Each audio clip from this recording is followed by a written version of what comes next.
Okay, I think it's safe to get started. By the way, good to see you, Koi. Yeah.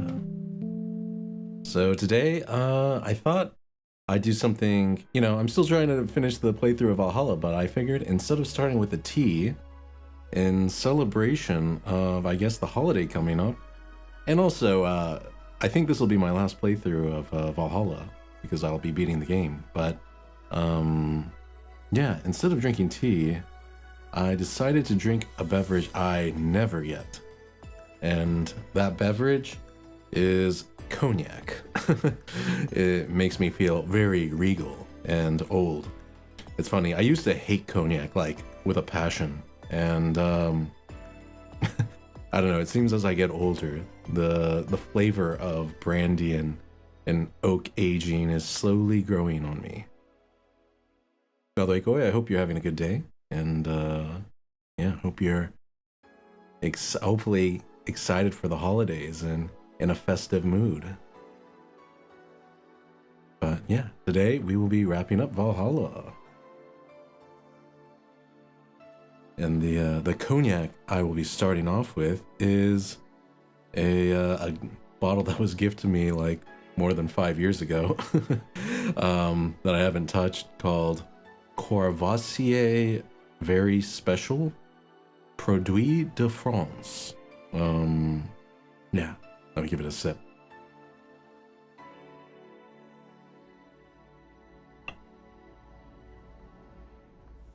Okay, very smooth, very oaky. And fruity. Nice. Okay. Time to, yeah, start the game. Yeah, I did a lookup on how long Valhalla was, and it's a 3-chapter game, and we started chapter 3 already, so I was like, okay, I'm probably gonna finish it then. Yeah. Let me remember which save point I'm at. Okay, probably this one, right? Yeah.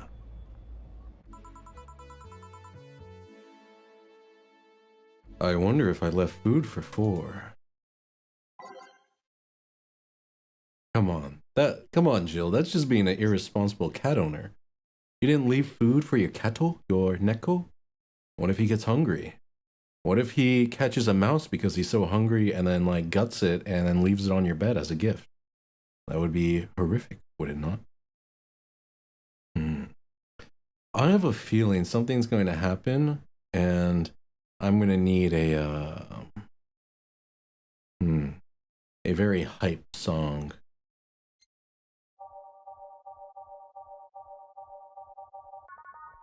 The remix?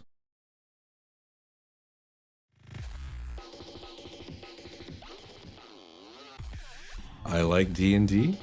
Oh, I like Dungeons and Dragons as well. Unless you mean a different type of D&D. Hey, John, good to see you. What is that emo? Is that a crying doggo? Oh, okay. Let me, what are we gonna do? Let's get rid of that one, and we're gonna put this one, a remix, on there.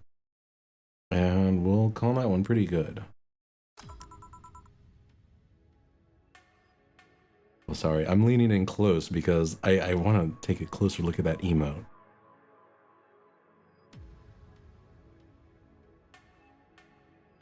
Oh no, it's a doggo with like an ice cream or something. Hold on, let me open up the chat directly. Oh, yeah, it's a doggo drinking something or eating something. Very nice. Okay, and Jill says, okay, I'm here. Hey, Yuki, good to see you in chat. I hope you had a good stream today, by the way. I tuned around for a while. I was lurking a bit when, you guys were talking about all of, how can I say it? Keeping it G-rated. Oh, yes, the 6-7 stuff with Sleepy. I did. It was fun. Oh, that's awesome. It seemed like you were having fun, so I was happy.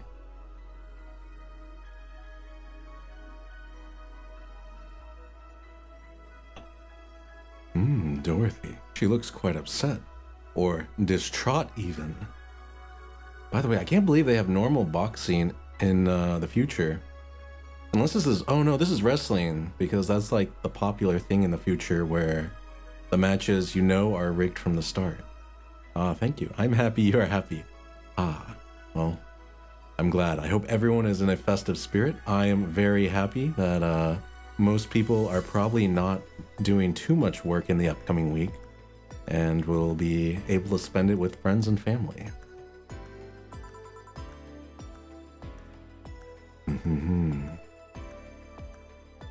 Man, that reminds me, like, it was only earlier this year that I learned that there's this, like, sport that's upcoming called bare knuckle boxing.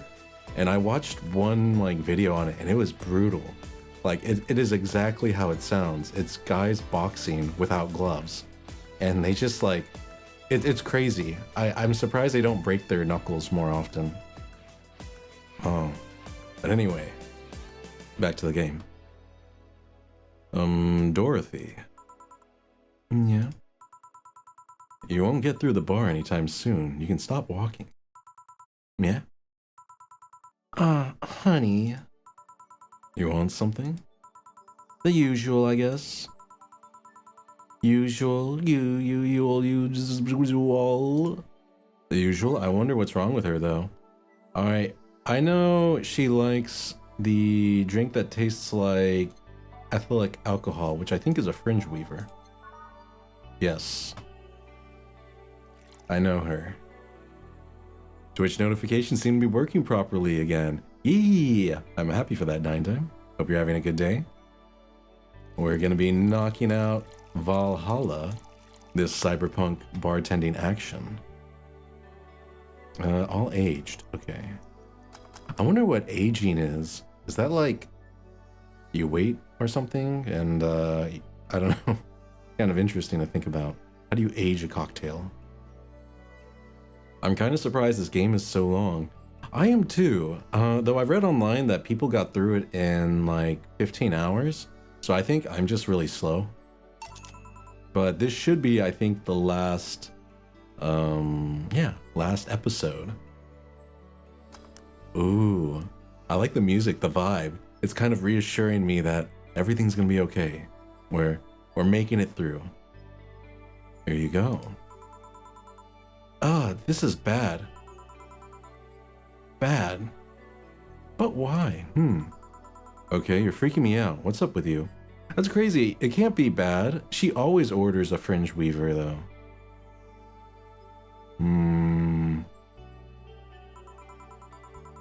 Hey, honey, how do you know what's real? Oh no, she's having an existential crisis. Quick, we need a Buddhist monk stat. Oh, so? I mean, how do you know if what you see is an actual thing? Oh, maybe she's suffering from like, you know, derealization.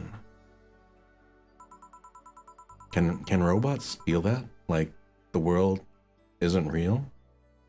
I guess anyone can, right? If you can think, then you can be like, maybe my sensory input is all fake and I'm in a simulation.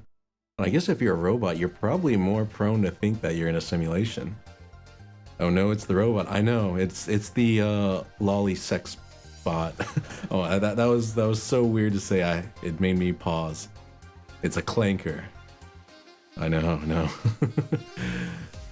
How can you tell if what you see around you is actually happening? Oh my gosh, I can't speak. What tells you everything is not actually a fabrication? What tells me I'm not just a simulation in a computer? Oh, I called it. You could be. I mean, you know, that's the truth. You could be, but if it feels real, then it's real to you. And those ponderings brought you to the bar. Oh my gosh, the clanker's going through an existential crisis. What do we do? What? Oh, I'm in the bar. Am I? Dorothy. So you're having a solipsistic crisis of sorts. Solip what? Solipsism. Solipsism, the theory that the self is the only thing that can be known to exist. See, that's another thing right there, that word. Ah, yeah, she's definitely going through it. I can't say, you know, I've never had that experience, but I definitely have. Sometimes when I see someone do something so random and irrational, it makes me wonder if they're like real, you know what I mean?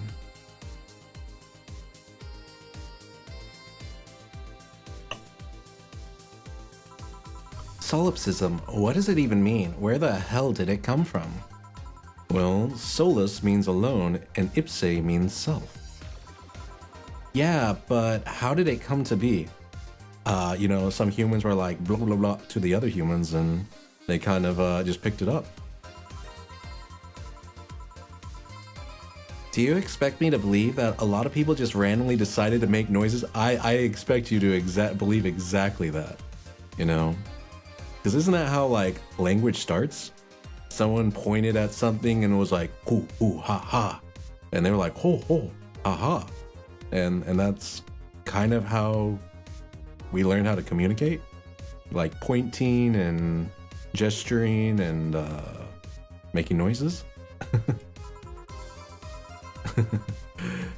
And decide, hey, let's make this noise mean this. That's what I'm saying. It's probably exactly what happened, you know? It doesn't make any sense. Words don't make sense. Yeah, honestly, it's theatrics. It really is. I mean, you could say the same word to like 3 different people and they will like give 3 different definitions. And then you can show them the dictionary definition. They're like, oh, I kind of agree with it. It's pretty generic. So I don't know. I've come to a conclusion that the dictionary definition is just the definition that most people can kind of support, but everyone kind of has their own like definition for a word based off of their own perspective and experiences.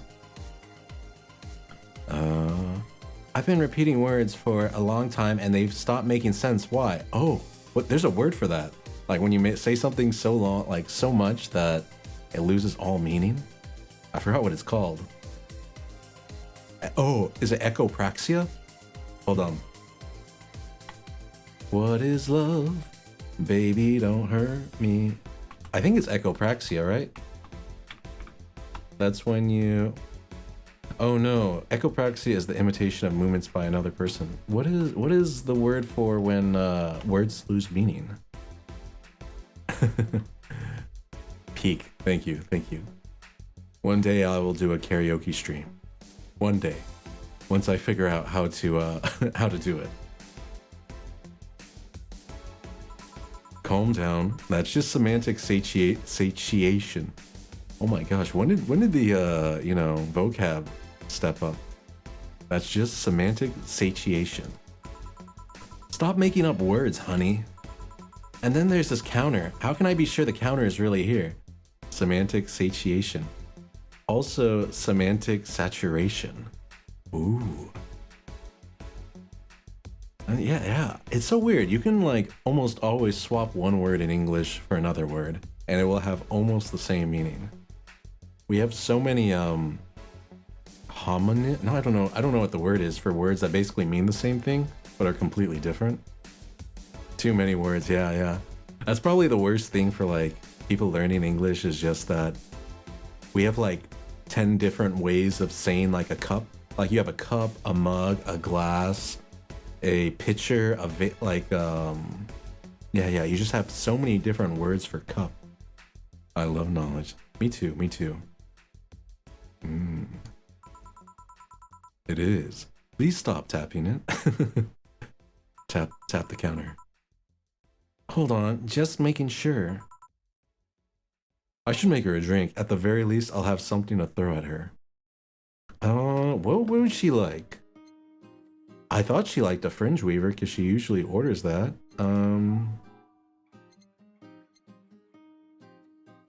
Alright, I guess guys, what do you give someone when they're having an existential crisis? Synonyms, Zume. Synonyms. Oh. Yeah. I should have known that. The answer was right in front of me, but you know, I'm always trying to complicate things. Yeah. Synonyms, same meaning. Which is weird because they have like nim is name, so it would be like same name. But I guess cup, glass, mug, goblet, chalice, etc. Yeah, imagine if instead of like the Holy Grail wasn't a chalice, it was you know, the holy mug, you know, the story wouldn't be as catchy. But back to the question for you guys. If you had a friend who was going through a existential crisis, what type of drink would you get them? Would you do like a sweet drink, bitter, sour, spicy, bubbly, girly, manly, classic? The Holy Grail is a grail. I thought the Holy Grail is like a cup, a chalice. Isn't it? But they call it a grail? I would give them straight vodka or tea. Grandpa booze? Could be done. Could be done. Okay, I guess maybe I just go straight through by name. Alright, we start at the bees. We're nothing but mammals after all. A bad touch. Beer, traditionally brewed beer, has become a luxury. Okay. Bleeding Jay, saying the name of this drink 3 times in front of the mirror and you'll look like a fool. It's so unnecessarily brown. Apparently a grail isn't really a thing. Oh. Yeah, I thought like... Because I've always seen it depicted as like a chalice with like rubies and stuff on it. But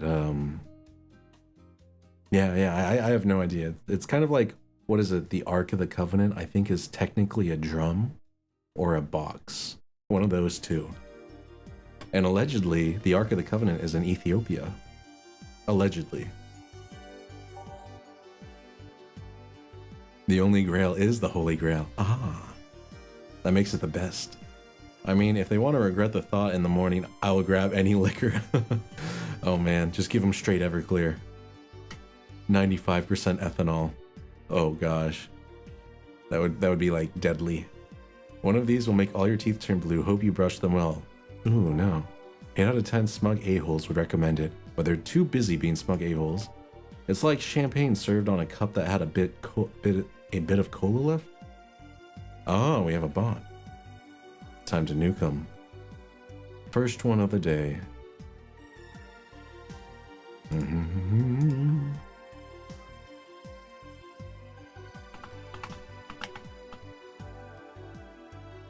Bam.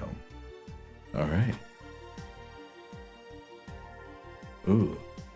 Yeah. And you guys are Johnny on the spot with that. Okay. I just realized they misspelled champagne. Okay, champagne served on a cup that had a bit of cola left. Gone and dusted. Out of this world. It's really easy to ban on mobile compared to PC for some reason. I don't know, I feel like maybe it's because the apps are best made for mobile. It's just weird because, you know, Twitch was originally just a website when it was Justin TV. And now it seems they really focus on the app and the mobile. It will knock the drunkenness out of you or knock you out cold. Ooh. Literally just tap the message and tap in. Ooh. I have not tried opening Twitch on mobile. Actually, I shouldn't say that. I've been a viewer, but I've never tried opening it in mod view. A couple of these will make your tongue feel velvety, more of them and you'll be sleeping soundly. Ooh, maybe that's good.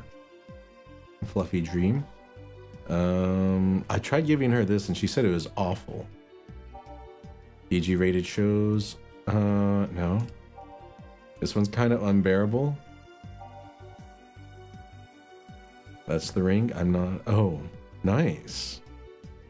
It just kind of knows you have the perms. One of these is enough to leave your face red. Like, no thermometer was harmed in the creation of this drink. No relation to the Hadron cannon. No. No.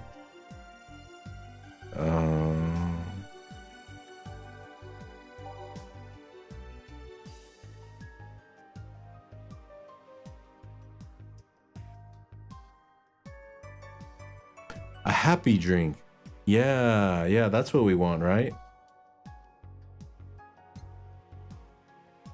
Moonblast.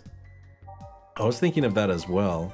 It's all, yeah, that's also happy. Yeah, we're gonna go with a happy drink.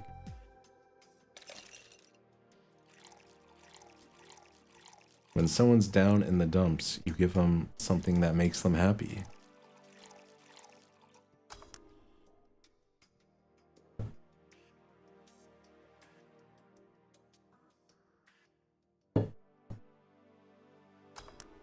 Man. Stop tapping the counter so much. I'm this close to throwing this at your face. Sorry. So let's start from the beginning. Since when did you have this existential crisis? Since earlier today, I think. But I don't know. It was all too sudden. I was thinking about everything that happened from a week ago until now. How much fun I was having, how much I loved everyone around me. I just like the name, Loki. Oh, I'm gonna continue to think you're just, you know, very wise. You saw the happy tag and you knew that's what to give someone down in the dumps. And out of nowhere, the thoughts started piling up in my mind. What is love? What is fun? Man, I struggle with the same question. Sometimes I catch myself doing something because other people think it's fun, and then I'm like, this is not very fun at all. Are those feelings real? Is all of that real? Am I real? I think Dorothy would like the name too. I just realized she's a reference to, what is it? Like The Wizard of Oz. Dorothy, she's like, you know, a young girl dressed in kind of the dress, except for she's red instead of blue. And, you know, going through the existential crisis of what's real and what isn't. Oh my gosh, yeah, Nine Dime, you inspired me by saying that she would like the name too. V, the all-wise one. What tells me that I'm actually in my body? What if I'm just some computer somewhere thinking it has a body? What if I'm just a human girl in a comatose dream? Like Dorothy, right? What tells me that you're real? Eh? For all I know, I might just be a figment of someone's imagination. Or even just an AI simulation in some computer that thinks it's a human. Oh? I've been there, Dorothy. That existential doubt and crisis, that uncertainty about whether or not things are real. Okay, Dorothy, you might need to be shut down and rebooted. Yeah, because then you'll know you're real. That's, I think humans do the same thing. When they have an existential crisis, sometimes they do something wild as a shock to verify that they're real. It was a couple of months only about, oh my gosh, I thought of that South Park meme. Did you try unplugging it and plugging it back in? Except for it's like a sentient being. Does she even have batteries? Do you like unplug her power cord Detroit style and then put it back in? It was a couple of months only, but I remember having panic attacks and scratching my arm to feel something. Okay. Wait, when she says scratching her arm, like... Okay. I hope she doesn't mean cutting. I didn't think of Jill's Stingray as the cutting sort, but... yeah. I'm just cracking her head open. Turn it off and on again always fixes problems. That is the remedy for technology. It's a special ritual. Highly effective. But the panic attack gave me a rush of adrenaline, so I couldn't feel the scratch and the fear got worse. What did you do to get over it? Oddly enough, I read a book. The Last Rain in the World, one of my favorites. At one point, I cried with the book and I realized I was crying over fake things, a story and its characters. No, I think Jill scratches herself raw by accident when she's out of it. Oh my gosh, yeah, that's rough. You have to have quite the adrenaline rush to not feel that kind of pain.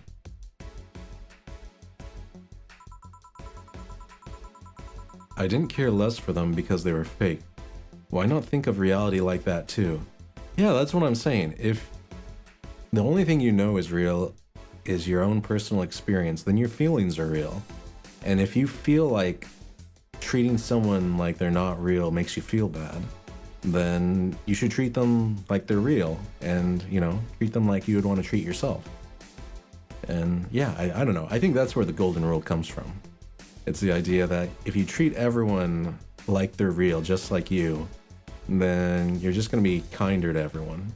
And they're going to be kinder to you, because it's like karma. Well, I'll probably need to watch Jill's thing so I can genuinely can see if I can analyze her. Yeah. Jill's life story. Miss Stingray. Even if I'm a figment of someone's imagination, I'd still care about you. That's what I told myself, at least. It wasn't immediate, but that focus helped me. I like it. Hey, can I take this drink? I made it for you. Thanks. Okay, then.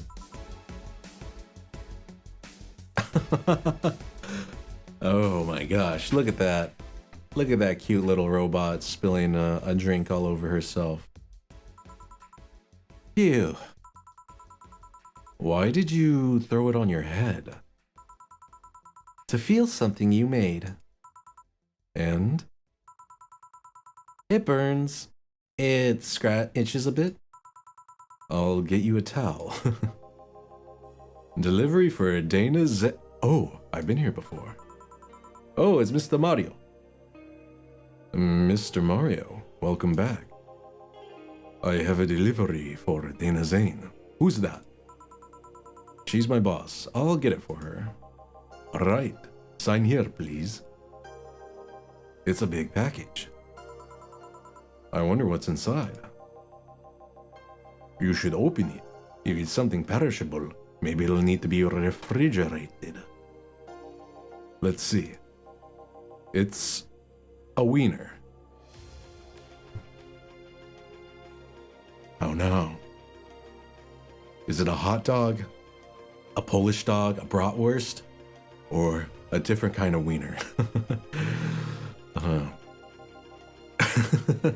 Ah, Gillian. A really big wiener. Look how happy. Not the blush. I know. Hold on. Let me try the second cognac of the night. By the way, I'm doing very small pours because I'm a lightweight. Next is Martell Very Special Single Distillery. Oh, interesting cork.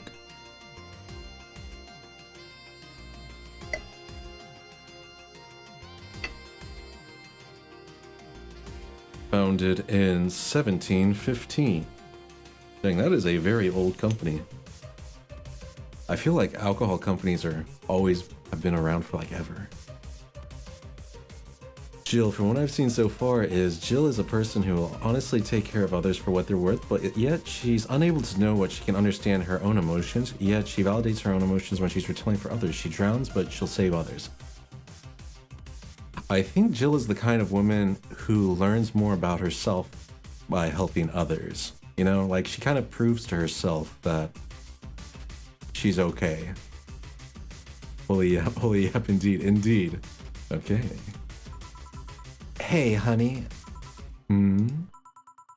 That big package had a big wiener inside. What will your boss do with such a thing? When they say wiener, is it really a hot dog, or are we talking, you know... Yeah. Are we talking something more nefarious, more, you know... more personal? Okay, it is a edible wiener, like a bratwurst. Oh, I don't know. She'll cook it. Perhaps she'll chop it? What if it's like... You know, what is it? Like mortadella and bologna come like in giant wiener-shaped packages until they get sliced. So like whenever you go to the deli and you get fresh mortadella, it you know, the big package is like just a giant-sized wiener. So maybe it's mortadella. Probably the other. And the food. Honey, Dorothy, we don't want to hear about that. Seems the wiener is too big to eat correctly. It's probably like, you know, bologna, you know, you put it on sandwiches. stop. Maybe you could prepare some right now. What do you say, honey? Do you want some of your boss's wiener? Oh my gosh. Dorothy Pie. I know. Little horny bot just doing these things. I don't. You know, Jill doth protest a bit too much. I know she has a thing for her boss. Seriously, Jill? She's the one making the jokes. And you're the one trying not to laugh too hard at them. Jill definitely wants... I know, she wants her boss so bad. She wants her. Anyway, we all know if we dare cook this without her permission, she'll hang us upside down. She'll hang me upside down. Hey, Jacket Boy, what's your name? I'm Mario. Come on, Mario, I'll buy you a drink. You might have another delivery, you know? Oh, he's getting rizzed up by Dorothy. This is the last one, actually. I'll accept your offer. I'll have a sunshine Sorry, what? I think he said sunshine cloud. Did not. A Mars blast. We're giving him a sunshine cloud. And you? I'm fine. I'm giving him this. I'm giving him what he asked for. On the rocks, 2 of these, 2 of these, and fill this up and blend it. Tastes like old chocolate milk with its good smell intact. Some say it tastes like caramel too. Interesting drink. Looks like it'd be orangey. Here. This is not what I... It totally is. Hey, call me Dorothy. You can also call me darling for the right amount. Yeah, Dorothy. Oh, wait. Yeah, Dorothy. Why did you buy me a drink? Just to let you know, I don't swing that way. What way, Lilum? I'm a man's man. I like men, okay? That's what she... I low-key want to go for barology. What is barology?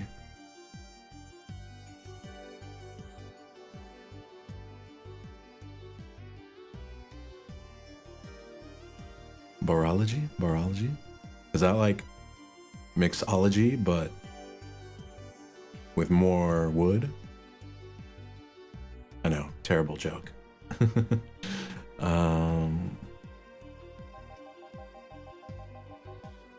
Not that there not that there is anything wrong with liking women, but...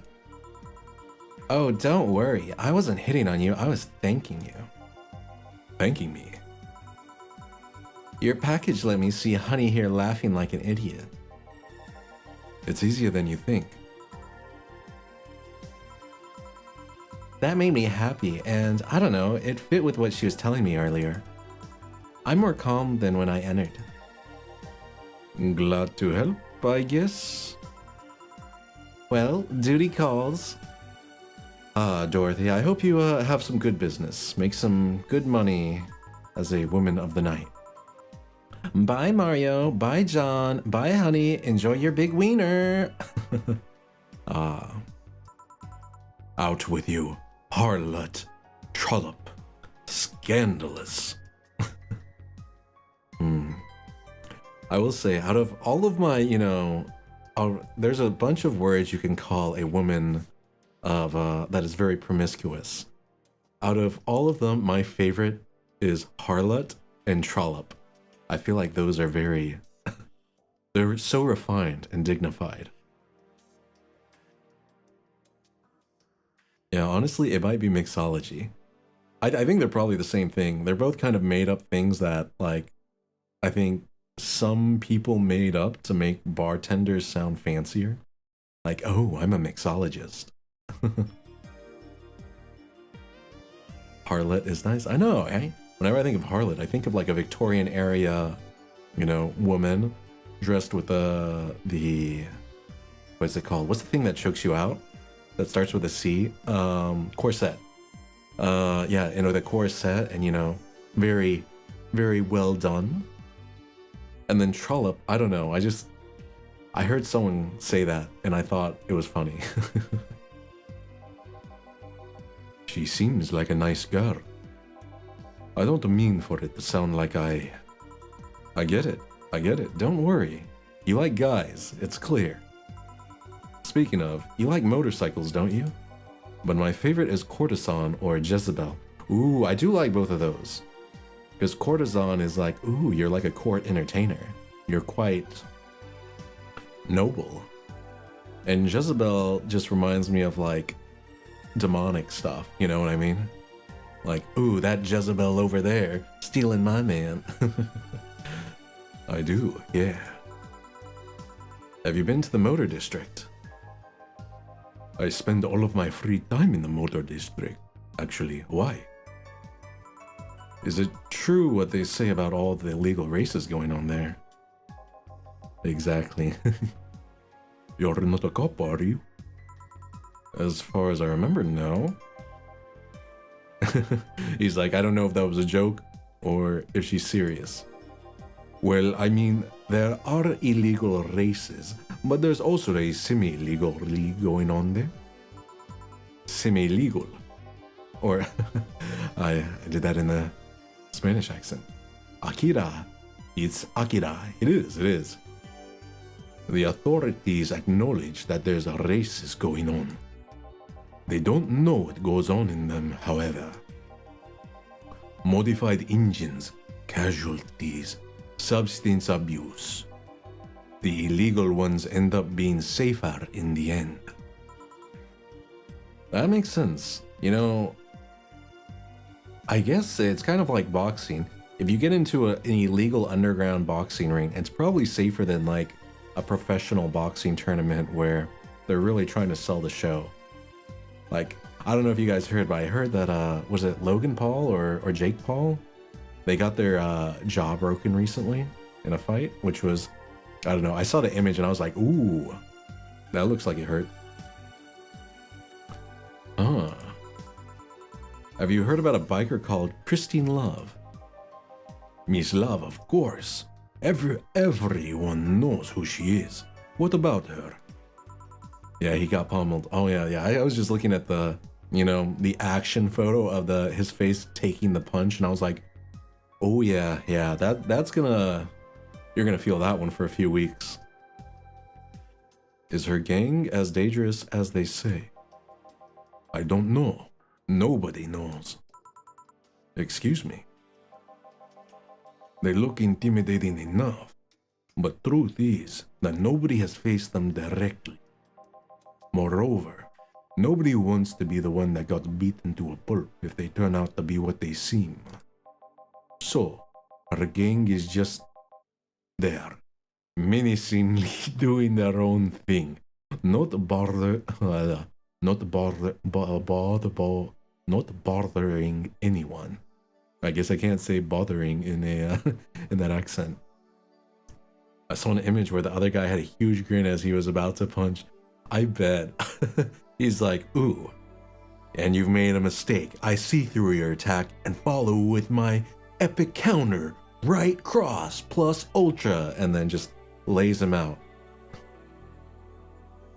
Yeah, and I bet because the other guy, he's like a trained boxer, like a professional, not kind of like an amateur streamer who became a boxer.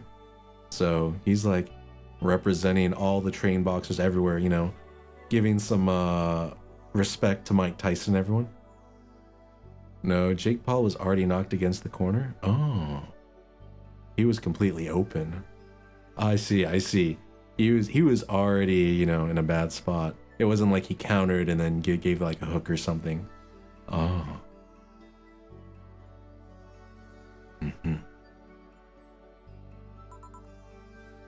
Oh.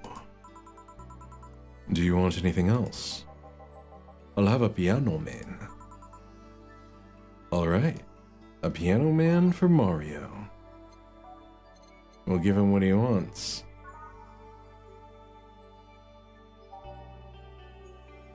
What if I just gave him a different drink? He asked for a piano man. What if I gave him... Okay, no. Yeah, I guess we'll go with the sour promo strong.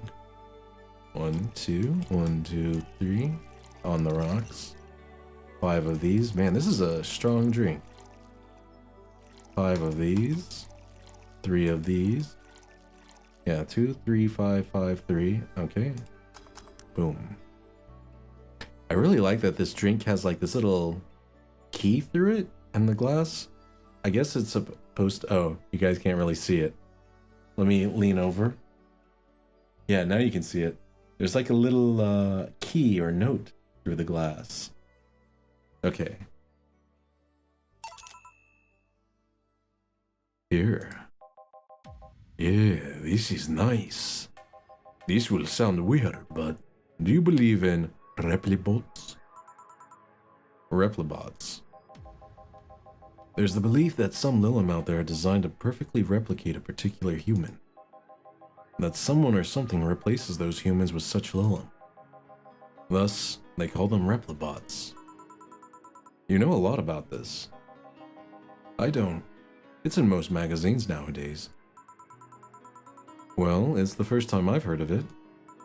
What about it? On my way here, I almost ran over my neighbor. He just showed up in the middle of the street. And I say almost because he moved really quickly out of the way. Then I went to deliver a package and somehow my neighbor was there. I almost immediately after the whole... Wait, almost what? Am I the only one missing a word? Almost immediately after the whole thing. Oh, no, okay. Yeah, there's no verb in this sentence.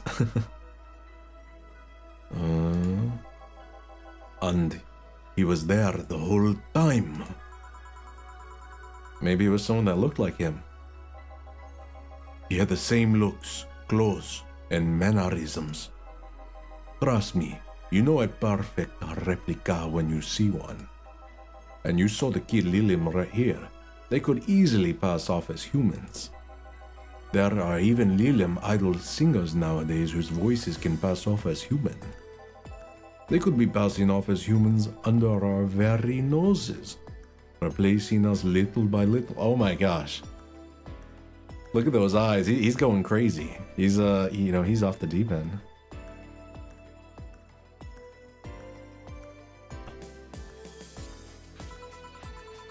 At this point in time, I really doubt it.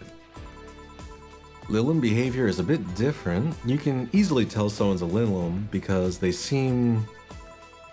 How do I put it? They don't care about risk and danger as much as we do. They treat risks with a lot more leniency. Yeah, like the risk of catching a VD.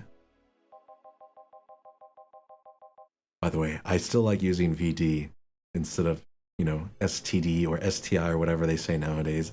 It feels more classic, old school. Kind of mysterious. Still, be careful.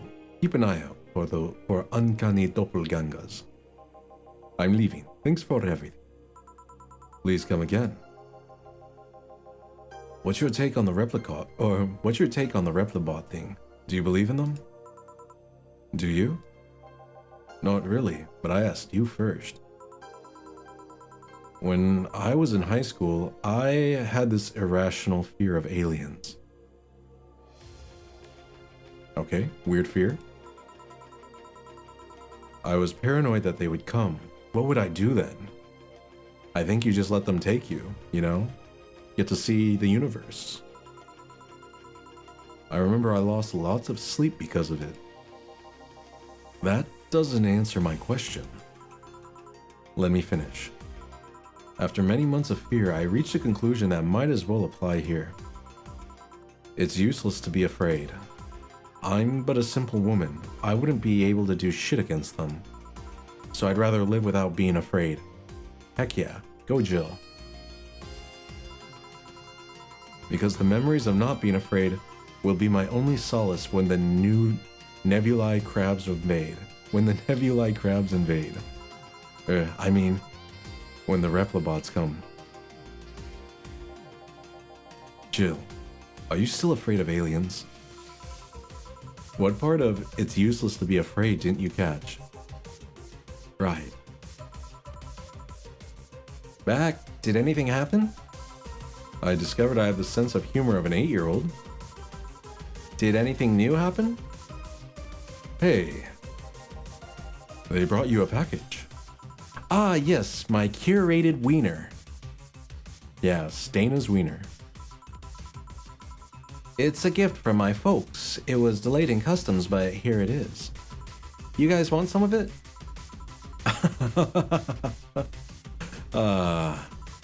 That's a new one. Oh, have some pocket money. I'm out of excuses. Oh, I didn't do a flawless service? Oh, yeah, because I gave him what he wanted and not what he asked for.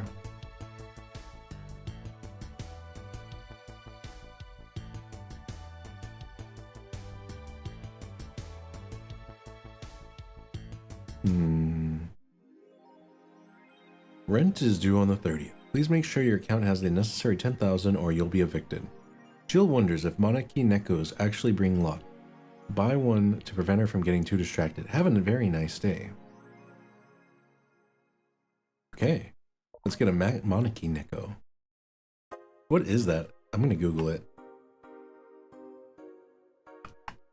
Is that the waving cat?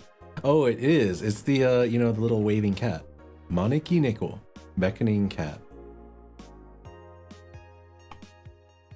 Alright. You've been chuckling since yesterday. Wiener. I know. Imagine if she had said sausage instead. Or if instead of a giant wiener, she got, you know, a big tub of spotted dick. Monarchy Neko. They say these bring luck, but its paw's broken, so I wouldn't trust him.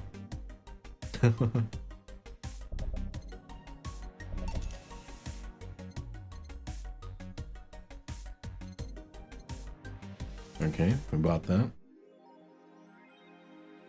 Jill bought what she wanted and she's pleased with herself. She will surely focus at work.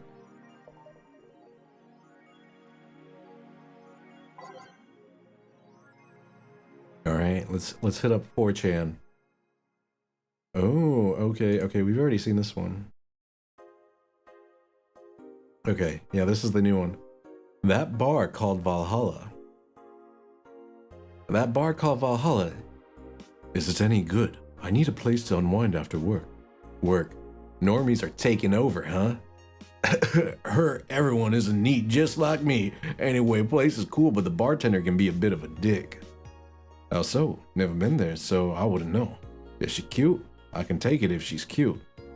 Oh, she's cute, but I think she's a bit full of herself. The guy seems a bit more of a bro. Oh my gosh, that's so 4chan-y.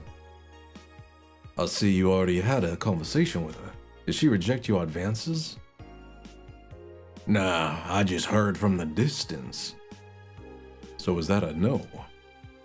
Kind of. I mean, if you're going there just to chat. I just want a place to chill for a bit and meet new people. Can I smoke in there? Is there any bar from the BTC where you can smoke? No. Bummer. Well, I think I'm going next week then. Sounds good enough for me. This thread is closed. Wait, so they said that she's... Alright, is she cute? She's cute, but I think she's a bit full of herself. The guy seems a bit more of a bro. Oh my gosh, yeah, Jill. Jill is a bit full of herself. Nah, Jill is just in love with her boss and Alma. And she pays $8,000 a month for her, you know, shining fingered adult content subscription. And she buys a lot of beer and has a slut shirt. She's a very interesting character. Alright. What is this? The Augmented Eye? Yeek. The final remaster leads. Yick. the final remaster leads the video game charts. The newest remaster of 2016's Yik, a postmodern RPG, opens the charts this week with 3.5 million copies shipped on its launch day. Wait, if it's postmodern, is it going to be like an RPG, but not really an RPG? Like, yeah, we're actually a rhythm game that identifies as an RPG because we're postmodern. Because I know postmodern stuff usually tries to do that subversive nonsense.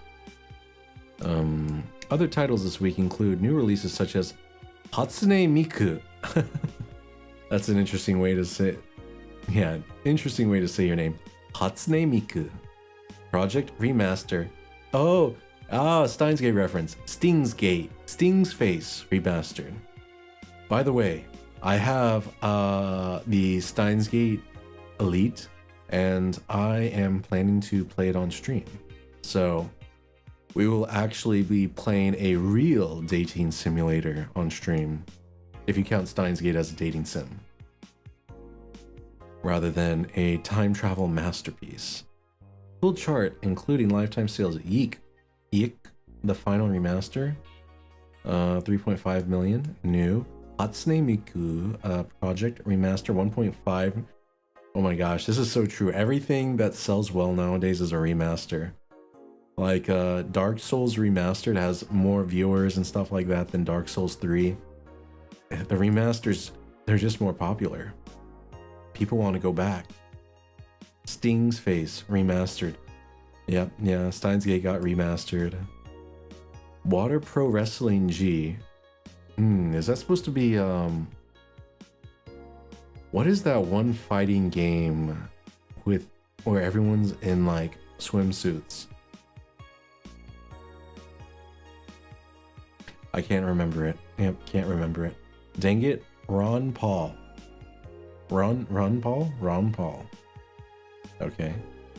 Woman marries anime pillow based. Woman marries anime pillow. Nobody is actually surprised. Yeah, I wouldn't be surprised either. I remember a time when wacky stuff like this made a lot of headlines, but even though I'm reporting on it, I can't help but think how mundane it's become. I mean, we live in a world where you can just plug into the internet and live there for as long as your wallet can afford related fees. Lots of people get married in these virtual spaces thanks to new technologies. The traditional views on human relationships have changed so much that someone marrying a literal object feels kind of tame now. I mean, didn't that one guy like marry Miku? Like his, I don't know, his like Miku figurine or something? If the pillow had some form of intelligence, it might be somewhat different, but it's just a plain generic anime hug pillow. Get with the times, grandma. What? You know, who is this Lane Smithy? Lena Smithy is insulting the Dakimakura. Dakimakura. Yeah, Dakimakura. Never underestimate the power of an anime body pillow. First space colony to develop. The first space colony plans to develop its own army. Even though the space was imagined as the promised land, a place where humanity would start over, it looks like we're about to repeat our mistakes from the past. Oh, who would have guessed? The first space colony, Shin Outer Paradise. Wait, isn't Shin mean like... Well, Shinu means to die. So isn't Shin like dying or something? Dead? Is currently in talks to develop its privately owned army, following alleged threats from a notorious terrorist group. We're discussing it right now, but the law is most likely approved. We'll have an army and will defend our motherland from any terrorist threat. Alice Rabbit chimed in during a private stream. This terrorist group does not exist. Don't let the Outer Paradise government fool you. The only reason for this law is so that they can have more control over the population. It's kind of cool having a friend who's like an infamous hacker. Alright, I guess we save it. Bam, saved.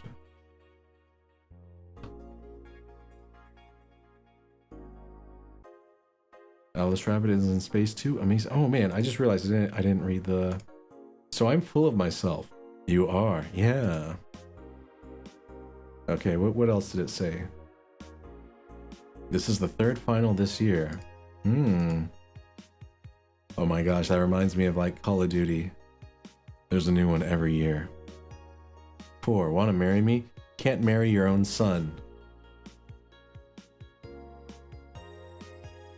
You know, it's kind of creepy knowing that Jill is the one voicing 4. So she literally asked her cat, or like voiced her cat, asking her to marry herself and then her rejecting it. You know, Jill's got some issues. Alice Rabbit is in space too? Amazing. Okay, let's go to work. Wednesday, December 28th. Ooh, that's 1 week from now. Good evening. Ah, Jill. I'm out to get firecrackers. Firecrackers? It's New Year's, right? We need some. No, New Year's is in like 3 days, if it's the 28th.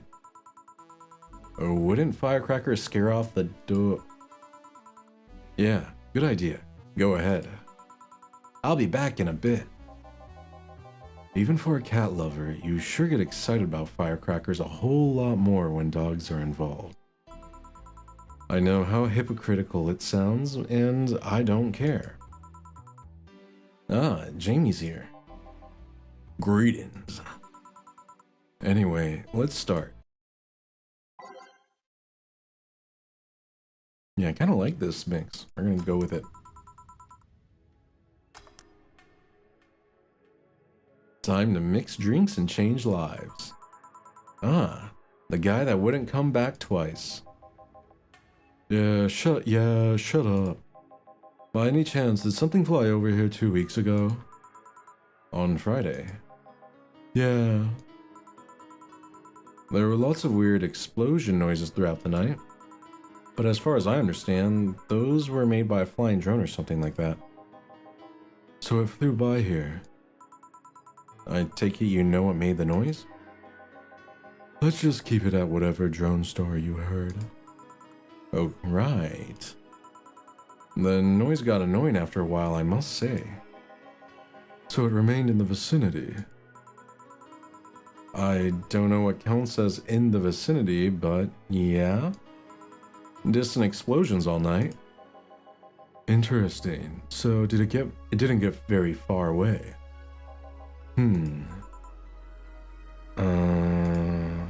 Now, give me a Mars blast. This guy wants to go to Mars, I bet. He's talking about aliens.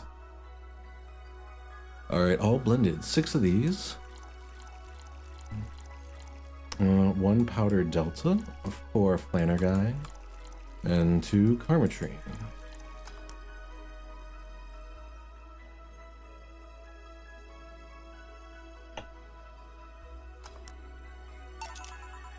Oh, here you go.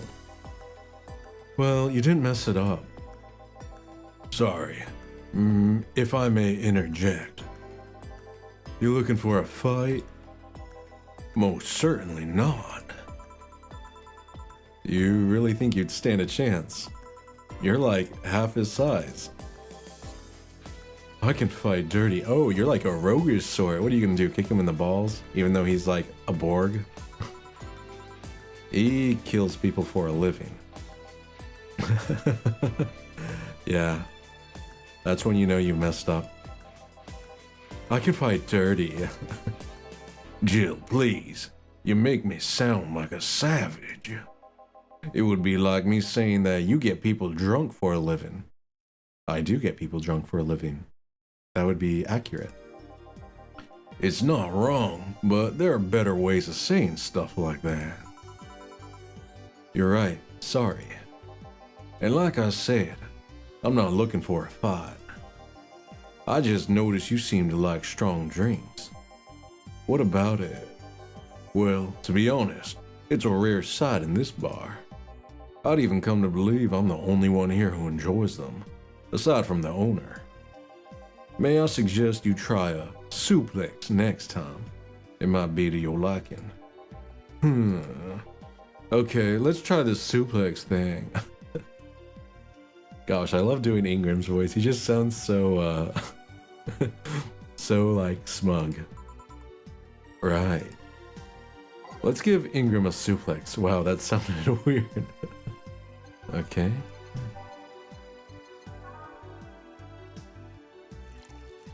You like strong drinks, eh? Eh? On the rocks and mixed. Here. Good stuff, like a less burning but punchier pile driver. Say, your face looks somehow familiar, mister. Call me Jamie, and you are... I'm Ingram. Anyway, I think I saw your face somewhere. Maybe when I needed to look for a specific file at... Did you perhaps go through a nanomachine expunge? I did, actually. Figured as much. Only a handful of people do that. And almost all of them are people with nanomachine rejection that feel only suicidal. So, why go through the whole thing? Rejection? Need to hide something? The second one. It's easier to remain undetected when they have no means to track you or your activity. I see. How does the expunge work? You lie in a pressure chamber and they give you a specific IV solution. It causes nanomachine rejection while giving you the antibodies needed to prevent them from getting back in. For 5 hours, you're trapped in bed while a horrible pressure builds up in your body and nanomachines are forced out. They're like little needles all over your body. You feel them in your eyes and your gums and your toes, everywhere. Man, that sounds horrible. And after all that, they need to implant you with a mechanism that constantly releases the same antibodies. Ouch. What are you having, Jamie? This is a gut punch. Yeah, should have figured. Hey, give me one of those. Sure. Well, let's give him a gut punch again. That didn't sound right.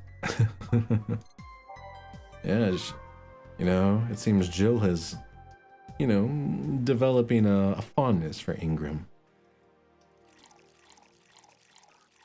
One flanner guide, aged, all mixed.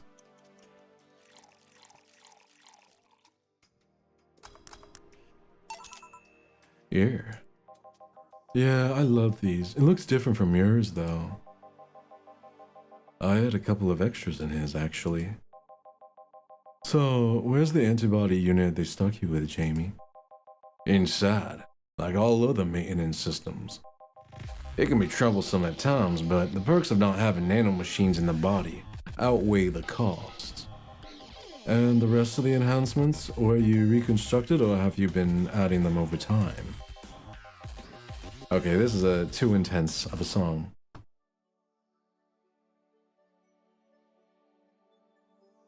And this is too mellow. Okay, there we go. Over time, either by getting a much-needed enhancement or through fixing injuries. I see. Well, it was a pleasure, Jamie, but I gotta leave. Nice meeting you, Ingram. Please come again. Don't count on it. Is that his signature tagline? He always says, don't count on it.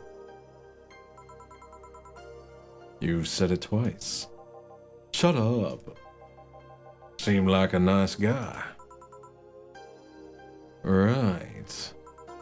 I won't call him a bastard, but he's not the nicest in the bunch. Maybe you caught him on a bad day.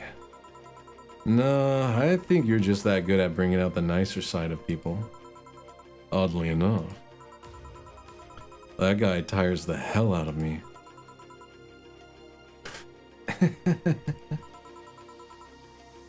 Someone's in a good mood. Give me a bad touch, will you? That way you'll be in a good mood too. Ah, that way you'll be in a good mood too. A bad touch for Alma. 2 Bronson extracts, 2 powder deltas, 2 flanner guides, and 4 Karmatrine. All on the rocks and mixed. A bad touch for Alma. Here. Jill, you have such a petty sense of humor.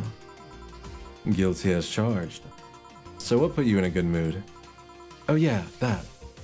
Today, my sister was supposed to be in court for all the custody proceedings. Of course, not only does she show up later than her husband and drunk at that, but also dressed like she got fucked in the back of a parking lot. Oh, so she was dressed like a harlot, eh? Or a trollop? And to top it off, she forgot to even bring her kids. Luckily, my parents brought them to court. The judge assigned the kids to my parents for the time being. So she really messed it up, huh? When they came back to the house and Diana started throwing a temper tantrum, she said it was lucky her husband didn't get the kids because the angst would make her jump onto the highway. Oh, hey Bambi, good to see you in chat. So Ava comes and says, then make sure it kills you because we aren't dealing with you as a cripple. Oh, that's brutal from a sister. Hi, how are you? I'm doing well, I'm doing well. I am, yeah, I think I'm on the last playthrough or like stream for Valhalla. And to kind of celebrate the holiday season and finishing Valhalla, I've, you know, instead of drinking tea, I stepped up to something a little stronger and have been pouring some cognac. But small pours, of course. But as a result, I'm feeling quite nice. What about you, Bambi? Oh, yes indeed. Along with my trusty bottle of water.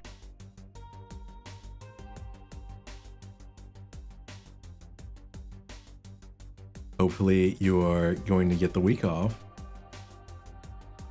Just woke up from a nap, long day at work. Oh. Naps are nice though. I also took one today. It was very nice. I shouldn't reinforce that behavior, but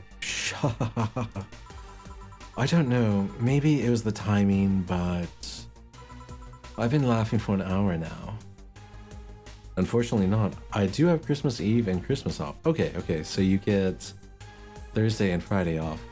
Nice. What about the New Year's? Do you get New Year's off at least?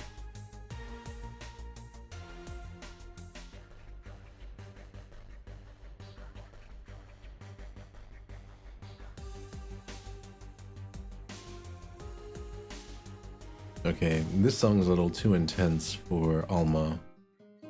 Yeah, this works.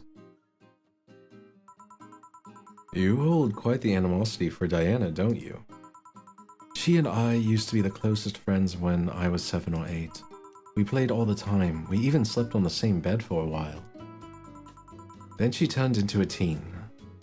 Not usually, but I'm surprised to say I have it off next week. Nice.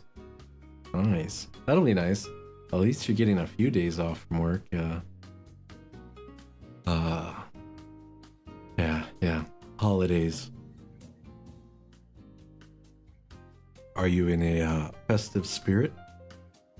Planning anything for with the family or anything like that? We stopped playing. She had other things she wanted to do. I could forgive all of that. I mean, the age difference and all. But there's something in particular I still can't forgive. It was a day she invited her friends to the house, and I went to ask her something. As I was leaving, one of her friends asked if I was her sister. Isn't Diana your sister? I'd say so. I love the holidays. Me too. Most of my neighbors, I should say that, the neighbors who usually put up lights have put up their lights and everything, and I like it. Like, one of my neighbors was doing like a barbecue, and yeah, and they had the whole like, had their whole barbecue and family and over, and because they're like a Mexican family, they're, you know, it's a big family gathering, and it's so cordial. I love it. I love the festive season. Outside of occasionally, I will say, sometimes when I'm walking through my neighborhood, I hear the wildest shouting and fights like around dinner time and like people storming off. So I guess the holiday has both sides. You have the really wholesome moments, and then you also have like the crazy fights that you can hear from the street. Mom and I watch movies and have hot cocoa with PB&J sandwiches. Ooh. I'm curious, do you like crunchy or smooth peanut butter? And then what type of jelly? Are you a strawberry, grape, what is it? Marmalade, like orange? What type? Yeah, what type of jelly? Oh, I forgot. They even have blackberry jelly. I guess they have every type of jelly, really.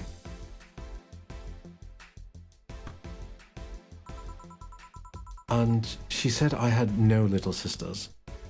Ooh, that'd be rough to have your sisters say that she has no little sisters.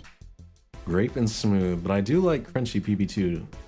I do as well. I can go either way.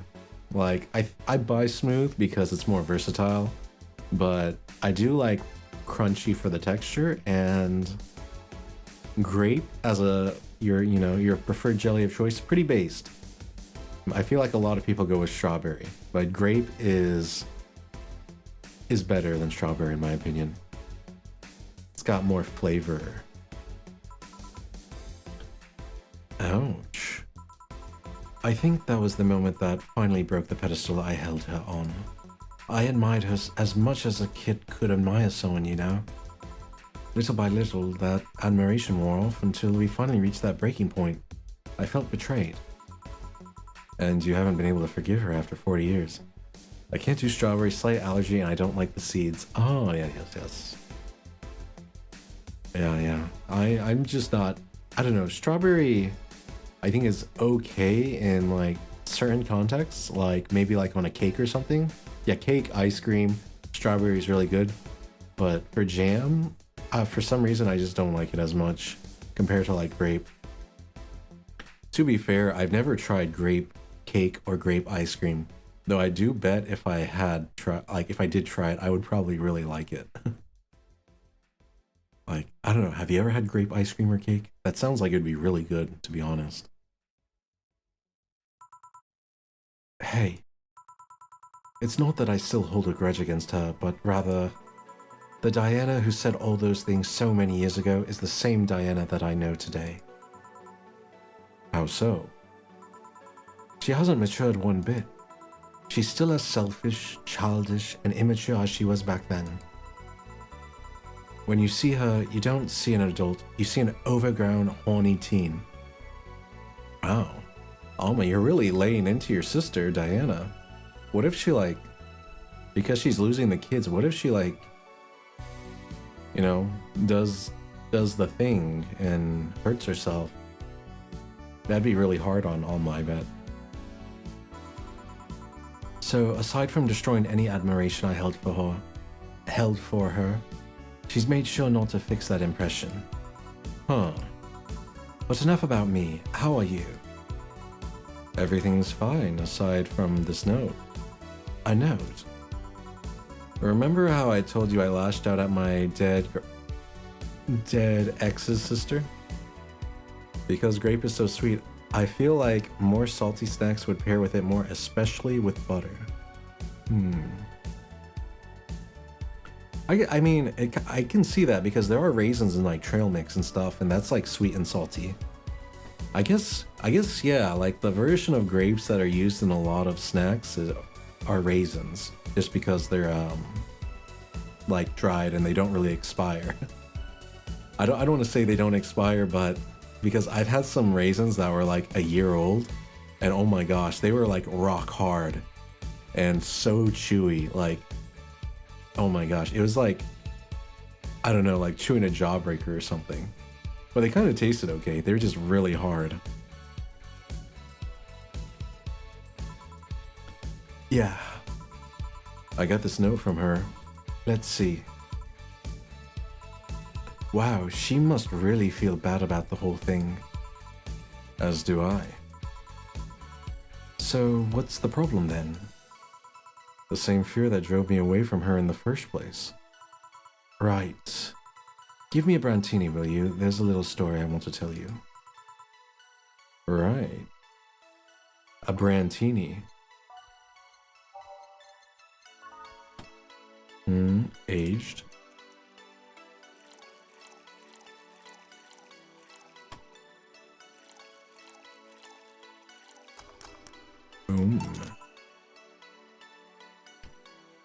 Here. This is the thing. Let's start. Whoa! The hallucination has reappeared. Anna. Boo. Oh, hell no. This is the story of a girl who grew disillusioned with one of her sisters. Soon it became animosity, and not long after that, she distanced herself completely from said sister. With time, the girl would become attached to her eldest sister, looking up to her achievements. All I can look at right now are those boobs. Oh my gosh. Can you imagine if, like, you had a hallucination that was just like a cute anime schoolgirl who would comment on the people you were interacting with and just spent their entire time trying to distract you from the conversation? That would be like anxiety to the next level. What if Anna isn't a hallucination? What if she's real? Not now. Said sister would even marry the girl's best friend not soon after. And after the girl went to college, said sister would quit her job. The sister was worried sick about leaving her baby kid alone, prompting her to quit her high-ranking job. What if I hire your high-ranking lips? Oh my gosh, Anna is the subconscious saying how much Jill is thirsting for Alma. Or expressing her thirst for Alma. Shut up. The girl, even as an adult, felt betrayed. Her role model sister went against everything she held in high esteem for. She was no longer a child, and yet she felt like a part of her had crumbled. Hey Joe, I can lift her sweater. Do you want to see? I bet you want to see. Oh my gosh, that's cursed.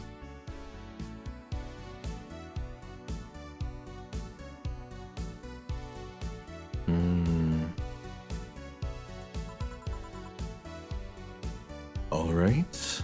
Enough. I know. If that's like a hallucination, the subconscious, Jill is really horny for Alma. Enough. Shit. Peace out. I mean, I know the girl is you and the sister is your eldest sister. Please get to the point. Oh, that's very rude. Telling someone to skip their story, that was really heartfelt. Please get to the point. Right. The point is, if you don't face her, she will be heavily disappointed. She's trying to make amends with you. That must take courage. Lots of it. Yeah, you're right. My mouth's dry. Can I get a beer? Right. Alright, let's get her a big beer. Because she's a regular customer. We'll give her 2 of these, 4 of these. Yeah, those sweater puppies.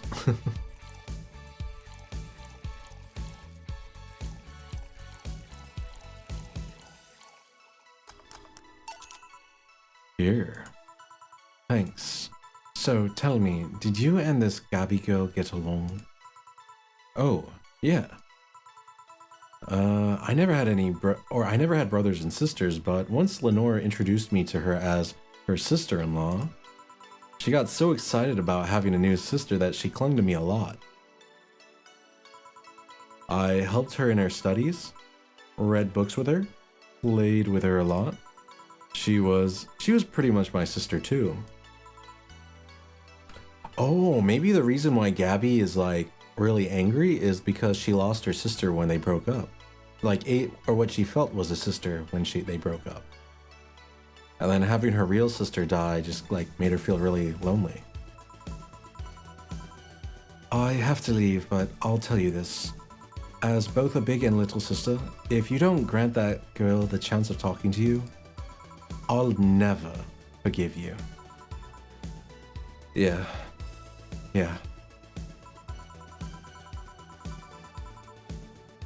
Oh, there's a small New Year's party this Saturday if you're interested. I know. You know, Jill she's got to do it, even if it's just to see Alma again. Oh, sure, I'll be here. Remember, I won't forgive you. That's a interesting party now. Yeah, yeah. I'll go take my break. All right. Whoa. You were here? You were quite absorbed in the conversation just now. Jamie even said goodbye to you, didn't you hear? Anyways, call me if anything comes up. Miss Jill Stingray.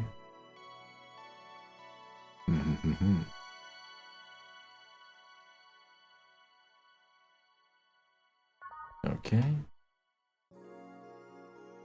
Alright, time for...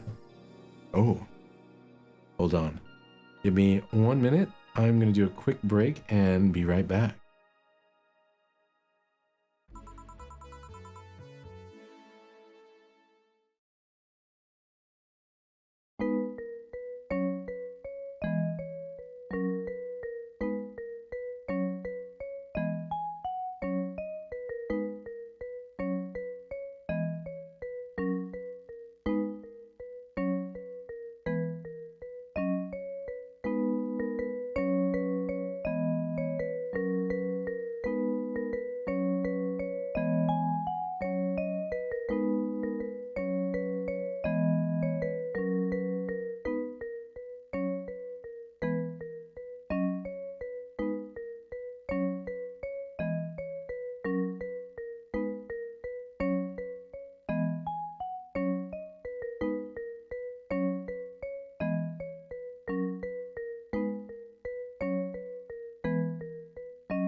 Okay, I am back. There we go. Yeah, and the next cognac to try is Pierre Ferrand, Premier de Cru. Ombre. I don't know if that's very good, but oh, thank you. Welcome back. Sounds fancy. Yeah, I guess, I mean, I think cognac is kind of like champagne and Bordeaux and all that stuff where it has to be made in France. So they're always like French companies with fancy sounding names. Yeah. But I guess, yeah, cognac is like, what is it? It's like brandy that's aged in oak barrels or something like that, or aged in Bordeaux barrels. I forgot, but yeah, it's I know it's a type of brand. It's a type of French brandy though. It's less chilly today. Oh, I kind of like the vibes. We're going with it. Jill, a kid's looking for you. Oh, shit. Oh, who is this kid? Oh, this is the kid who, like, wanted to drink so that she can get in trouble so that her parents would, like, stop pressuring her to be a perfect child or something like that. Norma. Hey. Ah, Norma. Phew. You're back. Oh, fuck you. No signal? Oh, whenever Anna comes in, the TV cuts off, I just noticed. That's kind of, creepy. You do know I'm not giving you any drinks, right? Crap, I said it out loud. Yeah, actually, I wanted to thank you. Phew, she thought it was for her. Thank me? Well, for starters, by not complying and giving me alcohol. Everything else would have fallen apart if I had some. So responsible, Joe. Wait, so Jill's nickname is Joe? Juliet. Wait, is Joe really like a nickname for Julianne? Interesting. And Jill is a nickname for... Wait. So Jill is a nickname for Julianne, and so is Joe. I kind of faced my mom and told her about all the pressure she was putting on me, and she said I wanted to figure out what I wanted to do. And, well, she didn't speak to me for 2 days. Ooh. After that, she told me that it'd be a waste to spend money in a university just for me to not give it my all. So she told me to still go to the college course, but that I was free to explore. Nice. Glad to hear that. And well, I wanted to thank you for that. Me? If I just rushed headfirst into my original plan, things would have gotten ugly. And you were right, it would be hurting her for the sake of hurting. So, thank you. Don't worry about it. I'll leave before it's too late outside. Be careful. Aw, so sweet. Shut up. Hey Jill, mind helping me here? Sure. Make a Bleeding Jane, please. On it. Bleeding Jane for Gil. One of these, 3 of these, 3 of these, all blended. 133, yes.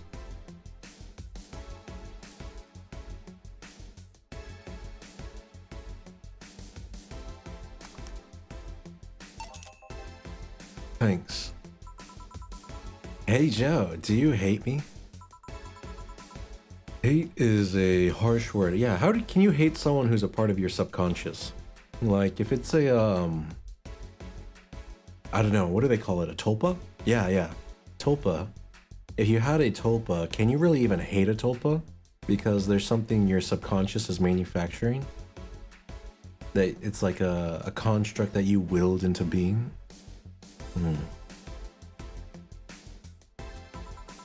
It's not against you directly, but rather the fact that only I can see you. Like I told you, if they wanted, they could see me. And why can I? You're the main character. Dunno. What are you? A cute girl. Right. You okay, Jill? Making a lot of faces there. Yeah, just remembering stuff. Could you give me a hand here and serve a beer, please? Sure. Okay.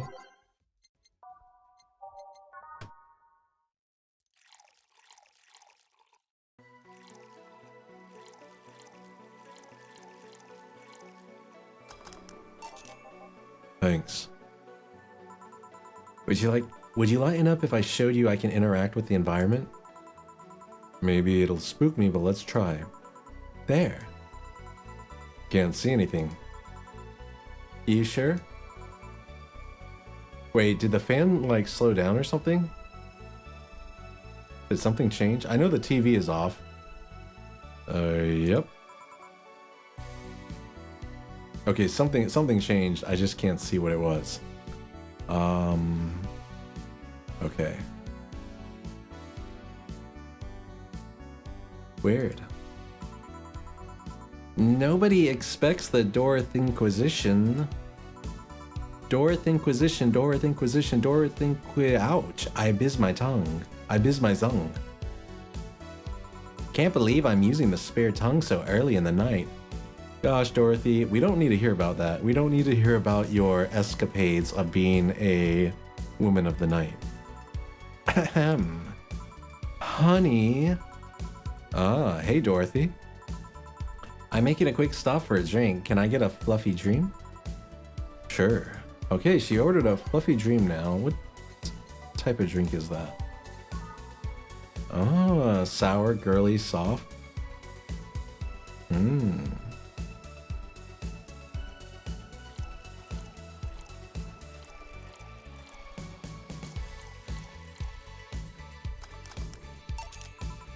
Thanks. Oh, yeah, before you leave. What? Are you guys throwing a New Year's party too? Yep. Sure, I'll be here then. Well, I've got things to do, so... You do? Who does what? Sorry, I sneezed. Weird sneezes. Anyway, I'm out for now. Oh yeah, Joe. Take care of Becky, please. Who's Becky? Who the hell is Becky? Who's Becky? Who's what? You said. I said nothing. Okay, fuck that noise. Fireworks are sold out everywhere. Becky with the good hair. I know, right? Wait, what song is that from? Becky with the good hair. Oh my gosh, it's like on the tip of my tongue.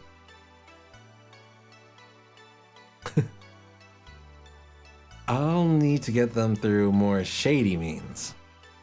Really? The fireworks? Shady? Sorry by Beyonce. Ah, yes, there. That's why it was on the tip of my tongue. A very famous song. She's gonna buy them from the internet. She'll find them and put us all at risk of burning. I'll make sure there's an extra extinguisher at hand. Please. Well, I guess that's it for today. You sure you're fine? I am, don't worry. Hey Jill, mind if I ask a silly question? You've seen my clients, you can assume I don't mind silly questions. Silly answers can get on my nerves though. Sorry, what did you want to ask? Do you know why they call them cat boomers? I mean, I guess the second set of ears look like a cat's, but... The word boomer seems so out of place. Not so much when you consider it's not them, but their parents who are called such. Oh. Oh? I guess, like, it's like a generational thing. They're boomers, and because the boomers were rich, their kids ended up being rich as well. And so they have cat ears and stuff, right? Let's go a bit back first. You do know why cat boomers look like that, right? Because they went through some anti-nanomachine rejection treatment while they were still a fetus, right? It's called the Yamazaki-Romanova treatment. Or was it the Romanenko-Yamada treatment? The Roma. Let's call it the catification procedure. It was not only the first successful genetic treatment on a fetus, but also the first way to fight nanomachine rejection. Moreover, that research had a bit of a rocky story. Funding got cut in the middle of it, at a critical point that could make or break the whole thing. Not to mention Zaibatsu Corp's record of not addressing nanomachine rejection at all. The rest of the research was funded by Maki Stengovich. Was it Stengovich? Let's call him Stengovich for now. He's a businessman whose unborn daughter got diagnosed with early nanomachine rejection. Stengovich funded the research, and in a desperate move, his wife offered herself and her daughter as test subjects. Of course, the experiment was a success. The girl, Sylvia Stengovich, didn't die. She became the living testament of a scientific breakthrough. Ah, so that's how the future gets cowgirls. Catgirls. But then the story of how things played out for Sylvia got sensationalized in the media and created a weird fad. The parents made their unborn children go through the catification procedure even if they had no ailments at all. All because one particular girl whose life got saved through that treatment became a media darling for a bit. A whole generation of kids with those cat-like protrusions got born. And their parents got called cat boomers. A generation of parents obsessed with those cat-like features. The fad quickly passed, but the term remained in use. I'm surprised that cat girls would be a fad that passes. I would expect them to stick around. In fact, I would expect more anthropomorphic body modification procedures to develop. Eventually, cat boomer just started being used for people with the protrusions instead of their parents. You keep calling them protrusions. Why is that? Because that's what they are. Eh? You didn't think those things on their heads were ears, right? Sure, they can be moved because they're somehow connected to the facial and ear muscles. Thus, they can move like a cat's and react to their mood. But in the end, they're just appendages with no real function. Oh. It still surprises me a bit, though, that the biggest mutation they get after the treatment is just that. Yeah, they don't get tails. Those ears are a small miracle on their own. People have been born with no eyes for less intrusive procedures. You really thought they were functional ears, huh? Let's say I learned quite a bit today, thank you. Don't worry, I feel like I should apologize for talking so much instead. And keep in mind, I'm fucking up the terms. I don't want you saying someone got protrusions because of a catification procedure. I'll keep it in mind. Wait. What?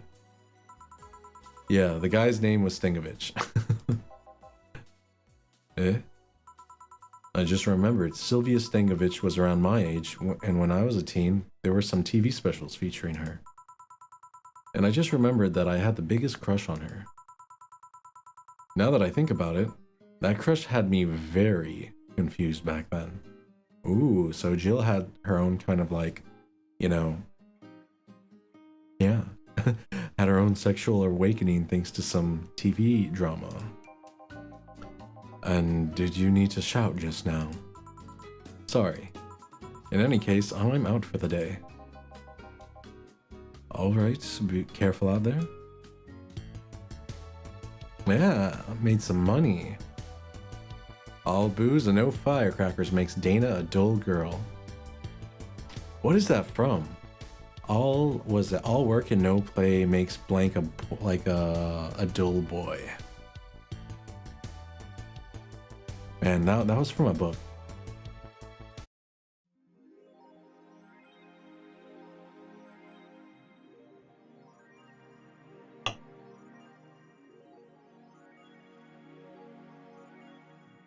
Alright, we need to buy some Kiramiki merch.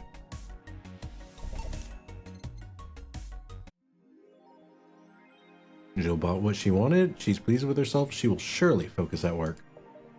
Okay, hold to unlock. Surviving in did they add anything? Nope, it's the same thread. Surviving in Glitch City. Any tips for a new friend in this wonderful land? Oh boy. Self-deprecating thread. Don't trust in white nights and don't go out after 5 p.m. unless you want to get mugged or murdered. Bring a portable chair everywhere. You'll have to line up for flour, lol. Get used to eat what you can find. Shortages are getting out of hand. I've been eating rice with butter for months now, but I guess it could be worse. Oh, rice with butter sounds pretty good, honestly. I've never tried that. Buttered rice. I mean, butter on anything kind of sounds good. Don't jinx it, please. I have enough as it is. So coming here was a mistake. Why would you come here anyway? Visiting family, but now I want to take them out. Do it while you can. Yeah, airlines are leaving the city, lol. Soon we won't even be able to escape. Crying face. Can I even get some weed in this crap hole somewhere? Yeah, I just PM'd you a good dealer. Winky face. Oh, with a nose.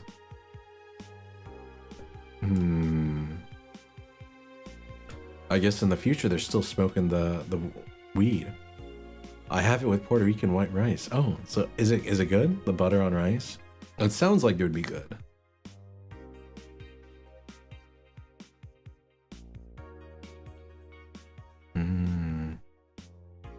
BTC closing 40% of its bars in... Oh, BTC stands for British Trademark Council. I thought it was Bartending Trade Corporation or something like that. The British Trademark Council is facing some economic troubles in Glitch City, and it looks like they're on their way out.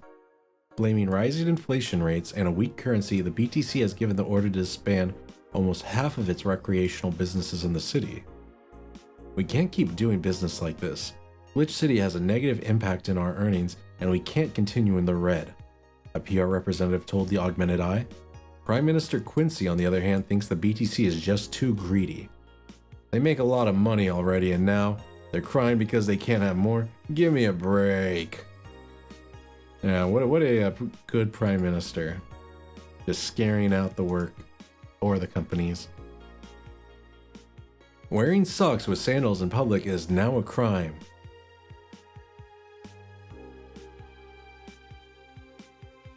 I'm not amused. I think, you know, socks and sandals might be a fashion crime, but making it a public crime? A criminal like charges? That's a little too far. I like to say we have the freedom to wear whatever we like in the streets of Glitch City, so long as we adhere to decency rules. However, that's about to change. Glitch City's Department of Public Decency has declared that wearing socks and sandals together is a punishable crime. If convicted, the guilty face 3 days in jail as punishment for using the abominable combo. 3 days? My gosh, you get less jail time if you like rob a store or something. That's kind of crazy. But what do you think? Should we wear whatever we want, or should the fashion police of high society decide for you? Whatever the case, I think I'll simply stick to the right side of the battle. Yeah, not weighing in. Goodbye, socks and sandals. You know, sometimes you want to go outside to go do grab something really quick, and you're already wearing socks and you just throw on sandals. You know, it's kind of like loungewear. Socks and sandals. They're not amazing, but they're not that bad. Gods be praised. First silly law I'm all in for. Oh yeah, this is late to the party, Augmented Eye. Okay, being only with Lilim can be tiring though. Why? Birth rates decrease as the youth prefer Lilim, aka sex robots, company. At the beginning of the century, the idea that people would rather be with robots instead of other humans was treated as a joke. Yeah, I wouldn't treat that as a joke. But the reality is that the convenience of these kinds of relationships have become immensely popular among Glitch City's youth, to the point where birth rates are beginning to decrease at an alarming rate. Annie Mae, a 17-year-old student, agrees with the general sentiment. It's just so much better than dealing with other people, you know? You can just make your own perfect partner.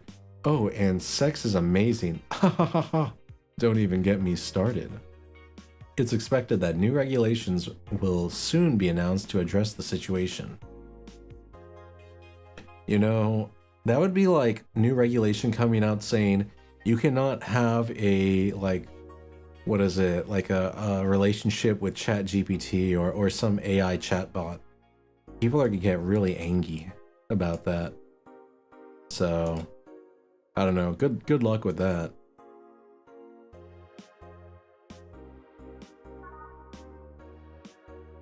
Being only with Willem can be tiring though. Yeah, they're too Genki. Too Genki. Time to go to work.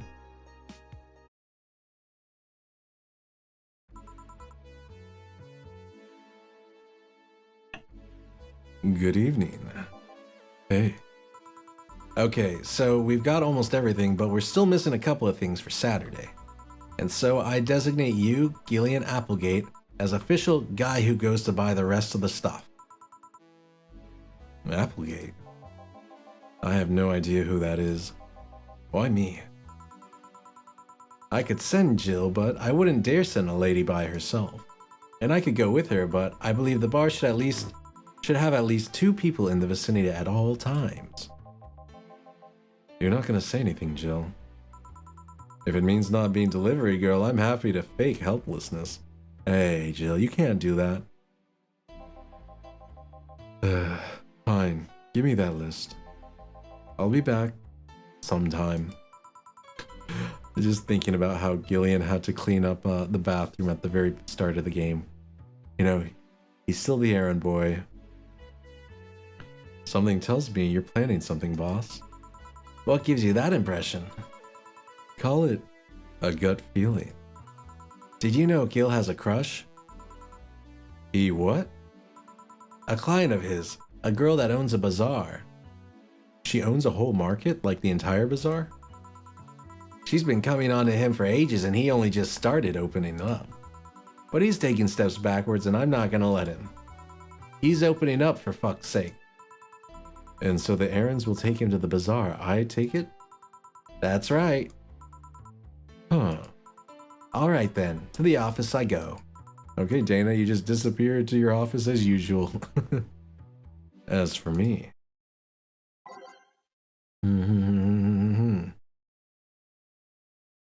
Yeah, we're going here. Time to mix drinks and change lives. Gil with a crush, huh? This place, great. Oh, is this Streamer Chan? Oh no, it's Kira Miki. How would a Hatsune Miku sound like when not singing? Hey Jill, sorry, but is there anywhere I can hide? There is an unpleasant guy on my trail. Boss, stalked woman incoming. The door's open. Go ahead, the door to the left. Thanks.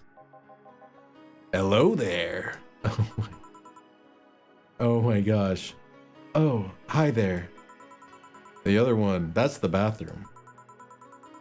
Wait, what's the dog doing in the bathroom? Now, where did she? Oh, the hellhole. Perfect. Wait, what did I make Mr. Donovan sound like? Hey kid, I'll have the usual. Right. He remembered me after 2 weeks. Mr. Donovan's usual drink, huh? A big beer, he's a simple man, simple tastes.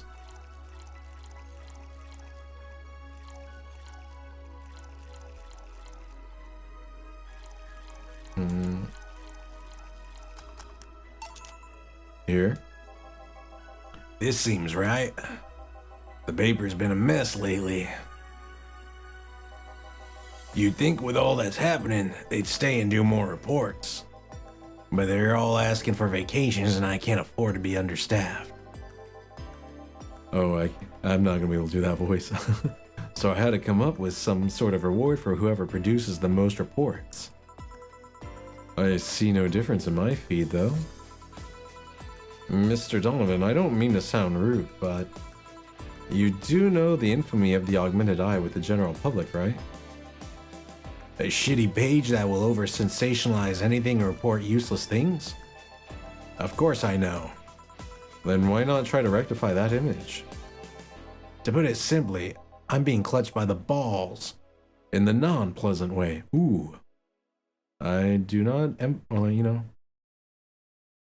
do not envy his testicular torsion. Zaibatsu Corp and that company have an eye on every publication they haven't bought yet. Report on them once and they'll find something to fine you with. Twice, and you'll find your resources severely cut. Anything beyond that, in the best case scenario, is that they'll buy the damn operation and keep it quiet. I know there are more newsworthy things than whatever it is the lackeys picked out that week. But if I overstep, my ass is on the line. Glad to see this hellhole is still in one piece. The BTC has been going apeshit closing bars lately. Oh yeah, that. Yesterday they closed one that served as a key part of a drug trafficking ring. And last week they closed 3 small bars that served as illegal chicken restaurants. Or they happen to be the same bars? Los Pollos Hermanos? You know, were they dealing the blue stuff under the table? Not to mention, there are like 100 people who have BTC certificates but never use them. Instead, they keep those credentials around to stop police from raiding their homes or warehouses. I don't know about you, but it's obvious to me that some restructuring will begin at the BTC after this whole thing.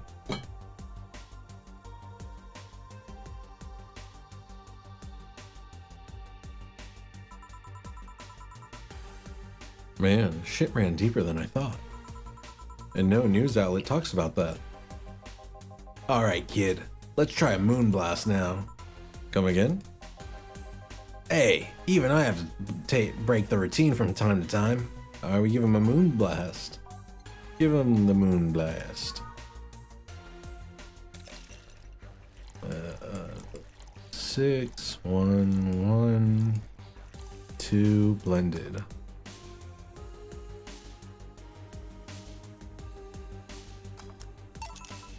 Here.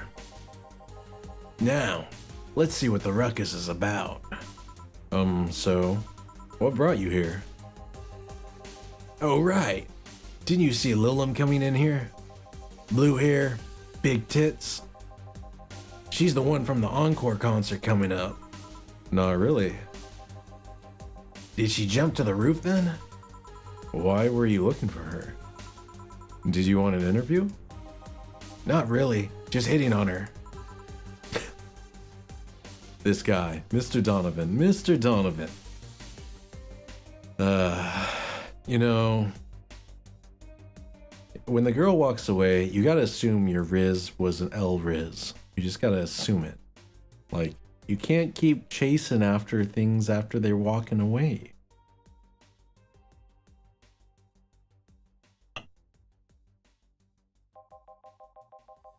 Hey, I said hitting on her, not hitting her. Stop glaring. You know, to some people, those might be close to the same thing. Why though?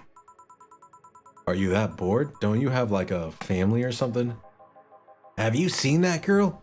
Hot as tits. Also hot ass and tits. I'm suffering the weirdest combo of being hard as fucking curious as shit right now. What is this? This guy, what is this? Saying this line is kind of killing me. Oh my gosh.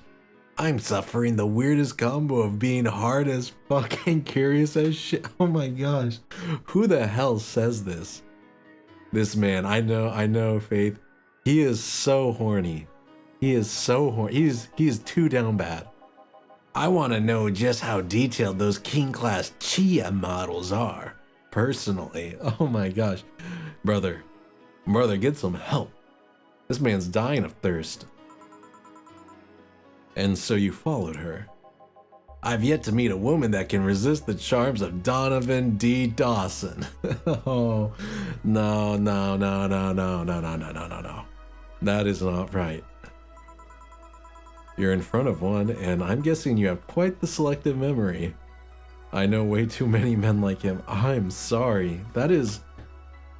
I don't know. I mean, I feel like that's delusional Riz. Like, the fact that you get rejected so often and you can't realize you're getting rejected. That's crazy. That's straight up like delusional in my opinion. Yeah. I am very sorry that you have to deal with that though.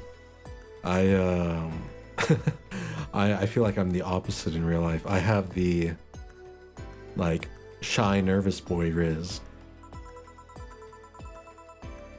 Donovan D. Dawson. More like dumbass D. Dickinson. Yeah. Oh yeah, he's quite the D-bag. Like I said, don't you have a family or something? A wife. But that woman cheats on me as much as I cheat on her. Why the fuck are you guys still married? Like why? Are there kids for this charade? Like what are you doing? Why would you cheat on, or why would you stay married to someone who cheats on you and then cheat on her? That just makes you guys both like scummy. In fact, I'm pretty convinced she gets off on the thought of me cheating on her. Ah, so you're saying that she likes getting cucked. Yeah, this guy's just sick in the head. So that Lilim isn't here, huh? I'll have to find a busty enough replacement tonight or I'll explode. Why? Okay, that was me facepalming. Why are you doing this, Mr. Donovan? You're already a bit of a D-bag at first, but now you're just like a creepy, like, horny D-bag. Hey, after you're done glaring, please serve me a pile driver. Yeah, you won't be doing one tonight. Right. Let's just give him a pile driver, literally. No, Jules. Or Jill, Joe. You can't say I'm gonna give him a pile driver because that's also not just a wrestling move. There's another, you know, meaning to that. 1, 2, 3. 1, 2, 3. Ichi, ni, san, yon. Okay. That's it? It's just 3, 3, 4? Here. Alright. Well, seeing as she's not here, I have no reason to stay. Yeah, get out of here, boy. Get out of here, Mr. Donovan. Maybe I'll find someone that looks a bit like her. Cursed. Absolutely cursed. The guy left. Thank God. Oh, alright. Thanks for sheltering me, Dana. Hope your sister likes the video. No, thank you. Seems you had a hearty talk. Your boss is such a fun person. Her sister is a fan of mine, so I recorded a small video for her and took a couple of photos. How nice of you. It's nothing really, and she did hide me, so it's the least I could do. But, well, we're here already. Mind giving me something sweet? Sure. Miss Idol wants something sweet. Let's get her a blue fairy for the blue woman. 1, 2, 3, 4, 1. And get her nice and, you know, put the alcohols in it. And it's mixed. Here. Thanks. So, do you know why Donovan was following you? I don't, but I wasn't in the mood to deal with him. His questions were a bit over the line last time, too. Not the worst I've dealt with, but I just didn't want to humor him. I see. Seems like he was just trying to come on to you. You don't say. I know, right? You don't say. Well, not like he'd have a chance anyways. Oh, he's got the Elriz. I'm not into older guys, and I'm already committed to a relationship. But wait, you are? It's not common knowledge, and the ones that hear it try to dismiss it as rumors, but I've been in a relationship with my producer for a while now. I feel like that's very common in the music industry. Really? We were both single, and that kind of stuff is bound to happen when you spend so much time together. Exactly. I know, it's like a meme in the music industry. What's more common than like producers and singers getting together? But it all started when he read an entry I made in my blog about wanting to experience love and the like. He offered to help with that after he read it, and I thought, sure, why not? I already knew him well enough, so it wouldn't hurt to try. How nice. He's a stick in the mud where planning is due, but he's a sweetheart otherwise. I see. You know, I've met 2 fans of yours lately. Really? Both of them seemed so excited when they were talking about you. It was amazing. I don't like the term fan too much. It strikes me as a bit pretentious, in my opinion. I have many fans doesn't sit so well. I like many people who like my music better. Fan evokes an uglier and more pretentious image for me. Do you like what I do, Jill? Do you like my music? To be honest, I haven't had much exposure to your work, but the few things I've heard are really good. And not gonna lie, having talked to you, I feel like I would support you even if I didn't like it. So nice to hear. Hey, this will sound familiar, but do you have anything like tea? Let me see. Something tea like, if I remember correctly, something bitter but girly is fine too. Bitter? Sunshine Cloud? Oh, that's not tea like at all. No.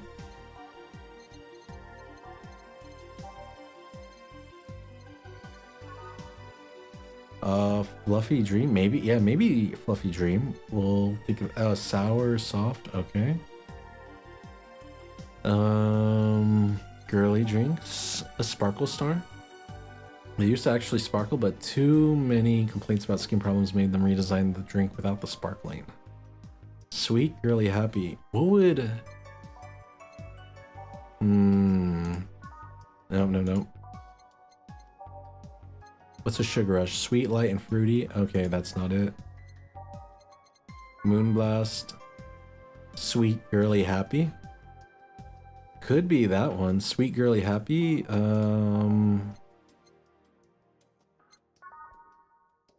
Yeah, I guess we'll go with that one. The Moonblast.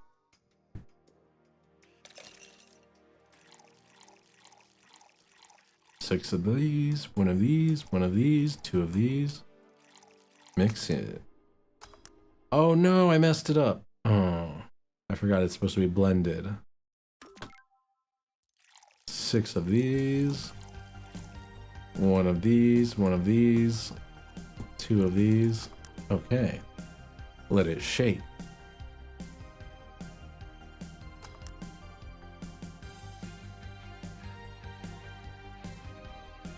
Oh, it wasn't on the rocks, I forgot. Okay, 1, 2, 3, 4, 5, 6. 1, 1, 1, 2.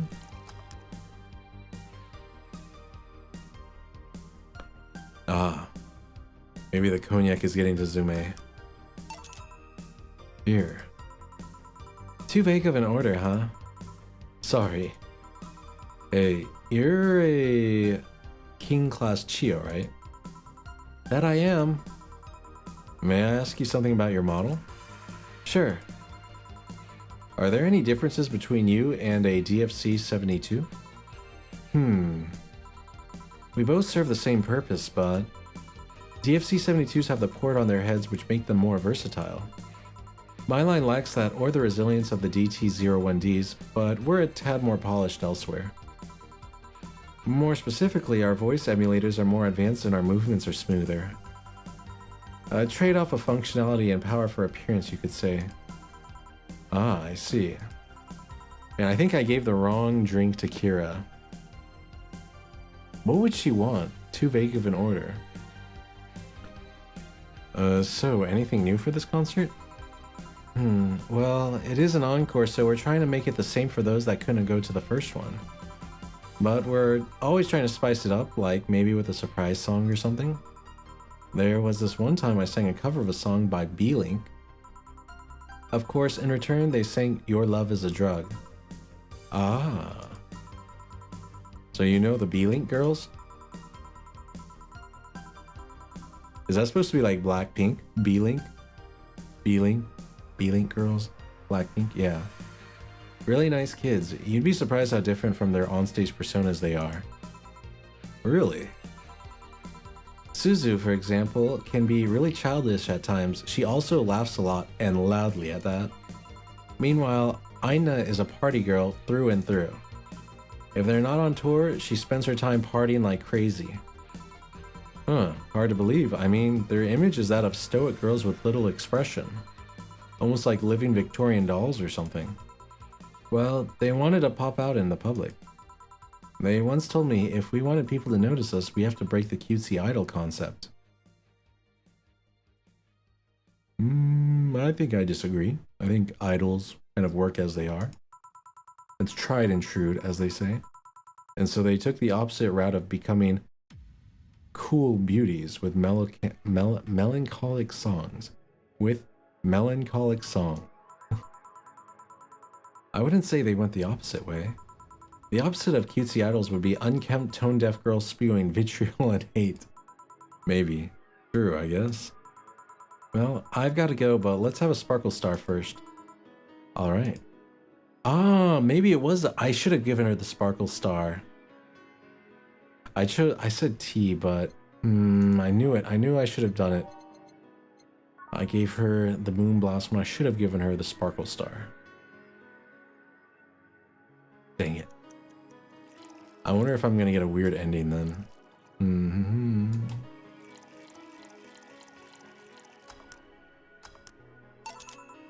Here. Sparkling. Well, it's always a pleasure, Jill. Please come again. Was it spelled B-Link? I'm playing Rivals, so I did. Yes, it was B-Link. Ooh, you're playing some Rivals. Nice. Will too. Why? Is B-Link like a play on another K-pop band? Oh, that handsome bartender. Nice to see you.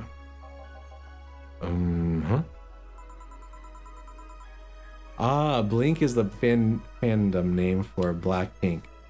That's cute. Okay, yeah, they were referencing Blackpink. Wait, this game came out in like... what was it, 2018 or something? Was Blackpink still around back then? That was like 7 years ago. Man, I feel like that'd be kind of early on into Blackpink then. They debuted 2016. Okay, so this game hopped on them early then. That's interesting. Boss, skills back. I'll take my break. All right. Well, I'm learning today. That's interesting. They've been around. I did not know that Blackpink has been around for that long. 9 years. Dang, and they're still like headliners and selling out stadiums and everything like that.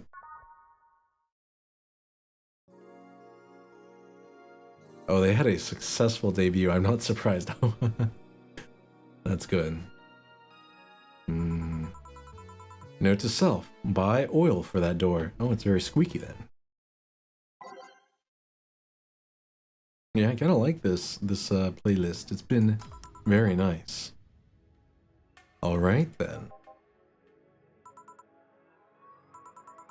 Gil, you're in my spot. Please. Oh, sorry. Also, you're cleaning one of Boss's chicken buckets. Did Boss ask you to do this? If I told you she did, would you believe me? Without a doubt. Let's go with that then. Chicken bucket. Right. Greetings. Wait, how did I make Stella sound? Kind of posh. Ah, Stella, what can I get you? I'll go with a Bleeding Jane today. A Bleeding Jane for Stella. Bleeding Jane. One of these. 3 of these. 3 of these. All blended.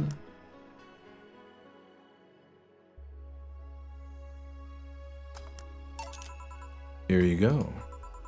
Thank you. What brought you here today? Waiting for Say? I came by myself, actually. I was in the area and stopped by to say hi. Oh.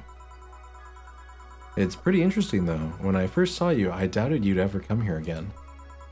Well, this place is comfortable, I must admit.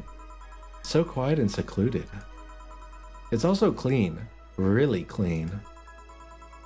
Gil is the one you can owe that to. The guy takes pride in how clean he keeps things around here. If you ever need cleaning staff, he's a nice pick. Really? He's a bit out of it today, though. I see. Hey Jill, have you heard of the new gold rush in the city? Gold rush? Everyone is paying small fortunes to get their hands on pieces of white knight suits. I think I heard or read something about that, but I'm having doubts, so probably not. In any case, how is it a gold rush? Well, the tech behind the suits was always safely guarded, but after the events at the bank... After the events at the bank, the suits were remotely shut down, breaking many of them in the process. Many units dropped their armor right there and fled when the lynchings went on.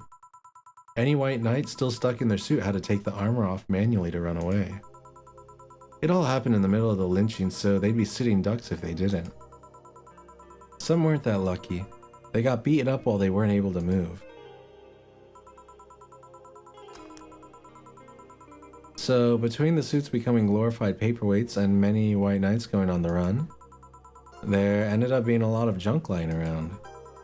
But the whole scientific community is rejoicing. They're on a race to reverse engineer the suits and take as much technology as possible from them. And of course, even single pieces of the armor fetch a high price these days.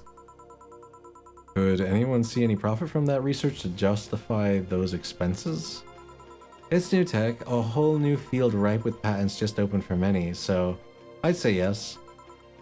That's crazy, these aren't actual real ears, they're protrusions? Huh. I mean, the BTC is literally a conglomerate built upon patents and trademarks. I can see how... There is one case though. There's this guy named Jack. He's the captain of a very unique Blitzkrieg Corps unit. Unique? The guy had a really small unit, 5 people including himself. The aesthetics of his unit's armor was heavily modded to the point that they looked like a squad of Henshin heroes. Wait, is this a reference to like Genshin Impact? Henshin heroes? Man, this game made a lot of references. And what? They looked really gaudy. But it turned out that the guy actually broke through the software and disabled the remote switch. He has one of the few, if not the only, suits of armor with the OS intact. OMFG. Wait, what's up, Bambi? Is it the Genshin Impact saying the armor looks gaudy? To say they're among the most wanted people would be an understatement. It's not a reference because Genshin came out in 2020. Wait, then what is Henshin? Henshin heroes? Hold on, let me Google this. This has to be some type of reference. Henshin hero. Oh, it's just like a movie trope. It's a superhero in which superpowered characters only have their superpowers some of the time. Like Power Rangers and stuff like that. A Henshin hero is like a person who transforms into their powered self. Ah, so basically that guy styled himself like a Power Ranger. Kamen Rider, Sailor Moon, Super Sentai, okay. Henshin means transformation or metamorphosis. Okay, I was way off. I don't know, Henshin? I immediately thought of Genshin. You know a lot about this. It's interesting, the amount of things you hear when dealing with drunk people of all kinds in the same place. It also helps to put on a front that makes people lower their guard. That should sound familiar to you. True. I like Stella, she's very nice. Even with her robotic eye, that kind of freaks me out a little bit because it spins in a circle.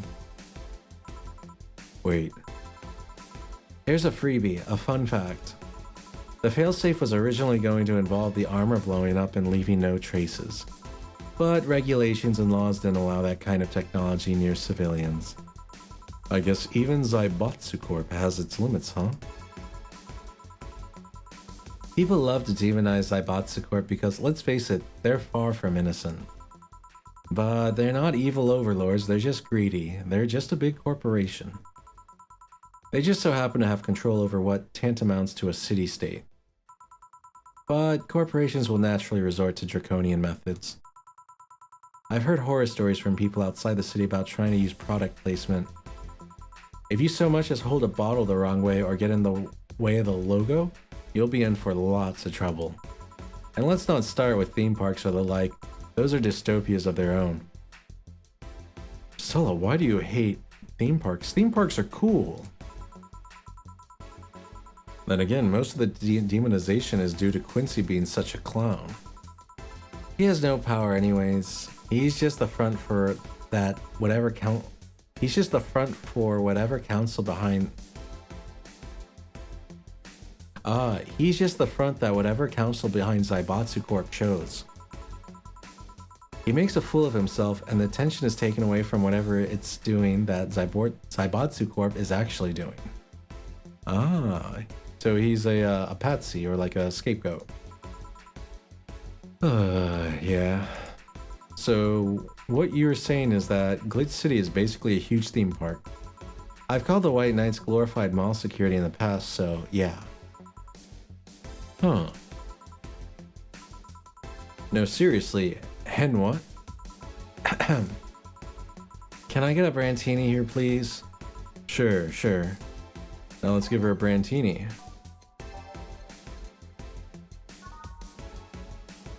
2, 3, 4, 5, 6. 2, 3. 1 aged. Here. Thanks. So I take it you're in a good mood today. Does it show? A bit. Yeah, well, I managed to nab a couple of tickets for the Kiramiki Encore concert. Nice. Oh right, as it turns out, she was just here. Again? Sorry. Again? Can't believe I just missed her. I was surprised too. I was more surprised she remembered my name though. And like last time, she was quite the graceful client. Man, so those rumors about her being really nice in person were actually true? Amazing. I mean, you always want the famous people to be nice in real life. But having such backing to that claim to hear that she's so nice to everyone? It's nice to hear, you know. In fact, many think that's what made her so famous so quickly. How she's down to earth and totally accessible, making her someone everyone wants to root for? Yeah, I think that works. You want to be relatable. Oh, I see. Yeah, I mean, I guess you don't want to feel like you're supporting crappy people. Although, to be honest, I've never put much thought into that one. Hell, half the time I have no idea who made that. I made what I used, nor do I care much. Being a nice person will take you far, though.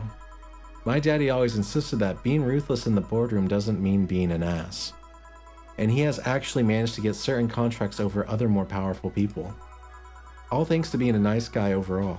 That's true. Sounds like good advice. But more importantly, Daddy? Oh, she's blushing. Do you really believe me saying she was just here that easily? Do you really believe me saying she was just here that easily? You're not the kind to lie about stuff like that, so sure. Thanks, I guess. That said, can you go to the concert so easily? What about security and the like? My dad always had a unit keeping an eye on me from a distance. And you'd be surprised at how easily I can disguise myself with just a different hairdo and a cap. I see. I wonder if I could get in the disabled line with Sei in her wounds. Although she'll probably nag me about how she doesn't need it, and we shouldn't abuse that. Hey, can you get me a classic drink? Sure. By type, we're gonna do classic.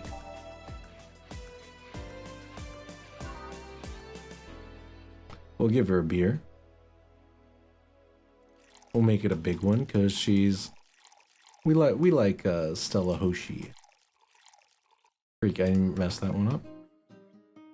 1, 2, 1, 2, 3, 4. 1, 2. 1, 2, 3, 4. 1, 2, 3, 4, 5, 6, 8. There we go. Here. Thank you. Do you have many servants around the house, Stella? I do, but they've been with us for so long, they're pretty much family. My dad has always said that if you earn someone's trust, they'll gleefully work for you and everyone wins. We even had a young gardener that left to study engineering and he actually came back. He still comes by every weekend to tend the plants. Hey Koi, welcome back. Man, that sounds nice. Let me know if you're ever in need of a job, I might find you something. Thanks for the offer. Wait. I just realized something off of the whole tech gold rush story. Something's off with the whole tech gold rush story. What would that be? Unfortunately, I have no facts to say. Hey, no worries. Just enjoy the stream then. Wouldn't all that tech be patented anyways? I get trying to crack it in the first place, but that would be true if the tech was patented in the first place. It isn't?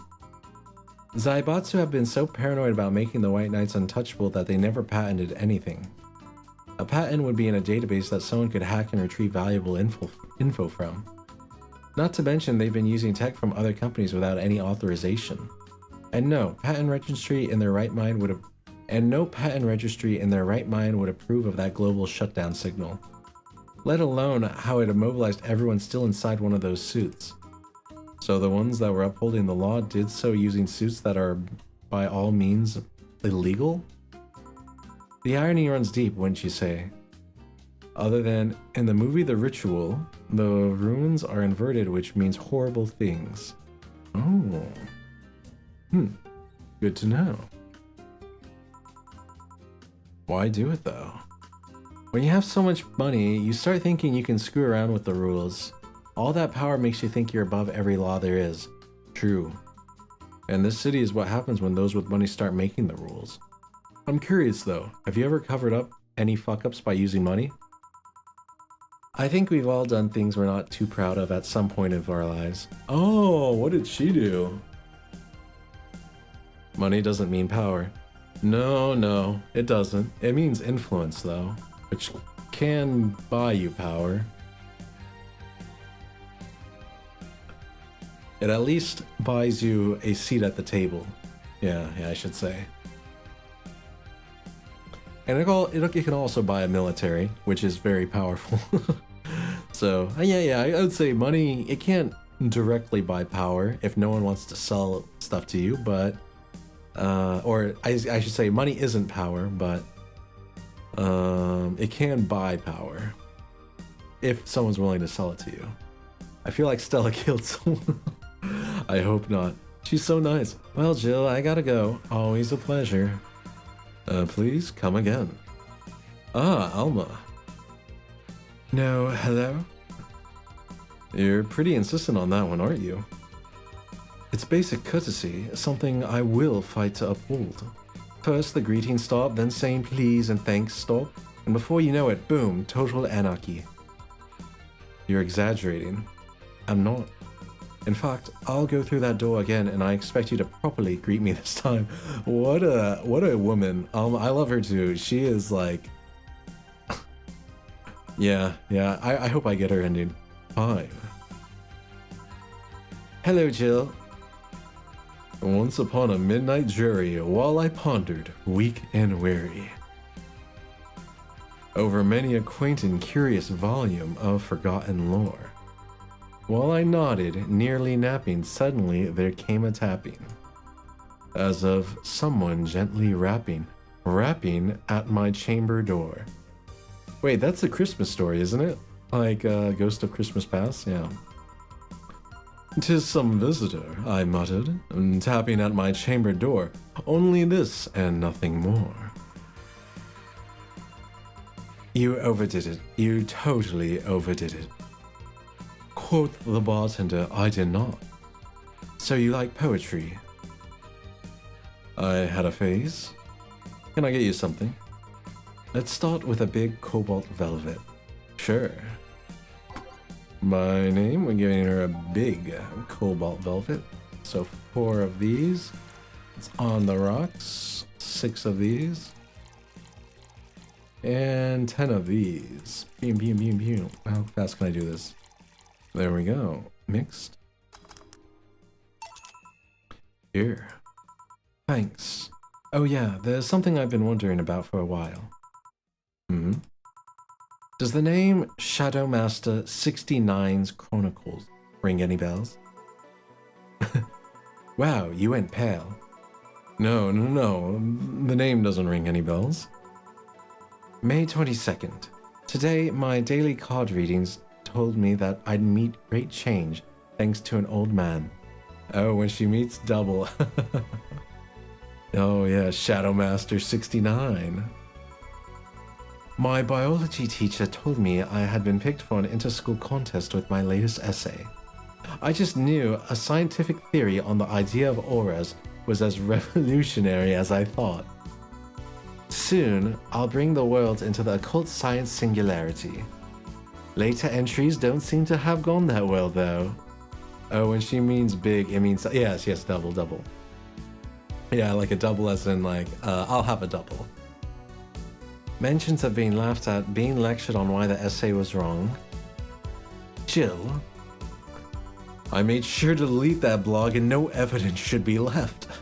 Jesus, I'm missing a whole lot of my words. Hey, it's okay. It's a Sunday night. I can think of at least 6 different sources off the top of my head that have all that stuff archived. Oh, the Wayback Machine. It's the Wayback Machine.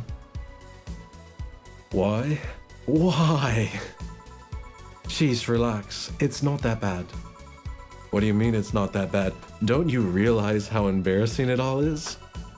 We've all been young, Jill. Relax. It's not like you're still like that nowadays. That would have been embarrassing.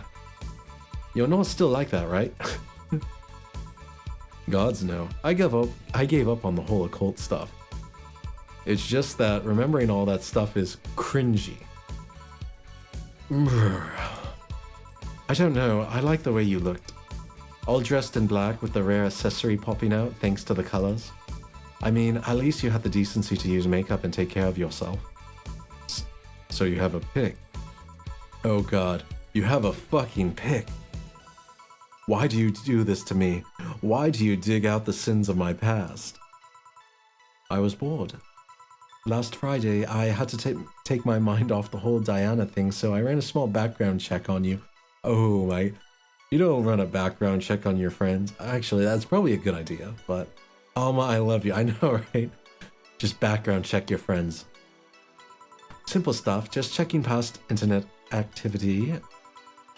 Please don't run background checks like that. You just used a search engine, you know? I didn't request documents or anything. What led you to the page? You do realize your main mail account everywhere is still the one you used back then, right? I love her. She just puts her finger up like, well, actually... Like I said, relax. You were obsessed with occultism. I wanted to kiss all the boys. And I kinda almost accomplished that in middle school, which still sort of haunts me today. Never underestimate the lengths old classmates will go to track you down. Wait, so Jill, oh my gosh, she was a, you know, promiscuous girl. She was kissing all the boys in school. Miss Stingray. Alma, Alma is not the courtesan.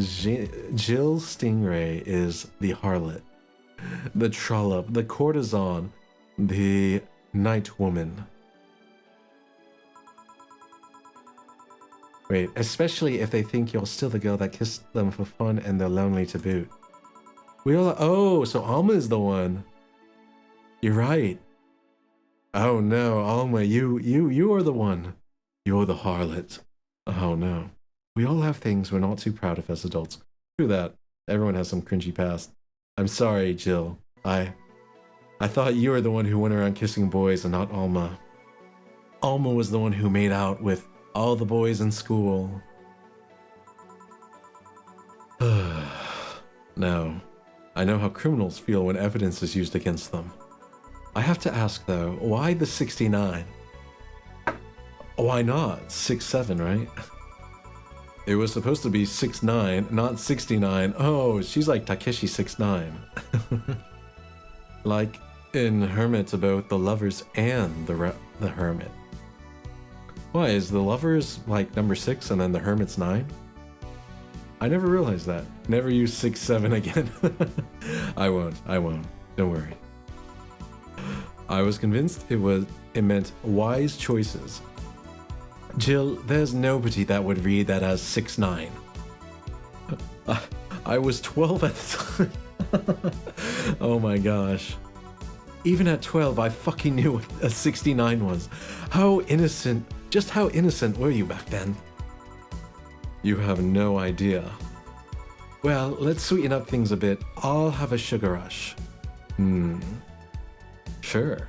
With that, I am going to take a quick break and I will be right back. If this marriage is going to work, no more 6'7". Yes, I will stop with the 6'7", don't worry.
Okay, Zume is back. Let me see. You know what joke is funnier? Madame Morrible turned it around. Wicked Witch. Ah, that is true. That is true. Ah, there we go. I am back. It's so funny. I just opened my computer and there's a picture of Power Rangers from looking up what a Henshin hero is. Man, I learned something today. All right, and I have a different cognac, Courvoisier.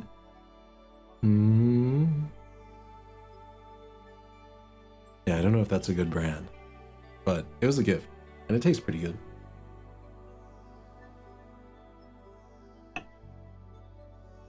Oh my gosh. Am I getting old if I like the taste of cognac now? A sugar rush. Are they trending now or something? Yeah, it must be, you know, just sugar and fruity. Sweet, light, and fruity. I wonder what drink it's kind of, supposed to be modeled after.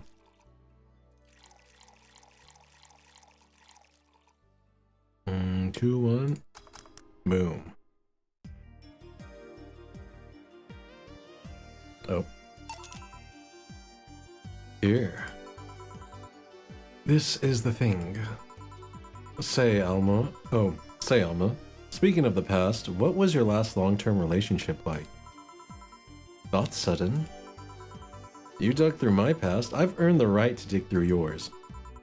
Fine. Long-lasting relationships, huh? Romantic ones, I'm guessing? Yep. Well, I've had about 4 boyfriends who I'd describe as such, that I've introduced to my family and all. But the boys you kissed do not count as boyfriends? Good to know. I guess, if you didn't introduce them into the family, yeah. The first one was in high school. I broke up with him because he cheated on me. What an idiot. Like, if he cheated on you, and you're like, you have the brains and the looks and the personality, that's a mistake.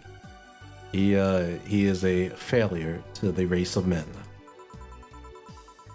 Wow, that made me sound like I was simping for Alma hard, but she is like, you know, I think Alma might be best girl in this game. I remember the other girl trying to pick a fight and me just saying, keep the fucker. The second one was during my freshman year. I broke up with him after he thought it'd be funny to punch me in the arm. Like hard? Or like was it a joke punch? He starts with a friendly hit and before you know it,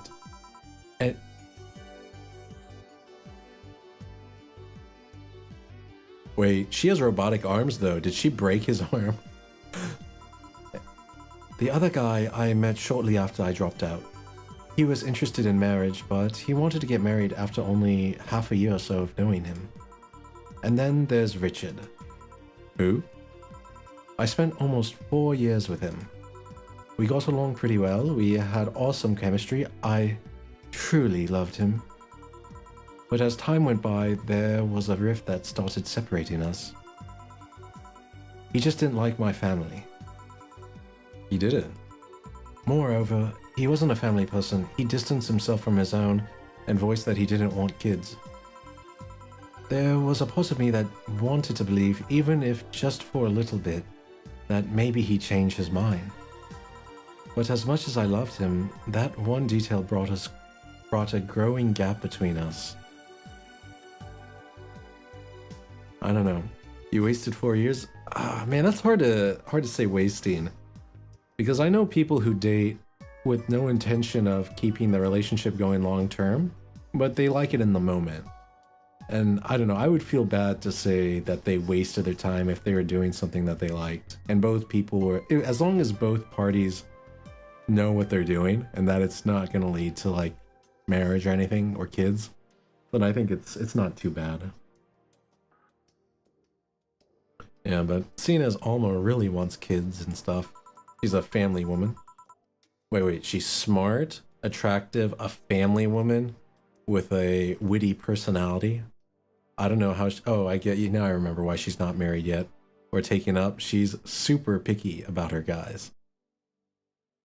And at one point I just had to break up with him. But I'm not here to depress you. Bring me a beer, will you? Sure. All right, we're gonna give you a big beer because, you know, Jill has a thing for you. 1, 2, 1, 2, 3, 4. 1, 2, 1, 2, 3, 4. 8 of these.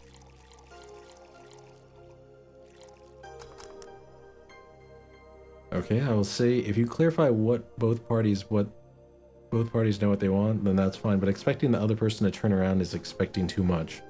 Oh, I agree. Like if one person wants kids and the other one doesn't, then I think that needs to come out sooner rather than later.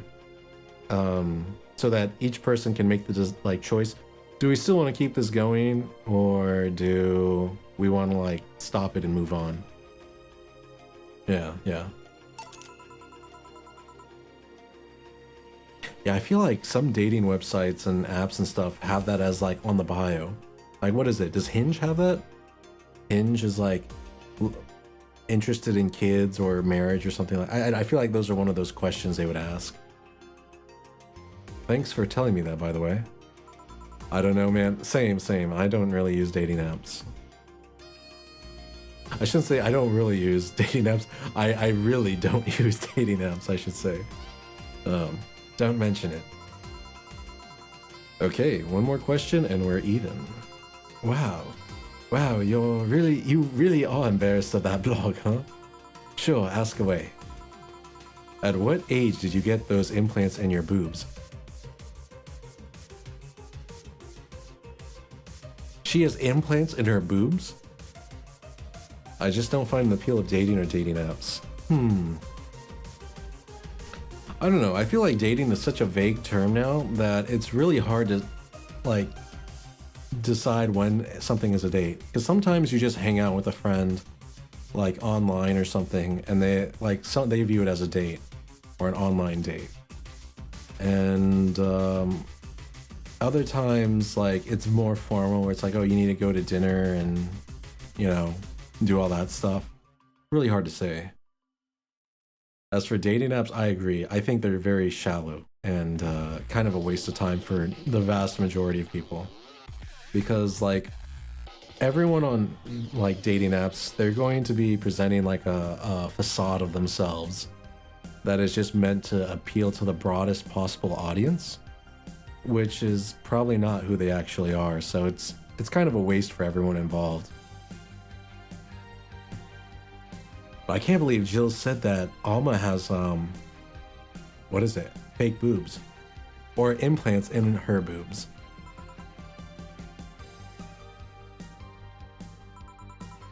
Jill, I love you and I know you're saying that in jest. But I've lived through so many rumors about me getting plastic surgery that I can't and won't take it as a joke. Why, Jill? Why would you make that joke? As such, in honoring our friendship, I'll just say this. They're real and they're spectacular. Now ask the real question before I slap you. Oh, yeah.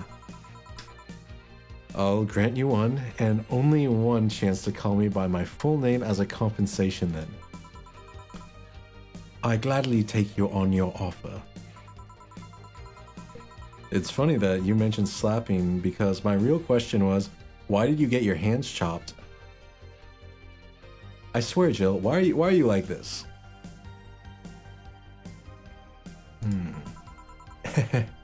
Chopped. Well, there's a couple of reasons. The first is that I spend lots of time typing, and these replacements help me avoid carpal tunnel syndrome. Oh, that's practical. There's other utilities, like how I can interface with many devices. For example, there's a tiny computer embedded in my glasses. Oh, she's got like smart glasses, like those what is it, like Meta Ray-Ban glasses that they're coming out, or they are out. And there's what is it, Veacher? I think that is a company that makes those fancy glasses. If I move my index finger, it acts like the computer's cursor. Oh, it's like an Apple headset or something. There's lots more, but there's small things that don't sound that impressive when I say it out loud. How did your family take the operation? They took it well enough, except for my mom. She freaked out for months. She even went to the hospital to ask for my hands. Oh my gosh. Get them back. I want my hands back. Now. Don't you miss them? Sometimes, but just during emotional moments. But as luck would have it, someone else has them.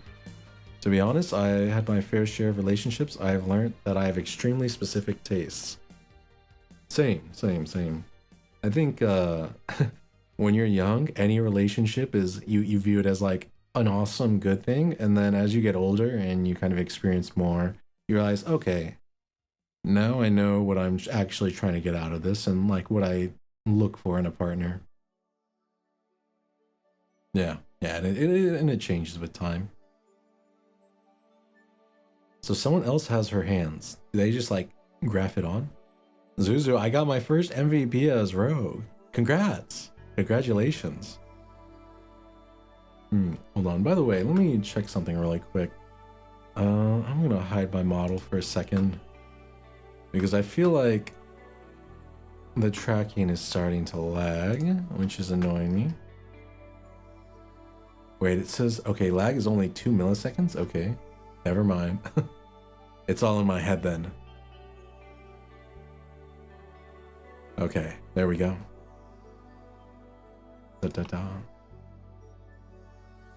Yeah, you'll be getting Lord in no time.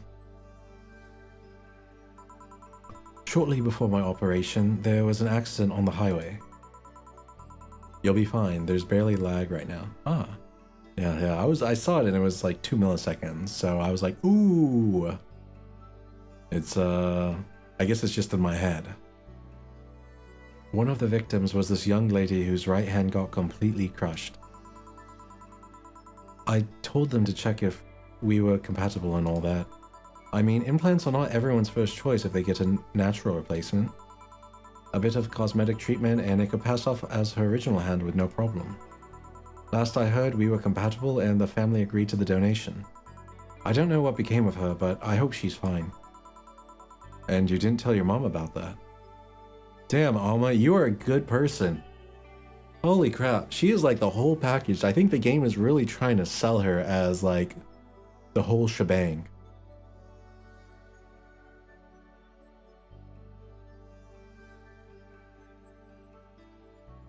And isn't Alma, yeah, Alma is a vibe. And what is Alma in Latin? Because like Alma Mater is like your mother university. What is Alma in Latin? Let me Google that. Alma in Latin meaning. It means nourishing, kind, fostering, or propitious. It is used as a feminine adjective. It's also the root for the given name Alma, carrying meanings of soul, sustenance, and care in various cultures, including Spanish, where Alma directly means soul. Ah, yeah, Koi, you had it. So in Latin, Alma means like kind and like motherly. And in Spanish, it means soul or like soulful. Or as the name, it's kind of like soulful. Ah, well, I guess she definitely, like, her name fits then. She is a very motherly, kindly sort. And you didn't tell your mom about that. I didn't want her pestering the poor girl. So, are we cool now? Are we even now? Are we? You were pretty pissed about my comment regarding your boobs. Again, I'm sorry. It sounded a lot less rude in my head. Yeah, don't worry about that. Yeah, I mean, Jill, what were you thinking? Why would you comment like, oh my gosh, her boobs are fake? Like, Jill Stingray, you slipped up. You had a chance. Yeah, don't worry about that.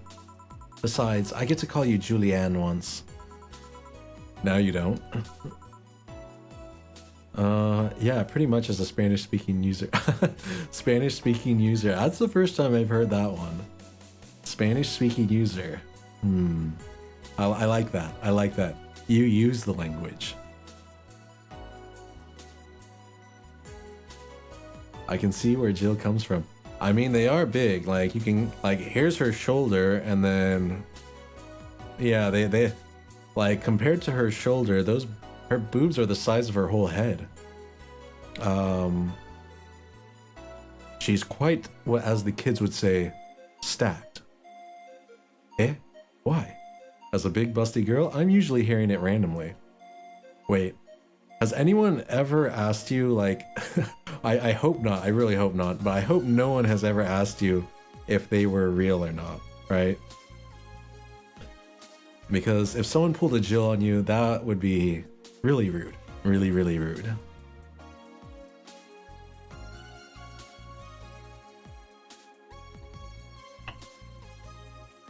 Wait, constantly? Like, people really ask that? Wow, I always wondered about my Riz. Now I am glad to know that the Zume Riz is far less cringy than other types of Riz. Or just like questioning. Like, there's some things where you're just like, you know, you don't need to ask people about it because it's kind of irrelevant, you know, unless you're dating them, eventually you're gonna see and you're gonna learn pretty quickly whether if they're real or not. And then if you're not gonna date, there's kind of no reason to ask.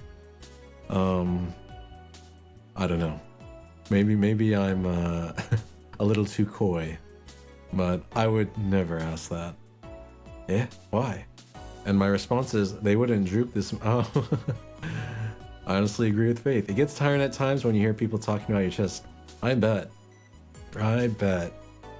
It's probably like, what's the male equivalent?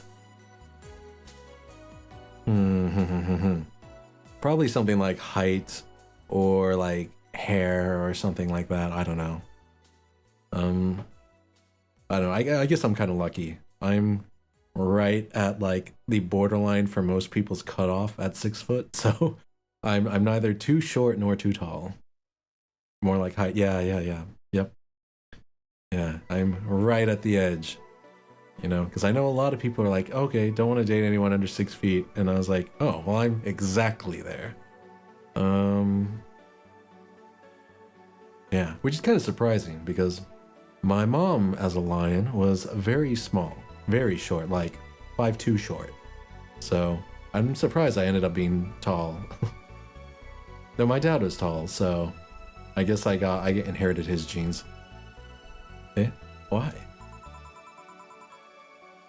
You just call me by my full name. Are you serious? One chance and only one chance, honey, and you just used it up. I can imagine saying, are you under 6? Sorry, you're really not, you're not my type. Like, damn, yeah, oh my, man. That would be horrific as a guy. I feel like, you're like, oh my gosh, you're a really nice guy, but, you know, you're 5'10", you're 2 inches just too short. That would be devastating for a guy. Oh man, I forgot, I haven't been in my bartender uniform this entire time. Yeah, that would be horrible. I feel like, I guess the short kings, they became kings because they got used to that stuff and, you know, they don't let it phase them now. But I feel like the first time you hear that, it would be rough. I would date anyone like 5'5" or taller, but holy yeah. Yeah, I know. Maybe I'm yapping too much.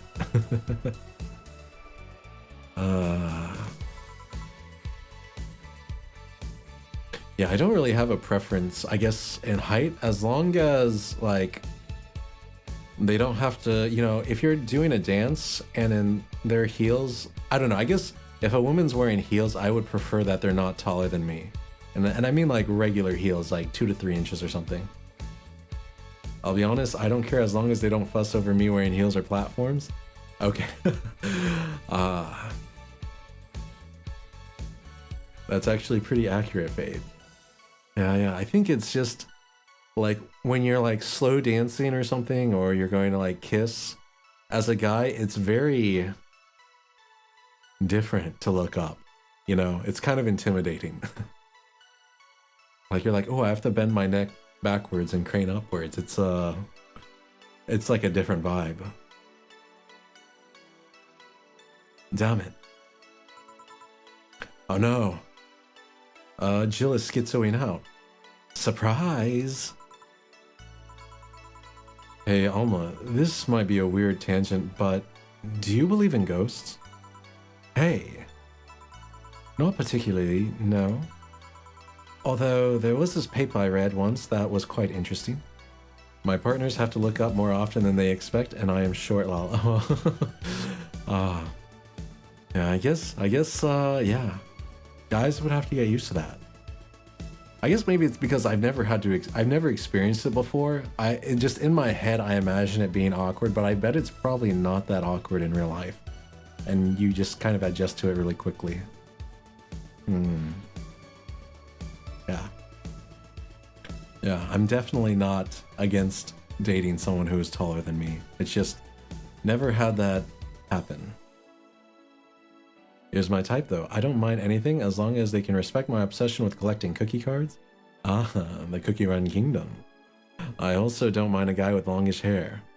Oh, I would say, do you like Eren Yeager from the last season of Attack on Titan?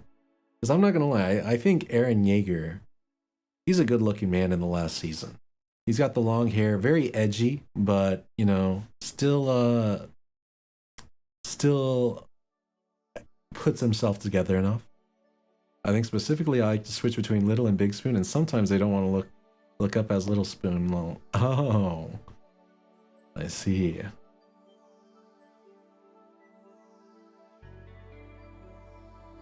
You know, maybe Zume is a bit weird in this regard, but I don't really have a preference on Big or Little Spoon. I know it's typical that guy is always Bigger Spoon or Big Spoon because they're taller, but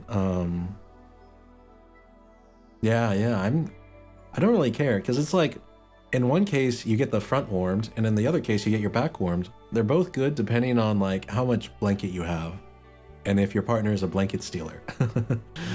Yeah. I would say Zume once dated a blanket stealer and it was crazy. Like she was so bad at stealing blankets that I would like get a spare blanket and hide it under my pillow so that when she stole the blankets and I was freezing myself off, like freezing in the morning, I would grab the blanket I kept under my pillow and then put it on me. So, I don't know. Are either of you guys blanket stealers? Blanket stealing is the worst. I can understand it though. You just have to prep for it. I don't mind Eren Yeager, although his hair is pretty nice. I don't mind if longer or shorter too. Ah. Yeah, I guess for me, height has never been a big thing.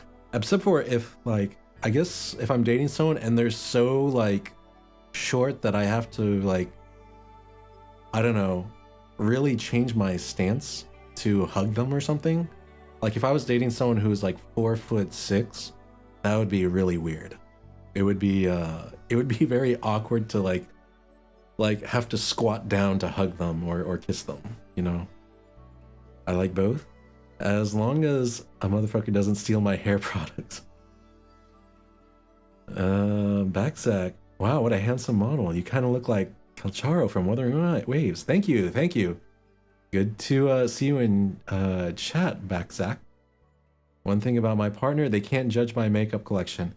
You know, compared to one of my exes, I probably wouldn't like bat an eye.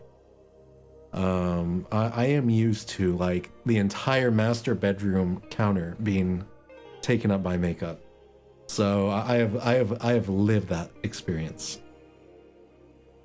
At 6'2", if she's Ariana Grande height, that might be too short for me. Oh my gosh. Oh yeah, I agree. Hello mods. Man, yeah. If she is tiny, being, you know, you're 6'2", I'm 6, or I'm 6 foot even. Yeah, if they're like 4 foot something, it's gonna be a little bit awkward. A little bit. I've never tried it. It might work, but who knows? How tall is Ariana Grande even? I don't know. I think she's really short though. I think under 5'2", 5'2" or under. Ariana Grande height. Oh, she's exactly 5'2". Oh man, I kind of guessed. Okay, 5'2" isn't that bad. I think you know.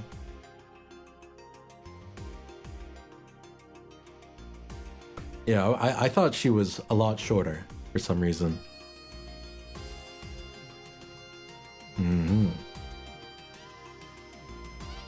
That would mean exactly a foot taller than her. No thanks. It would be a little bit awkward, but you know, you just have to do a little bit of a, you know, spread the legs and squat down a little bit when you hug her. And I mean, think about it, man, like just if you hold her at eye level, she'll be like a foot off the ground and it would look perfect for photos. Sorry, no hate, not my heartbreak. I'm sorry, I'm not a suitable candidate actually due to my hate. Oh no, oh no. What has Alma done? We started a heightist conversation in chat. Okay, back to the game. Although there was this paper I read once that was quite interesting. It proposed a scenario where nanomachine clusters would leave the body after death, and then acted as a collective hive mind through residual brainwaves. What? Like, if you have nanites in you and then you die, the nanites would like form a new body? That's pretty cool. Listen, okay, I wear heels platforms all the time. Hey, that'll work. 5'5" due to my shoes. Hey. The result would basically be an image not unlike a hologram. Of course, the hypothesis fell through because such nanomachine density is impossible in a body. Even 5% of the amount needed is enough to make the blood too dense for the heart. Oh. And it's not like brainwaves are potent enough to create those reactions. Reactions? Reactions. Still, an interesting read though. I see. Don't give me that look. It's not my fault that you convinced yourself that you're crazy. Oh my gosh. She's not crazy because the TV goes out every time she appears. Like, if the external environment changes and reacts to your apparition, then it's not an apparition. That's just real. Why am I even trying to... That's quite weird. I need to... Don't worry. It's just the Zume chat. But I think 5'3" is completely normal for women. Like, what is that in centimeters? That's like 160 something? Yeah, that's. I think that's a very normal height for women.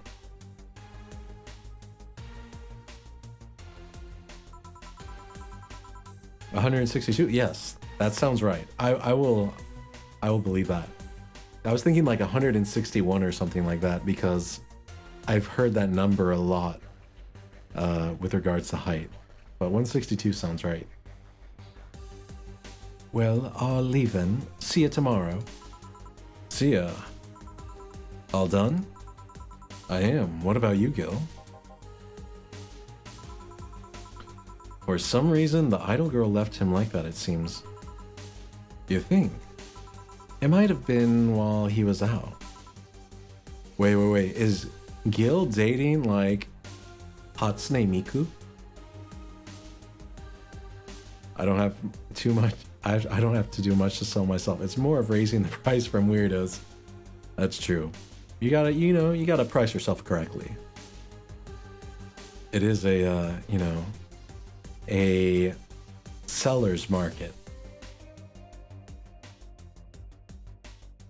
I actually enjoy having the banter. Yeah, well, that's why I like having you guys as my mods. We have really good banter, I think. True. Hey boss, you're a fan of wrestling, aren't you? I mean, you were a wrestler, so you can't make that assumption. There are a lot of people who play professional sports who don't actually enjoy watching the sport. Like, I think most NFL players don't watch football, to be honest. Because it's like, when you're doing the thing, you don't really want to watch someone else doing the thing. Unfortunately, I am 160. Hey, it's a very normal height. That's a very normal height, I think, for women. Especially if you're, like, from a Latin or Asian country, then that's very normal. I don't know. I remember when I went to Japan and I was in Shinjuku Station, I thought it was amazing that I could look over everyone. I was like, oh, I feel so tall. I can read all the signs. It's so easy. And then it was so cool because like someone asked me to read a sign for them because they were shorter, and I was like, oh, I'm useful now. Zume is useful. The average is 5'2" in the US. Okay, that sounds right. I think 5'2" is that's pretty accurate. There's a baseball player who's active right now who has basically said that he hates baseball pretty much. I believe it, man. I know, like, yeah. I think with a lot of sports and things like that, you just don't really care to watch it when it's your day job. Like, imagine you're a hacker. Are you gonna watch like a hacking championship or like professional hacking, sports hacking or something? You're probably like, nah, man, this is my daily job. I'm not gonna, I don't need to watch that unless it's for work. Back in my home country, it's 4:11. That's pretty short, but that is normal, I guess. 4:11. Yeah. Interesting heights. I was wondering, isn't wrestling fake? Hey, kayfabe doesn't make it fake. Aren't twin tails for little girls and teens with 8th grade syndrome? 8th grade what? Oh my gosh, Dana just kind of, you know, dropped a bomb on Jill saying that her twin tails are lame and for 8th graders. 8th grade what? When you get down to it, wrestling is as real as a soap opera. I mean, you don't really expect a legal lawsuit to be fixed in a ring, right? Sure, in my ideal world, you would solve legal problems through good old wrestling, but...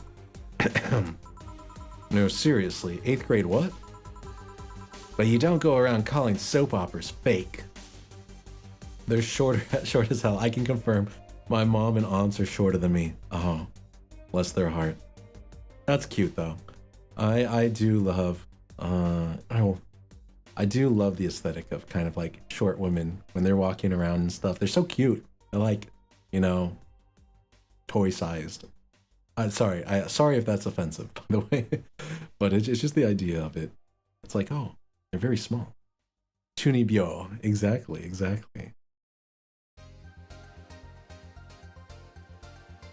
That middle school, what is it?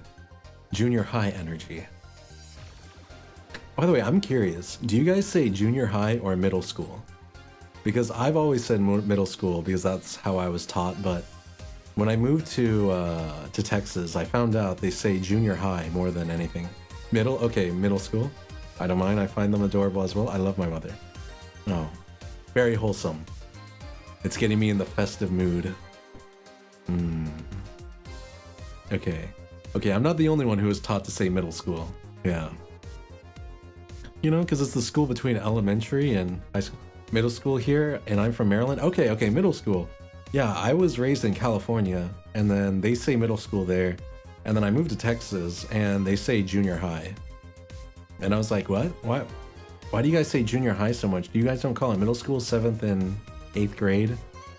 But they're also different in Texas because they put like 6th, 7th, and 8th as middle school. While in California, they only do 7th and 8th as middle school.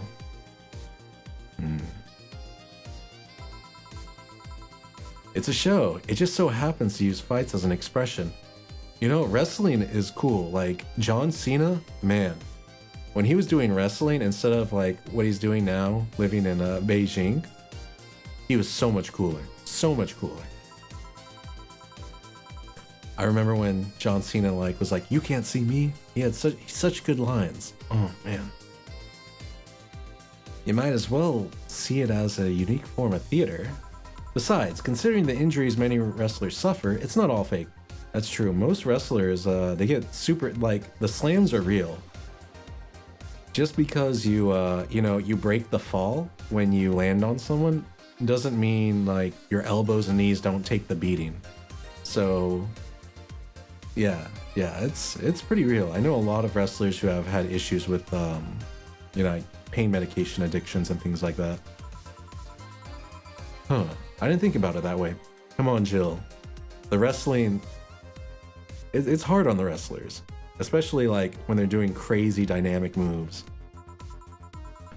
Sadly, I won't stand for anyone bad-mouthing wrestling. So now I have to go and break Gil's back to make you humble. Oh, this Dana. Oh, well, wait, what? Look at this Dana. Come here, fuckboy. Oh my gosh, Dana.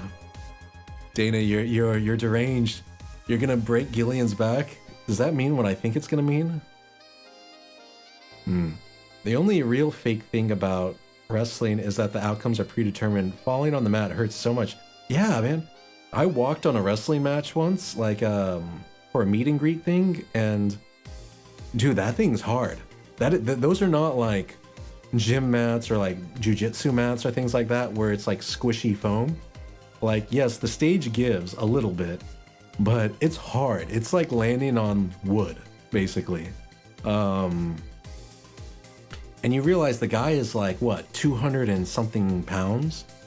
Or like 270 pounds, and he's just landing on his elbows and knees. Like, oh my gosh, that'll destroy your joints. By the way, Dana is kind of creeping me out. It's literally just a wooden board. Okay, that's what I thought. I was like, it feels just like plywood. Yeah. I don't know. I skateboarded a lot as a kid, so I know what falling on plywood feels like, you know, those days on the mini ramp. It is not comfy. It still hurts. Jiu-jitsu mats are soft, but they still hurt when you're being slammed. They do. It's very easy to get the wind knocked out of you. Like if you ever do like wrestling training at a jiu-jitsu gym or MMA gym, when they teach you how to do like double leg takedowns and stuff, oh my gosh, you're definitely going to get the wind knocked out of you a bunch. Fuck boy. Oh, poor Gillian. He's being molested by Dana. It hurts like a bitch. It does. It does. Yeah. That's funny. Bringing back fond memories of my time at an MMA gym. Yes. Zume the Lion once trained MMA and got laid out a bunch. What you do when you're training MMA. You're gonna get punched in the face and choked out and stuff quite often. But it made me into who I am today, so all worth it. 8th grade what? Who would have thought we'd get a bona fide idol in the bar? Heck yeah, I'm loaded 2,000 bucks. You were charged with $10,000 for your rent. Have a nice day. $10,000 for rent? What is that, modern day Manhattan? Jill will have a roof on her head for another month. The sense of relief will make sure she focuses at work. Have a nice day. We have a roof over our head for another month. Yay! I don't even see her. Her cat is just like a lump right there now.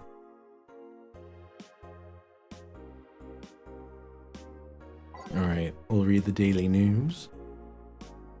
New Lilim regulations.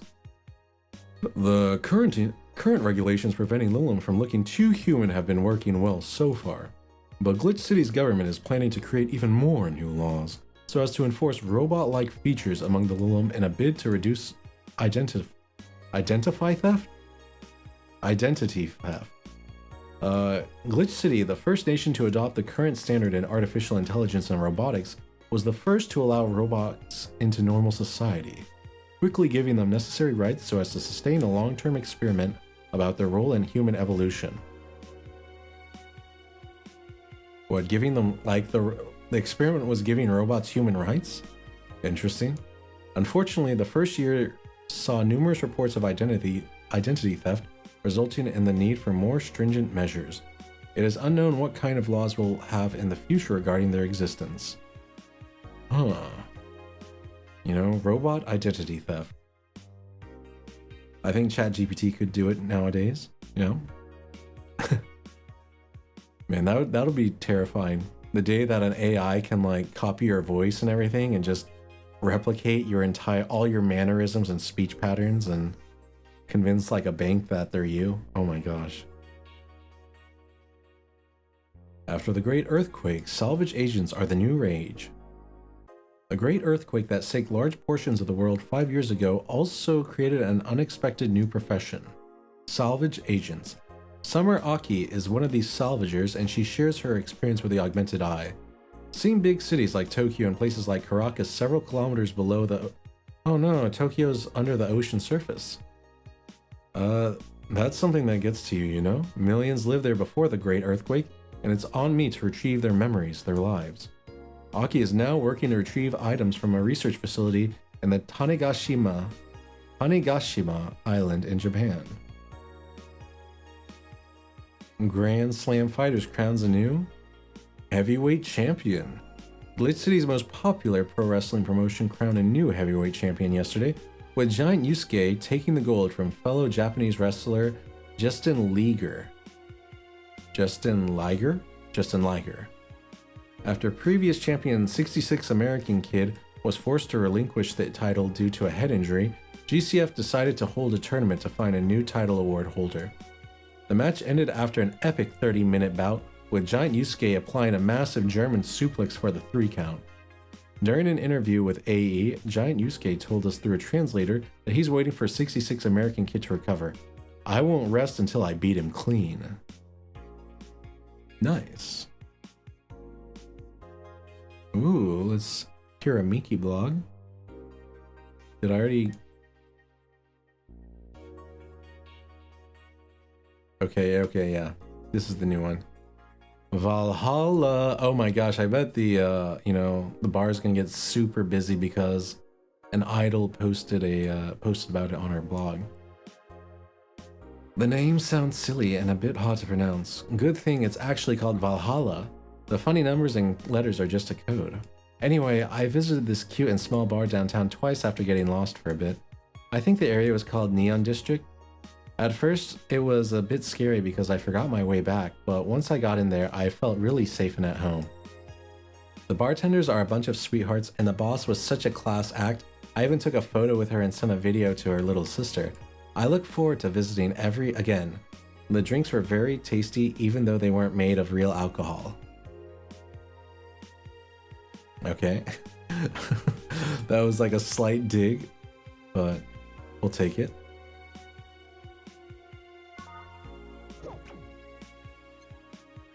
I don't know if I want the bar to suddenly become a fan tourism hotspot. It's happening. Streamer Chan's coming back, and she's going to be talking about her nudes Friday, December 30th.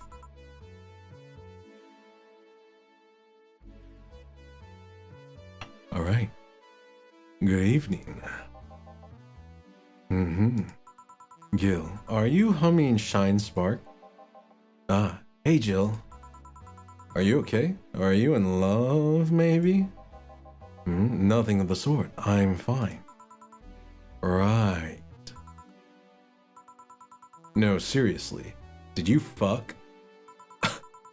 What is this, Jill? What do you do? Do you go up to your coworkers? I can't even speak straight. Do you go up to your coworkers and you're just like, oh, you're in a good mood? Did you fuck? My gosh. Jill.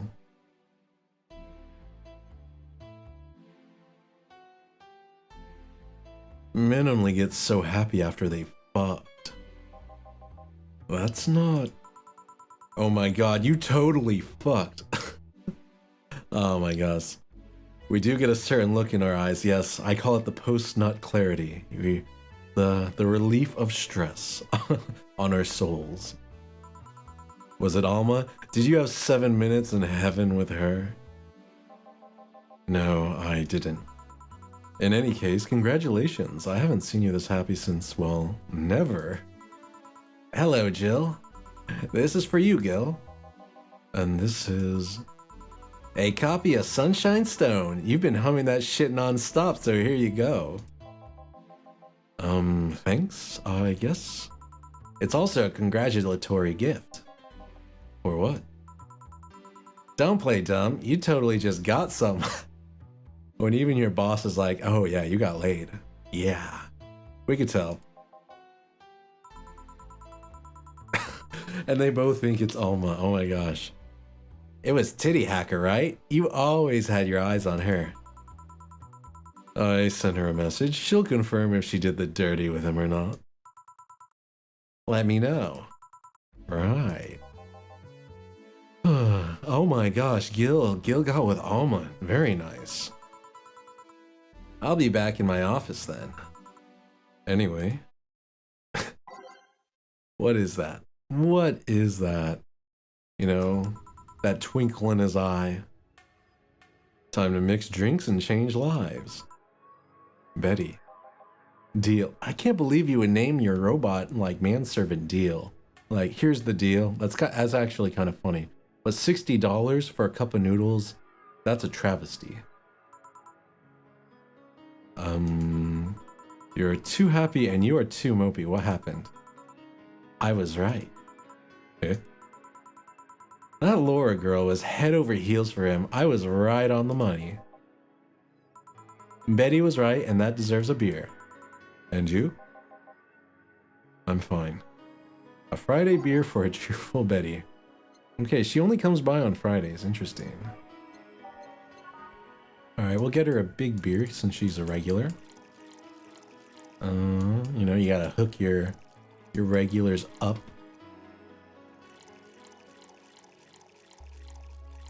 Yeah, that's 8. Wait, did I mess it up? Oh, I did 2, dang it. Oh, well, I guess I'm not getting the perfect service bonus. Alright, 8 of these. No, okay. Alright. 1, 2. Ichi, ni, san, yon. Ichi, ni. Ichi, ni, san, yon. Ichi, ni, san, yon, go, roku. 7, 8. Oh my gosh, I kind of completely brain farted there. There we go. There's the double beer. For the occasion. Alright. So the girl was actually infatuated with him. You should have seen her screaming from the top of her lungs that she liked him. And him just standing there thinking, oh, Mr. Brobato, you need to, you know, show some affection. Just like that. In retrospect, it was a tad too cliched for my taste. Brr. Still, I knew she liked him. I was right. He doesn't seem particularly happy. He never is. Unlike your coworker, holy shit, did he fuck? Yeah, Gil fucked. You're making it too obvious, Gil. But I did love my time in BJJ. Yeah, dude. I love jiu-jitsu. It's very chill. Of all, like, especially if you're starting on the ground and you don't have to do like a takedown, BJJ is very chill. As long as you know when to tap out. How? That beaming face is unmistakable. The face of a guy that got some and enjoyed every moment. Back to Deal though. Like I said, he seems lost in thought. Victories like these are few and far between. Let me enjoy myself. I'll join back once I have the time to. And for me, like, BJJ gyms are so expensive. It's like $180 a month, $200 a month. I'm just like, man, why are you guys so expensive when like a regular gym membership is like $30, $40? I don't know. 160 a month for real. Yeah, it is really expensive. Like, unless you're committing, I think, to more than 3 days a week, it's pretty hard to justify the cost, in my opinion. At least once you get to like a blue belt or something, then you can be like, okay, I have reasonable skills for self-defense. Main reason I quit. Same. That, and I also moved away from my old gym. Victor? Okay, wait, I read this. Can I get something non-alcoholic here? That's not how you drown your sorrows, piece of scrap. Betty, why are you so abusive? I'll have a bloom light. Dang, she's already on her second drink? Okay. I need a bloom light and something non-alcoholic. Ichi, ni, san, yon. Ichi ni. Ichi, ni, san. Aged on the rocks, mixed. And then we're going by type, we're doing a soft drink. Wait. They don't have soft drinks? Soft, soft, soft, soft, soft. 1, 2, 3, 4, 1. Aged. Here. He's a clanker. I know, he's a clinker that doesn't like alcohol. Thanks. Same. Celebrate all you want, but I'm freaking out here. I know nothing about relationships. I have no idea what to do. Well, for starters, what do you think, Jill? Me? He's a clanker? Oh, not a clanker. That's true. He's a clanker. He's the good one. He's, you know, he's not trying to scam us or steal our money. He's a good robot. That is basically her manservant. In this weird, abusive pairing. We're learning. We are. Me? Her? Betty, I've seen a few of your relationships, remember? Aside from Veronica, there's Angela, Pamela, Sandra, Rita, Monica, Erica, Tina, Mary, and Jessica. Or should I say, didn't share the bed sheets, snores like a pig, cold feet, shampoo waster, chocolate addict, too religious, fan of the wrong rugby team, teetotaler. How is she a teetotaler if she's getting drunk right now? She literally just had a beer. She's not a teetotaler. And choose with the mouth open. Dang, he just roasted her. What do you think, Jill?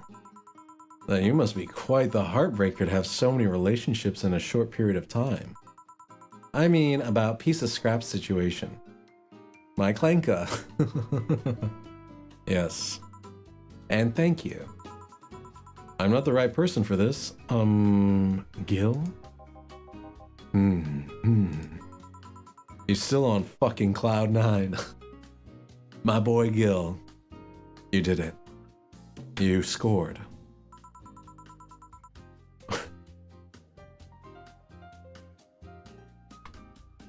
Or is it fucking in cloud 9? Yeah, right? Yeah, Gil? Is that what you were doing? Huh? Okay. Enough of that. Sigh. My boy Gil no longer in the trenches. I know. He was dying of thirst and now his throat has been parched. His thirst has been quenched.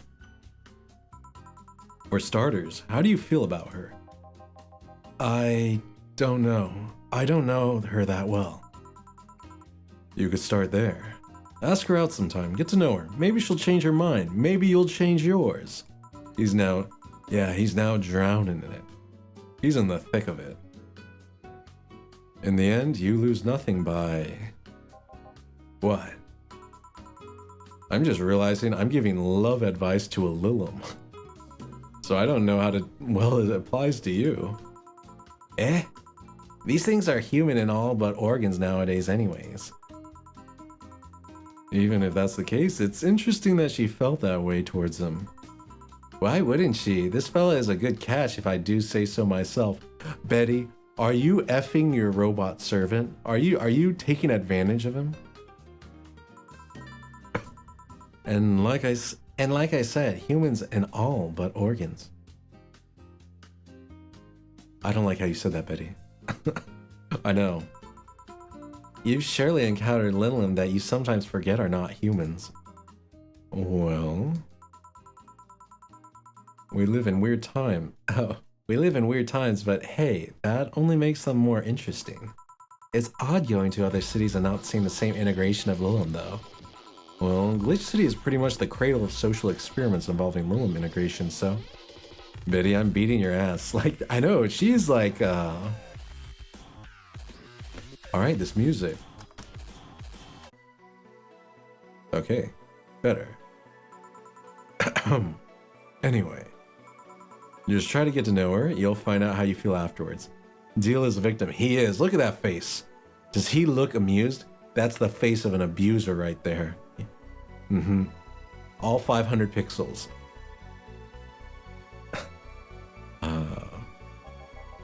Yeah, I think I'll try that. It's quite the uninspired advice if you ask me. Anything else? Let's commemorate the occasion with a piano man and a piano woman. Now I need to serve a piano man and a piano woman. On the rocks? Ichi ni san yong go. Ichi ni san yong go. Ichi ni san. Boom. We got it. Piano woman. Aged. Ichi ni san yong go. Oh shoot, wait, no, that's 5, yeah. Ichi ni san yong go. Ichi ni san. Ichi ni san. Boom. Petition Belly to be injected lethally. Hey. You know, she might be a Klenka abuser, but she's okay. She pays and tips well. Here. And now we reach a stalemate.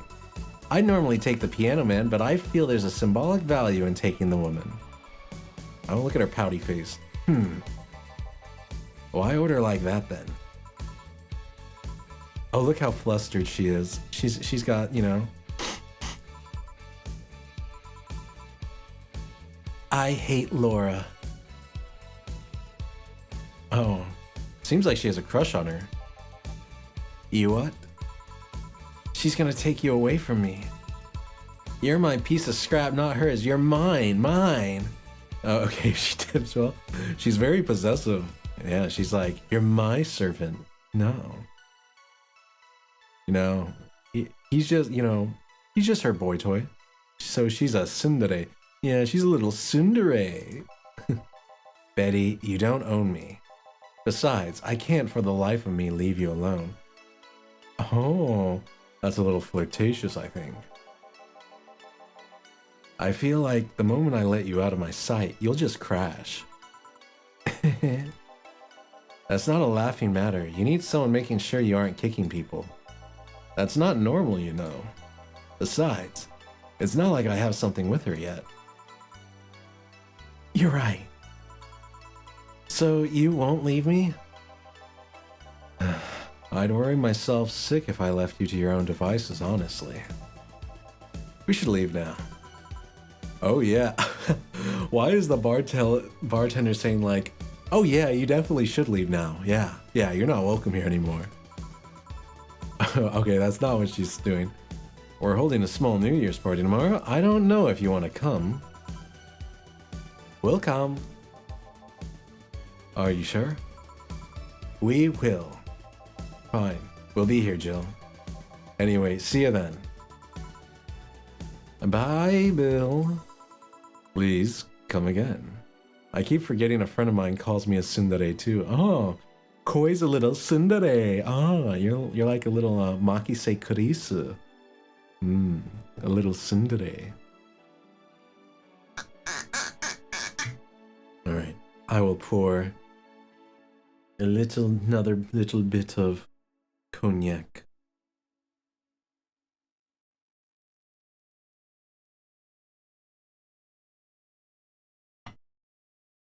Zavio, do not start right now. He only has the right to call me that. Oh, you're feeling a little sinsun. Okay. I won't call you a tsundere. I'll just say you're being a little sun. A little chilly. I don't know. I out of all the dure archetypes, I think tsundere and kudere and dere, those three are by far the best. Okay. I do like a good dere though. Dere. Yeah.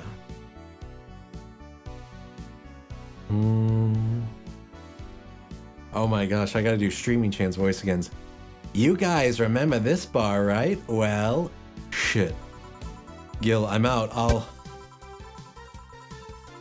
Anyone going to Kira Miku concert? 8888888. Anyone going to the Miku Encore concert?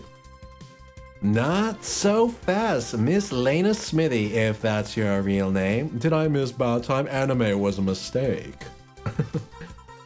Fuck. Did I miss bath time? I went to the Augmented Eye looking for you, and what did I find out? Lena's Smithy is not a person. It's just the collective nickname everyone uses when writing crap. Oh my gosh, Streaming Chan, I can't handle you right now. Why lie to me like that? Well, no matter.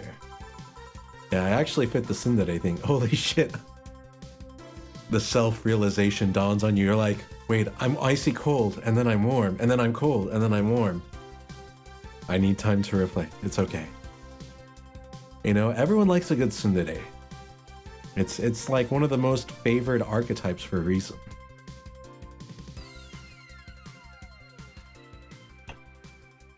Night's young. Give me something nasty like last time, will you? Something... She wants something nasty again.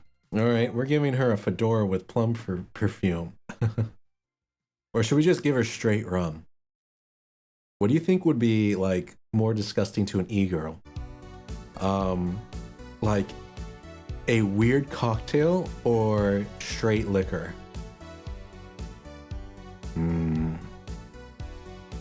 I think a fedora is more, like, disgusting to an e-girl, so I'll pick that. We're going with it.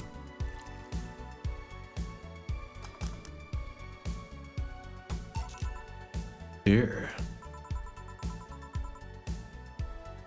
This is not what I wanted. Sip. Are you even trying, bartender? Oh. Oh my gosh, Streaming Chan. I just gave you a pre-made. Okay, maybe I should have gone straight liquor. Sip or talk, not both. And now it's time for me to be a nice person and give you something nice. Eh? It's the second time I'm here, so it's only natural you get your own copy of my theme song. No, thank you. Don't be shy, let me give you one. I mean it, no thank you. Well, too late, it's already in your player. I can't... How in the ever-living fuck did you do it? Magic! Ah, kawaii desu ne. Look at that. Oh, I'm streaming Chan now. Magic! Hold up. I'm taking a quiz. Okay.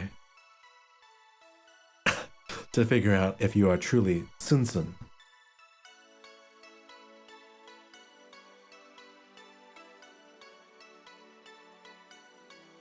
Don't worry. Zume is more of like... What would you call someone who starts very nice and then... You know, just becomes more and more like, okay, yeah, over time. Indeed. That's bullshit, as Jill says. Video editing magic. Did you just hack into the music player? Let's move on, shall we? Oh, yeah, whatever. Hey, weren't there dogs? Hey girl, you probably have your dogs out. Last time you talked about this place like it was this zany haven of sorts, but I see the same shit. Seriously, no decorations or anything of the like? Good question, where are the dogs? I either haven't paid enough attention to their arrival or they haven't come. Idols, newspaper managers, talking dogs, and yet this is the same old bar like last time. I might sue you for fake advertising, you know? Kudere? You got kudere? Oh man, I like kuderes. Because they're so, like, flat in their delivery. They're so chill. I mean, yeah, you can't get more chill than a kudere. I can't think of, the one that I'm thinking of, I can't think of her name, but I'm thinking of, like, if you know the anime Shimoneta, there is a girl with green hair that, I can't believe I'm mentioning Shimoneta on stream, but a girl with green hair with a lab coat who is like a sciencey kudere, and she says the most out-of-pocket stuff, but it's so funny because she's so nonchalant about how she says it. No, you are a kudere. I'm a kudere. Ah, why? Because I'm just chill, and then I say something out of pocket and it's warm and lovey and dovey. I don't know. Maybe, yeah. I should do that. I should take a dere like quiz sometime. See which one. Pretty much. Yeah, that sounds right. Ah, that's good to know. Zume the kudere. I do like the sound of that. Zume the kudere. Now that I think about it, maybe boss just donated money to this Sira thing. And then tricked the dog into coming here as a part-timer for kicks. Oh well, anything interesting lately? I mean, it's not like I missed them, but they should at least show their faces. Hello? Hello, fellow youngsters. Welcome to the stream. Actually, you should also take the quiz. Link it to me and I'll take it really quick.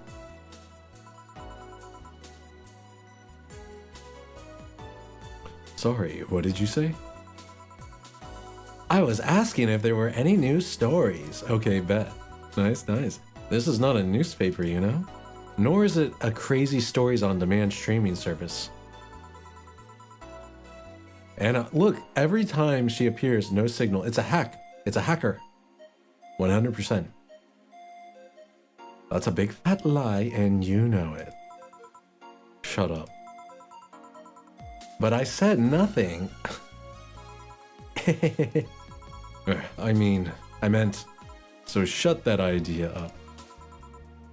Yeah, that. Yeah, that. Okay, I got a message. Let me check it out.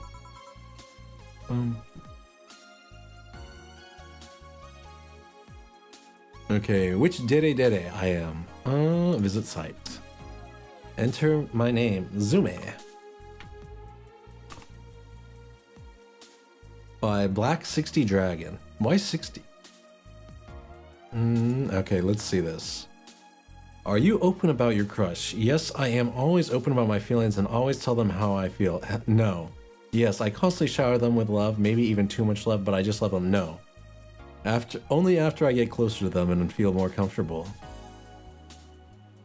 I don't know. Maybe. Only when we're alone together. Maybe. Only if they can't hear me. No, sometimes I'm open about my crush. I try really hard to be open, but the words just don't come out. No, I don't try that hard to be open. Crush? What? I don't have a crush. Yes, but only when I'm not embarrassed. I think that's the one. Yes, but only when I'm not embarrassed. I don't have the energy to confess. No, they better ask me out. I don't need a crush. I tell them anything if it gets me what I want.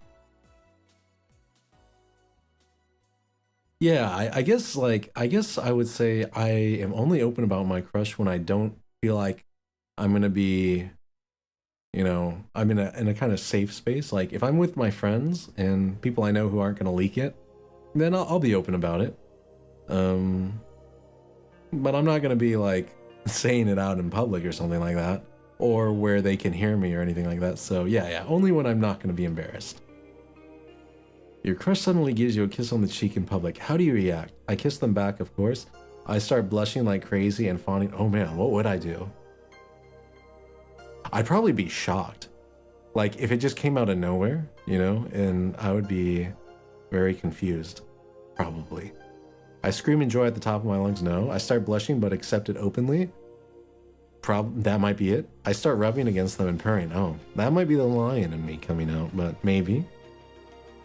I feel a sudden desire to mess with them back. I ask them to please spank me too. Oh my gosh, that's down bad. I try to escalate the kiss into something more lewd.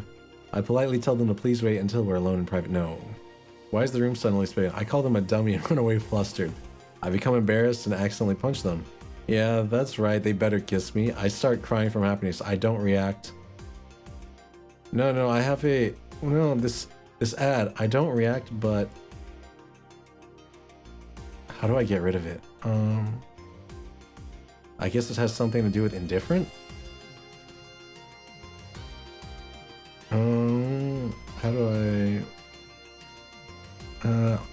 gosh, I can't close the ad.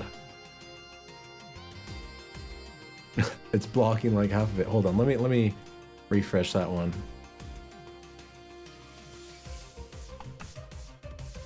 Okay, yes, I said yes, but only when I'm embarrassed.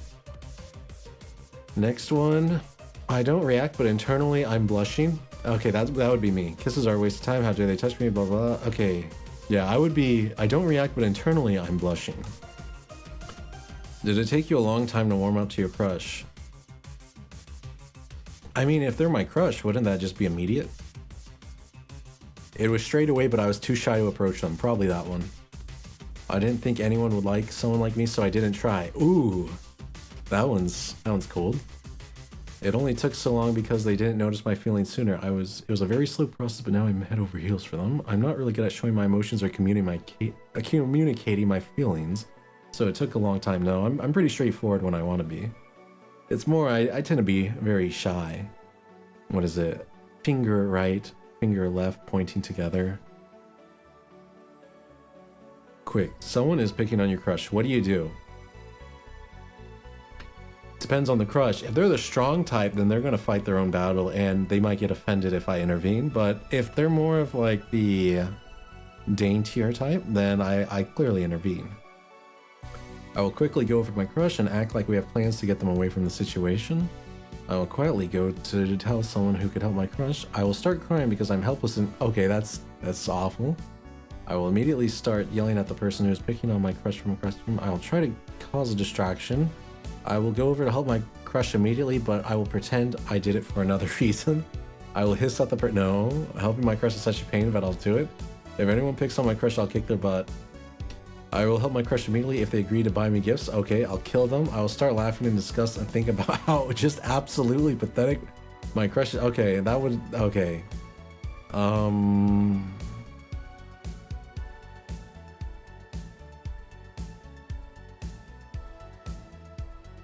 I guess I would scold the person who's picking on my crush. I'd be pretty direct about it. Someone else is flirting with your crush. How do you react? How do you think react?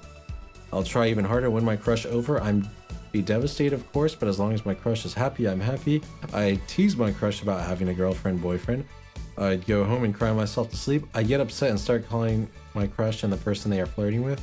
Start name calling my crush. I get upset at myself for not having the courage to tell my crush. Oh. I guess that, yeah. What would I do? If I haven't already confessed to my crush and they're flirting with someone, I guess I would probably get dejected and be like, I guess she likes someone else.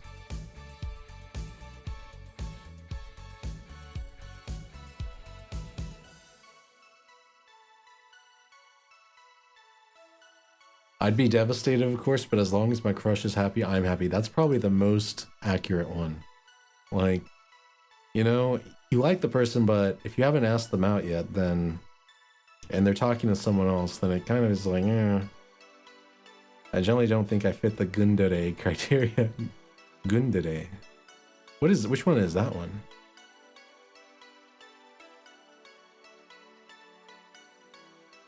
Speaking of flirting, how do you flirt with your crush? I try everything I can to make them feel loved. I'm very straightforward and immediately confess to them. By blushing and admire. No. I immediately. Okay, this is a yandere for sure. I try to build them a harem. I shout that I'm in love with them at the top of my lungs. I hand them a leash and ask them to be my master. I can't be serious. What the heck? I flirt by calling them a cutie in language that I'm way too shy to do it. I can only become flirty when I'm drunk. Flirt? Why would I flirt with that dummy? I tell them if they have time to flirt, they have time to go around 100 laps. I guess, yeah, I try to become close friends with them and slowly build a relationship. I guess that's my flirtiness. An anime manga character trope for a drill sergeant type who is strict, harsh, and verbally abusive. Koi, are you hiding something from me? Towards their love interest to hide deep affection, eventually softening to reveal a loving dede side, blending military discipline with romantic tenderness. It combines gun with tsundere. What's your general mood like when you're with your crush? Anxious. Probably anxious. I just get so nervous around them that it makes me act all stuck. No. I am very lewd around them. No. I'm a lot more talkative than I usually am, probably.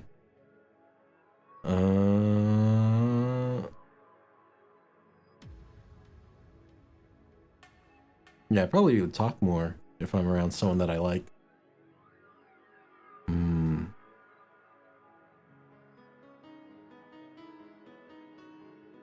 What's your general mood like when you're not with your crush?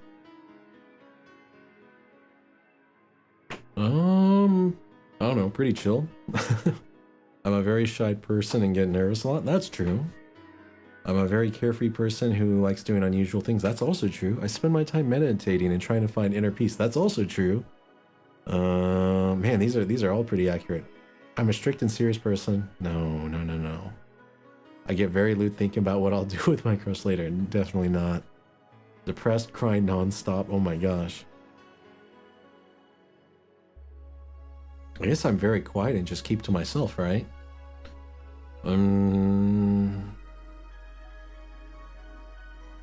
Hard to say, hard to say.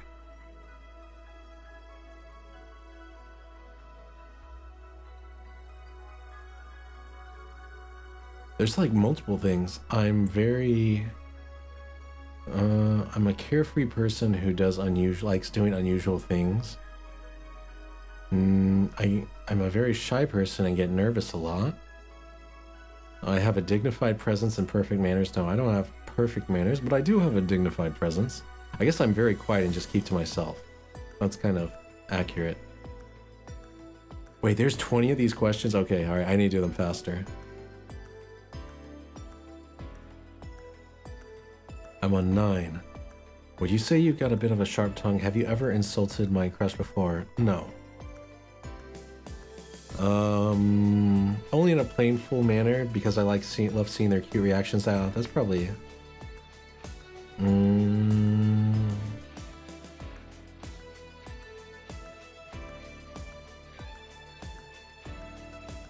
Yeah, maybe only in a playful manner.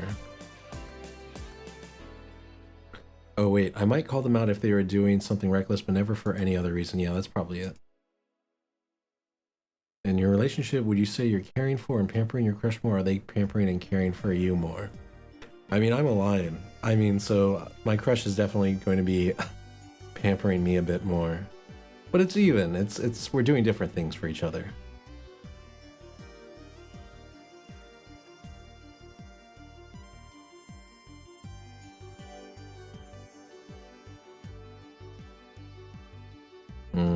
I'm retaking the quiz because I do not see myself as this character.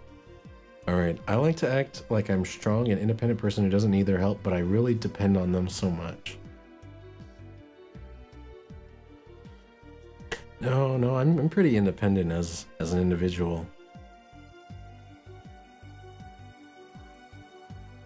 Okay, I would say even Stevens. We look after each other evenly.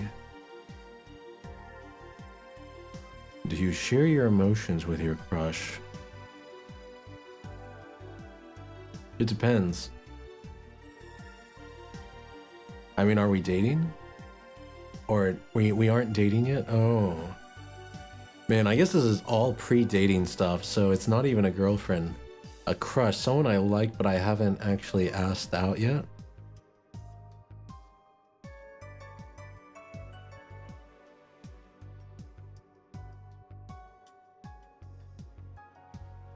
I guess I keep my emotions under check at all times, but I am not afraid to show them when I desire to. What's the first impression someone would get after meeting you? Oh, this is probably a better one for you to answer.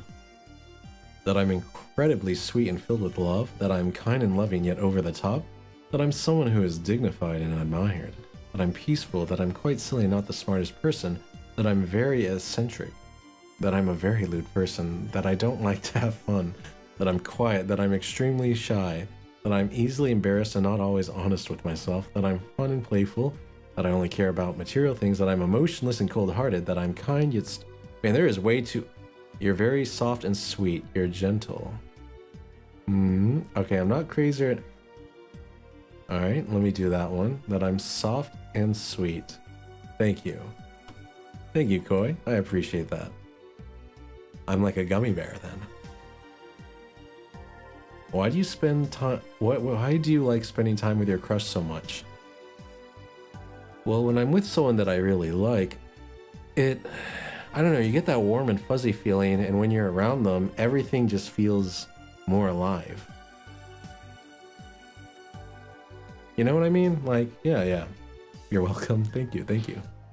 But yeah, what's that feeling called? When you're around someone you like, it's like time flies. It helps you, it makes you feel good. Which one would that be? Because I just love to make them happy and they make me feel happy too. Yeah, that's pretty much me, I think.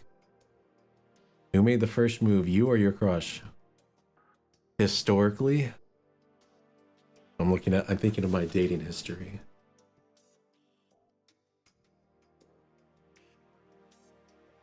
Ooh, yeah. I would say most of the times I made the move, but it was kind of like an accidental first move, so it's kind of not intentional. What's your idea for a perfect romantic date? Absolutely anything. Something quiet and relaxed, like watching the sunset or something.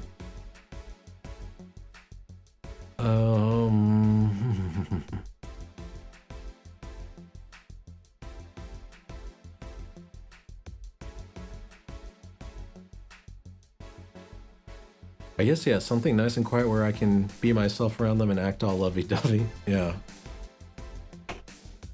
Okay, do you have any violent tendencies or urges? Yeah, I am a lion.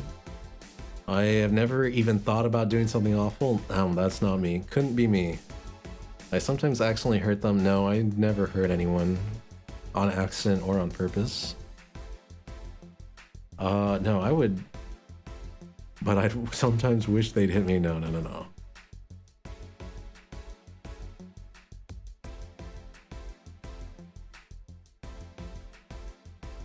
Yeah, I guess I've never even thought about hitting like a girlfriend or anything like that. So I guess that is me. That would be like, sure, people have fights and they get angry, but it's never come to even to my mind to like hit someone. That's yeah. Okay, we'll go with that. Streaming Chan is low-key insane. She is low-key insane. Are you an extrovert, introvert, or ambivert? I'm probably an ambivert. I don't know. I'd like to think of myself as an introvert who has learned the ability to feign extroversion. But I do need I like socializing sometimes, but yeah, I'll go with the ambivert. What in the hell? Since when did it double? Oh, the chat message. Don't worry about it. Are you confident in yourself? Yes, I carry myself with much confidence. I never get nervous or doubt myself. Couldn't be me. I'm not the most confident myself, but I can carry myself without any problems. No, I am very unconfident. I would say I'm in the middle. I'm not like an anxious wreck, but I'm also not like walking around with a ton of swagger. I would also ask, what's my first impression, Zume? Okay, hold on. Let me change this song. There we go. First impression. I would say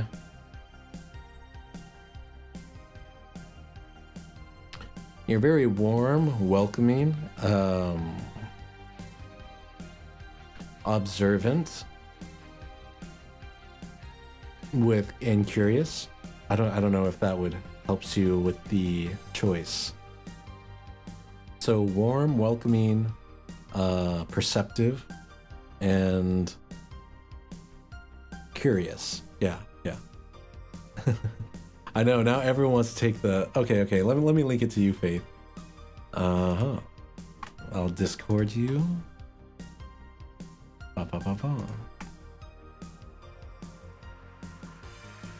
Have Have you ever denied your feelings for your crush? Oh my gosh, yes.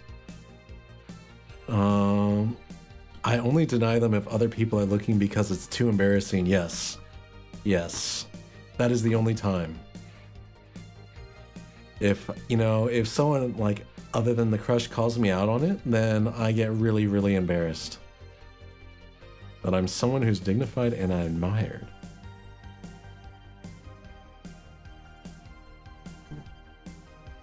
Is that the correct option? I'm not sure about dignified and admired, but is there one where it's like warm and welcoming? Because I think that would be more accurate.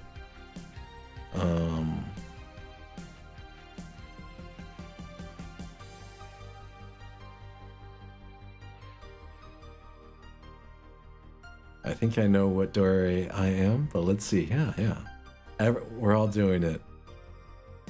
Lastly, how did you change after spending time with your love interest?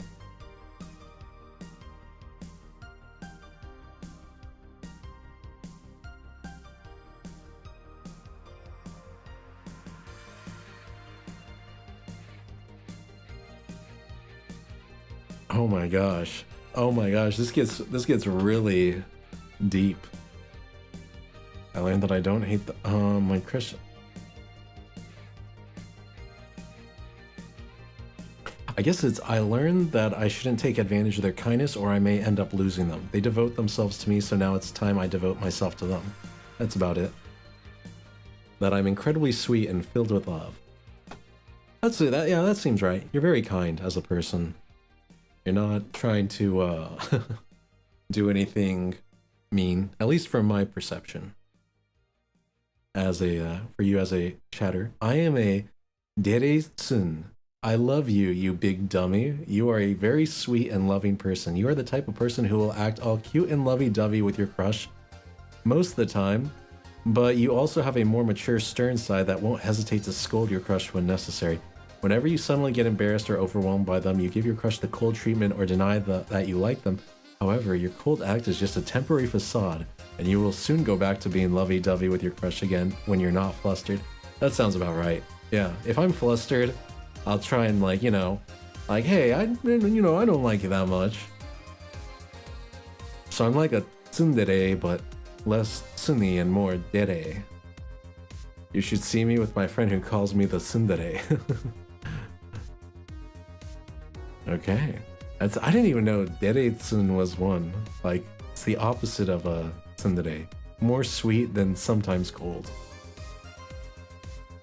Wait, who is an example of a dere-tsun?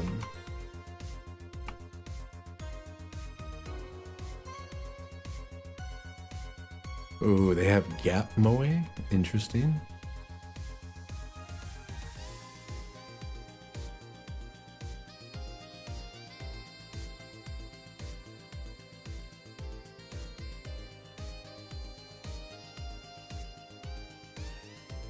My Sakurajima from Rascal Does Not Dream of Bunny Girl Senpais. Oh. I could see myself being like Mai. That actually makes a lot of sense.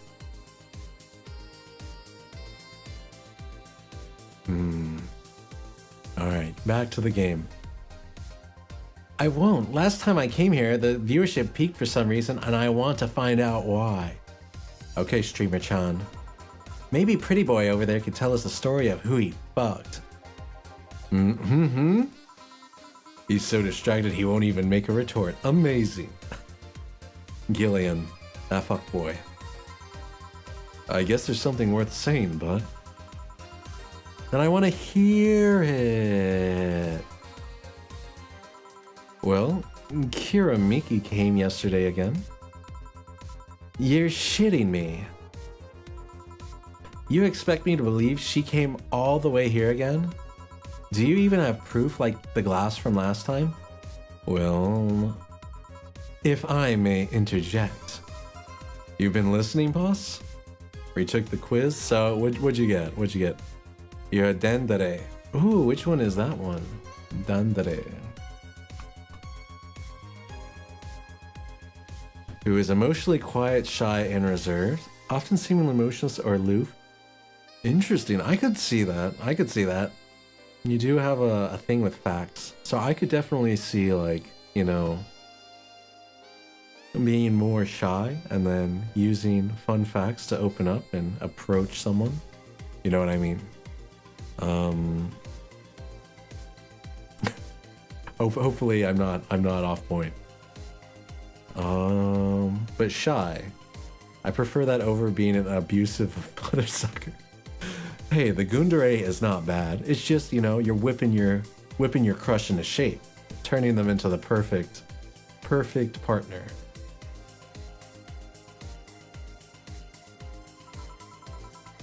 The walls are pretty thin. Oh.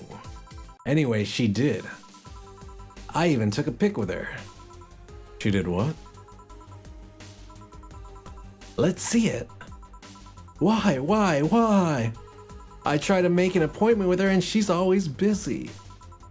But you sit there and she just comes waltzing over? It's not fair.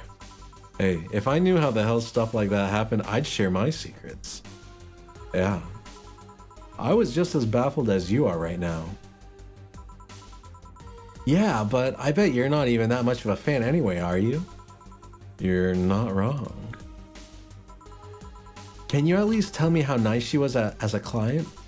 A very graceful client, much like the last time. A really nice girl. I'm gonna give you my number. If she ever comes back, you let me know, you hear? Not gonna let you keep her to yourself. Man, just because a celebrity has one normal friend they like, you know. I really doubt she'll come back again, though. She already came back twice. I'm not taking any chances. I need something to drown this anger with. Give me something girly, will you? Okay. She likes it girly, eh? But, you know.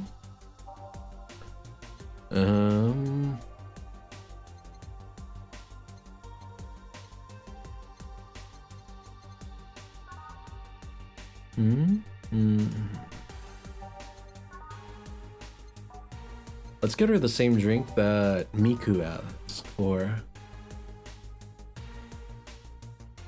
True that, although I do not mind being a gentle reserve for a partner, I am extremely grateful for anyone actually. I do like sharing facts as a thing for my partner. It's very nice for me to provide that, so Dandere is a nice title.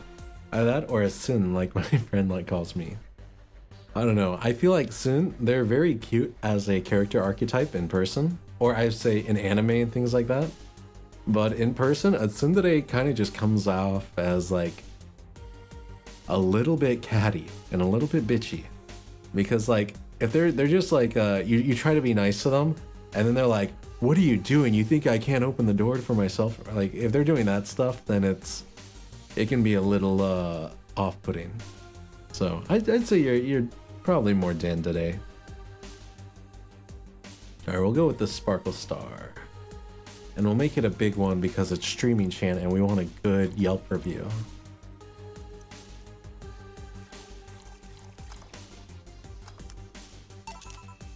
Here. Phew, let's just chill a bit. It's still not fair. You know, you're boring today. You're not chatting that much, nor are you doing anything funny. Maybe the whole peak viewership thing is just you. Eh? Maybe this bar and me both had nothing to do with the spike. Maybe you were just that good. Oh, Streaming Chan likes that. But she's also doing lewd content on streaming. She's streaming the naughty bits. Streaming Chan is too much. I know, but I do like her heterochromia. It's very cute, blue and green eyes. Are you hitting on me? I'm not. In fact, I'm kind of trying to get you to leave. Pronto. Don't be so hard on the girl. She's fun. Another nuisance shows up. Bah, Joe hates me. It's not hate, it's just... Wait, I'm not having this conversation again. Boring. Hey, you are curious, right? About Fuckboy's partner? Want to know who it was? Do you know? Maybe, maybe not. That maybe not settles it then. Not taking any chances. That maybe not settles it then. Not taking any chances.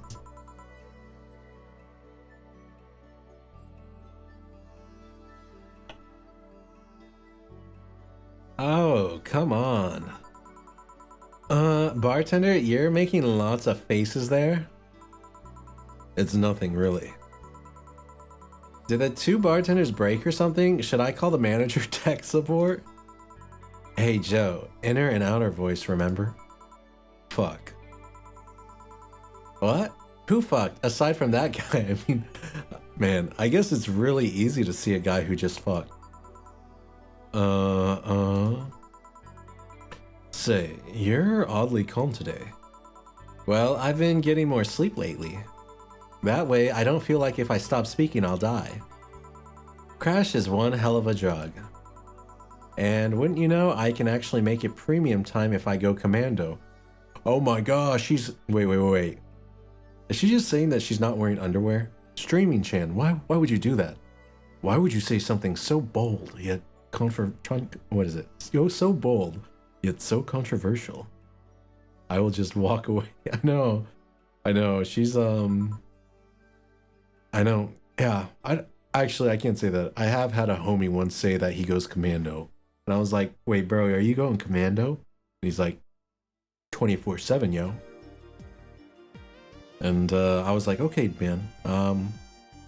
Yeah. You should wear underwear. You know, it's gonna stink up your pants sometimes if you ever get sweaty. Huh. Come on, I'm getting bored out of my ass here. Do something. I'm not a dog. You can't just ask me to roll over, you know. Mind if I entertain you a bit then? Boss, you and Gil take a break. I'll entertain the missy here. All right. Ah, Jill. By that, I mean take Gil with you. I don't want him humming to the middle of the road and right into a truck's grill. Humming to the middle of the road and... Okay. Grilled Gil. Right. Alright, Gil, come with me. Eh? And with that, I think I will take a quick intermission. I will be back in a bit.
Okay, Zume is back.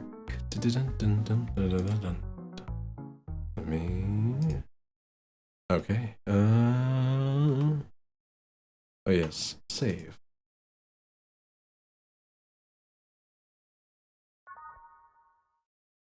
Oh, thank you, thank you. Good to be back.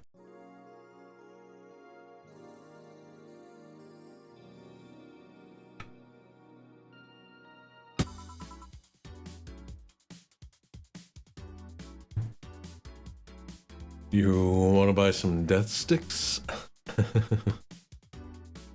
I can't believe, you know, Jill is a scientist. Why is she smoking? She knows these are bad for her.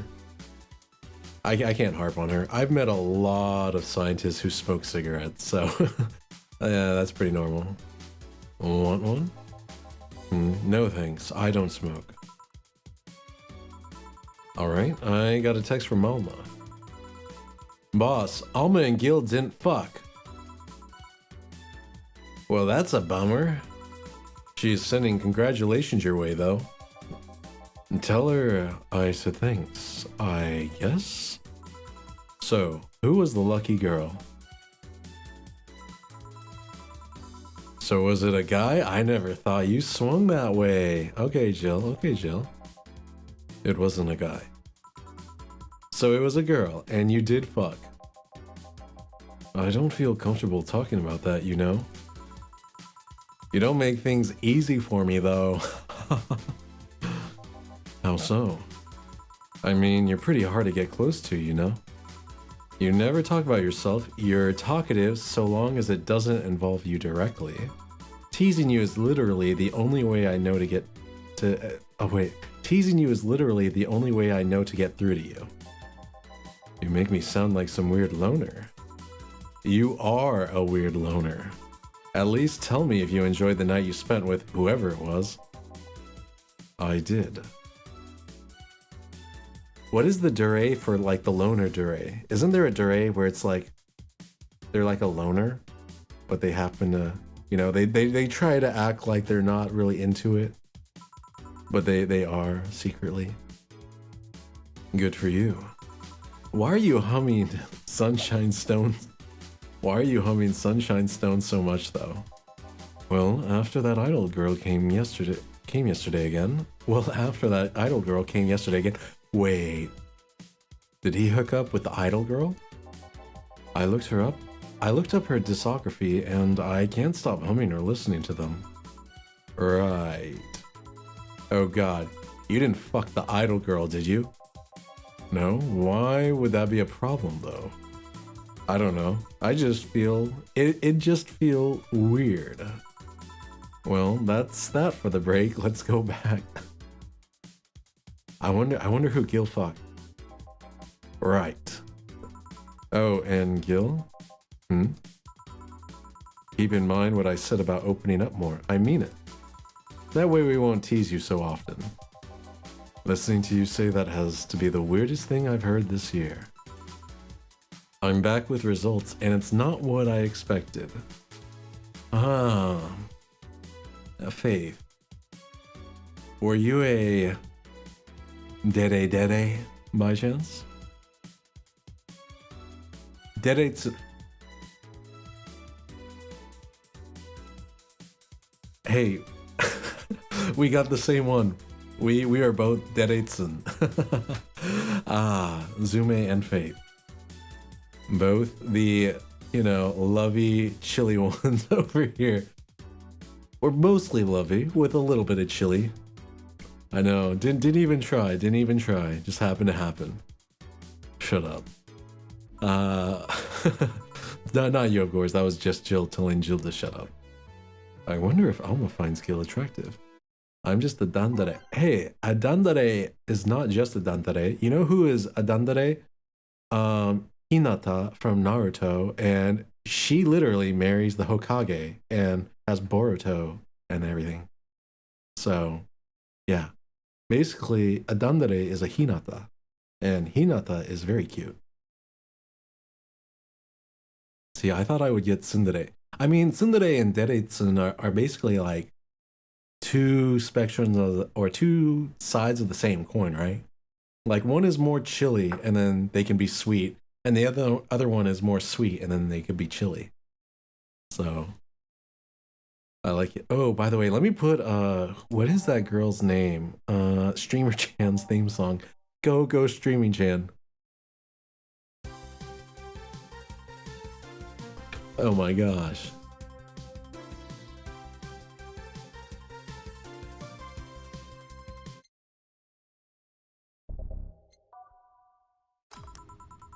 Hinata, my beloved. Oh man, I agree. You know, when I was watching Shippuden and I was doing some shipping back in the day, I'll be honest, I didn't think Naruto would get with Shippuden except for the one, or with Hinata, except for that one episode where like she's bathing and I don't know if Naruto spied on her or something, but because there was like a section where he's like, whoa, who is this beautiful woman? I was like, okay, they're gonna get together. That's it. Yeah, two sides of the same coin. And that's that. Back. What were you doing? What were you two doing back there? Dorothy, weren't you the one who just spent the night with someone? Like, who was it? Fucking. Yeah, we were fucking. Hard. Vigorously. Like, wild jackals. But yes, like I said before, I just like doing small acts for a partner. Yeah. That's the way to do it. That is a dandere. You know, small acts like making a bento or, you know, maybe, well, I don't know. What are other small acts that people do? Like, yeah, making lunch. You know, the fastest way to a man's heart is through his stomach. And then, what else is there? I guess visiting them, but that's hard to say. That, like, sometimes when a guy's at work, they just don't, they don't like visits so much. If my partner's hungry, I'll probably make a small lunch. Oh, very nice. Okay, you are a good partner then.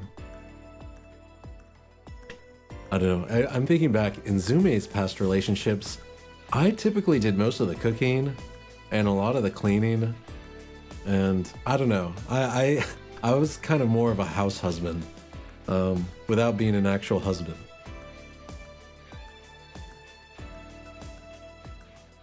I guess because I'm so used to living by, like, independently that I've kind of learned to just cook and clean and stuff.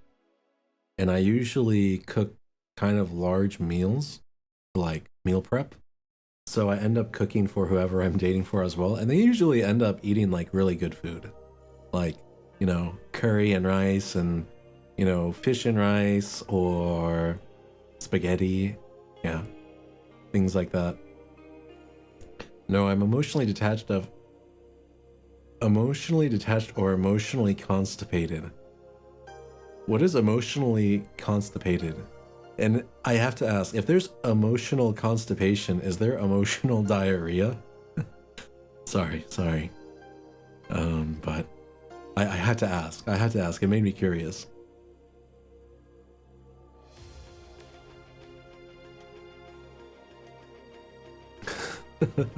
That made me giggle. Thank you. It made me giggle too. Just thinking of emotionally constipated. Oh, so just chatting then. Alright. We gotta keep powering through this. I'm not finishing this stream until this game is done.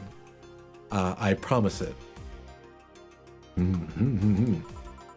Holy crap, did you two really fuck? Oh my gosh. John has the face of a man who was fucked to death recently. Seagill, you're making it too obvious. Anyways, I'm not exactly well at expressing my emotions at all, like I said before. Same. That's what makes me a dead soon. Like, you know, I will show my acts of kindness, but I also get, you know, flustered.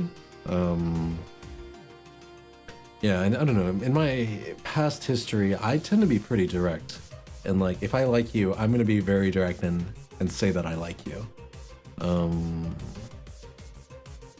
But if someone, like a third party, comes up and is like, oh, do you like that person? I'm like, you know, this is a A and B conversation and you gotta see your way out, you know, one of those type of things where it's like, I really don't like it when third parties get involved in romance.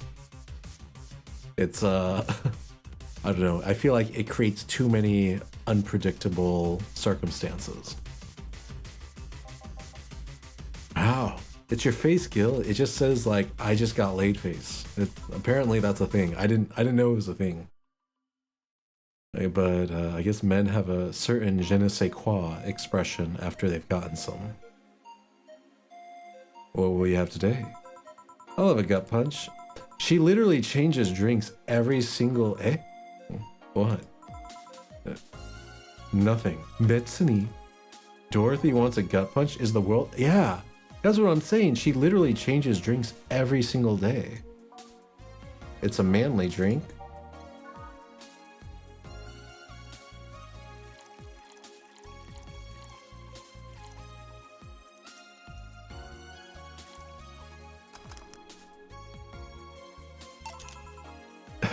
Here.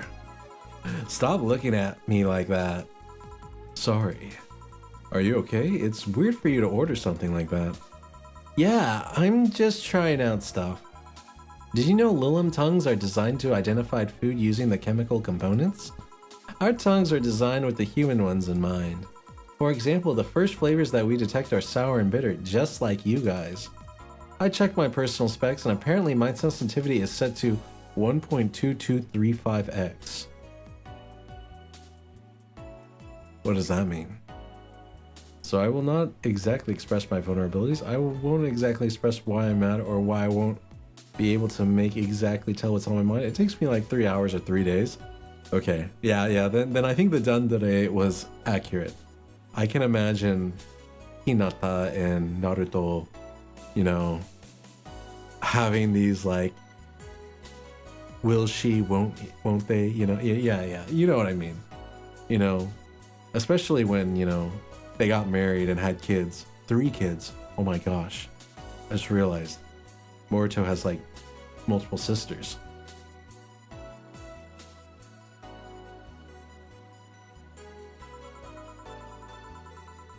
That makes me hate those flavors because I feel them harder. I don't know. I like sour stuff. You know, if you combine sour with sweet like lemonade, it's pretty good. Why all that exposition? I mean, I'd lie if I say I wasn't interested, but why? Well, after last time, I got curious and started checking how many of my systems worked in detail. For example, the tips of my fingers are so sensitive to vibrations, you can make a seismograph with them. Oh, I like bittersweet things. Me too, like semi-sweet chocolate. Very nice. Actually, I just straight up eat dark chocolate. I've even had like the 80% cacao dark chocolate, and I can get into it. It's a little bitter for my taste, I think, you know, but I can understand why people like the super high cacao chocolate. I don't know. I prefer like a lighter medium or dark chocolate though. And checking that, I found that it's all based on how humans work. And that got me thinking about what you said.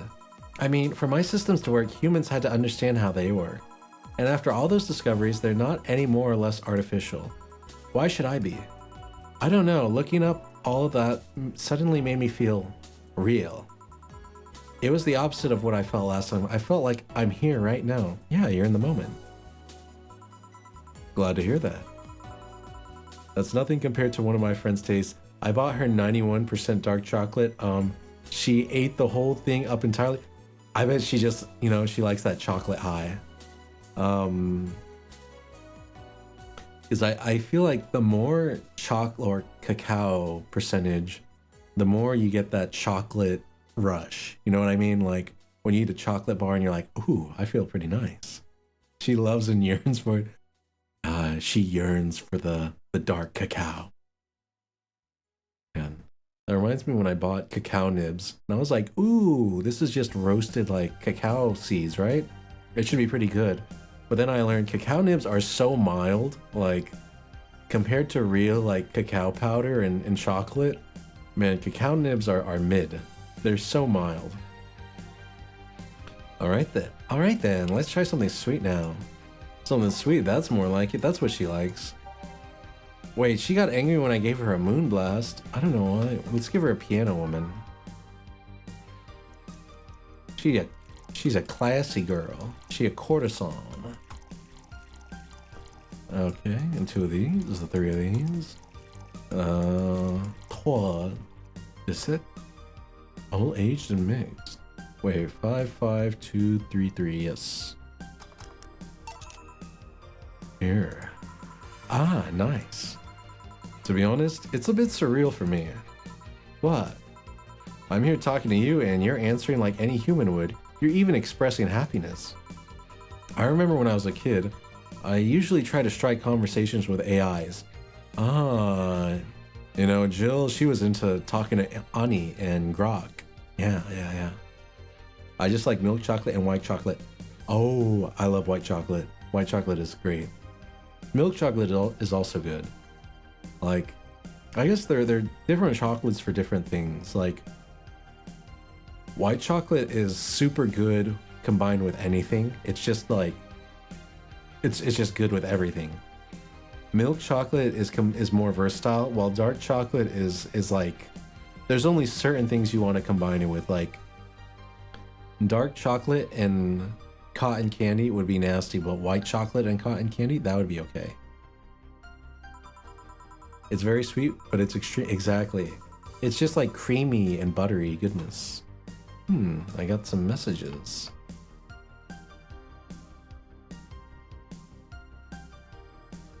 Oh. There we go. All right.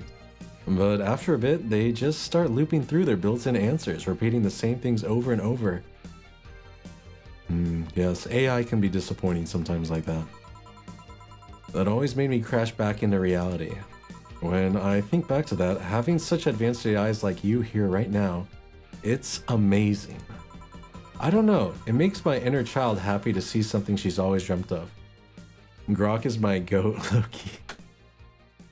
You know, I've tried to start using AI more. I was like, you know, this is the future, allegedly. And so I asked AI like random questions like, you know, if you had to choose between these 2 products, which one would you choose? And I don't know. I found the use very limited. Because they would always hype up like both products. And it would make it seem like, okay, there's no bad decision. I was like, okay, yes, there's no bad decision, but there's definitely going to be a best decision for me. Come on, Grok. You gotta let me know. What food should I get when I go to a restaurant? I'm just joking. Not food, but things like, you know, like stream plugins and stuff like that. I don't know. It makes my inner child happy to see something she's always dreamt of.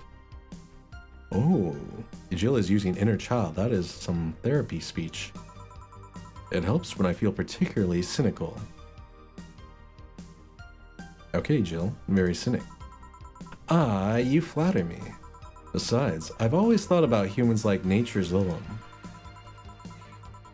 Imagine thinking like, oh, humans are like nature's AI.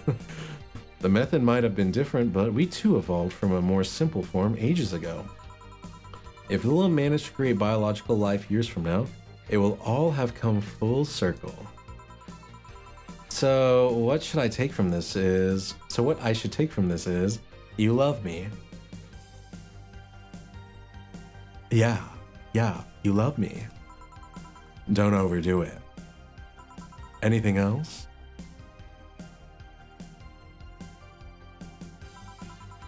Let's go with a sugar rush. Okay, a sugar rush, all right. My name, simple, sweet, nice.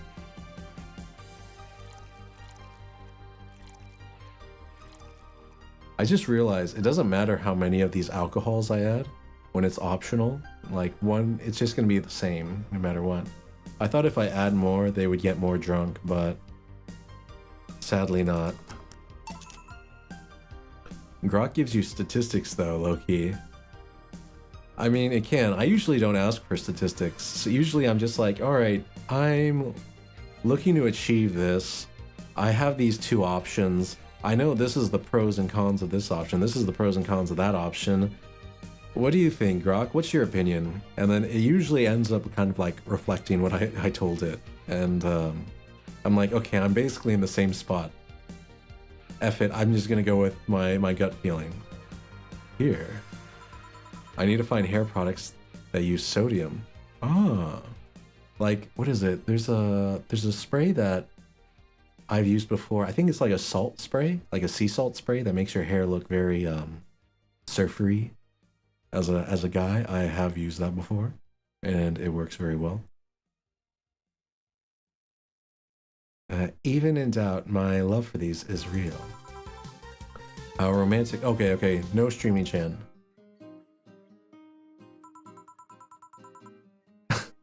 And she says, man, that go-go is a blast. Oh yeah, having streaming Chan, she goes ape. True, on the off chance. Don't you feel like, oh wait, don't you feel like you're talking a bit more with Didi? Didi? Didi is too much of a prick and Gogo is tired. Besides, I want to talk with the bartenders. Oh, fuck. Well, I tried, Jill. I'll be in my office. Thanks, Dana. You did your best. Cute little girl Lulum. True, but also I would love to use shampoos that don't use sodium as my hair is damaged. I feel like that's hard because a lot of shampoos use sodium sulfate or lauryl sulfate. Sodium lauryl sulfate as their like foaming ingredient. So it's very hard to find shampoos that don't have sodium in them. Dyed in bleach. That's gonna be hard. I mean, you're gonna have to use special, like, the purple shampoos and all that stuff, too. Cam girl.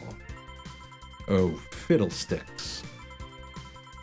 Oh, what's your name, girl?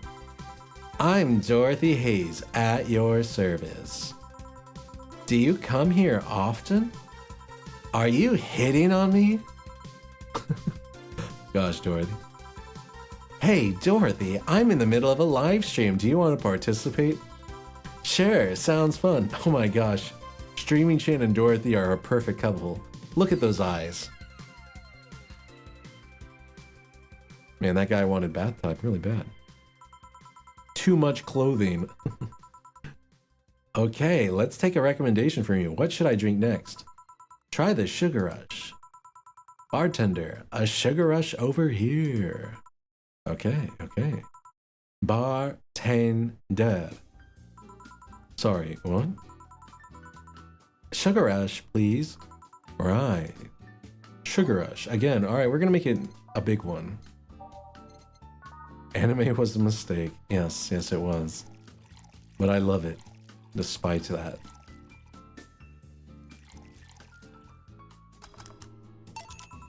Here. Okay, I found some product. No, nice. Good choice, Dorothy. Yeah. So, what are you doing in my turf? Streaming Chan. Yes. No, I mean, that's what she calls herself. Man, that's a tacky name. Hey kids, wanna die? Yeah, but it's my tacky name. Actually, that's not really my name. What's your real name then? Behind Streaming Chan's awesome mask lies the humble Nicole Chen. Oh, she's Asian. Nicole Chen. Yeah, fits the e-girl stereotype. Humble.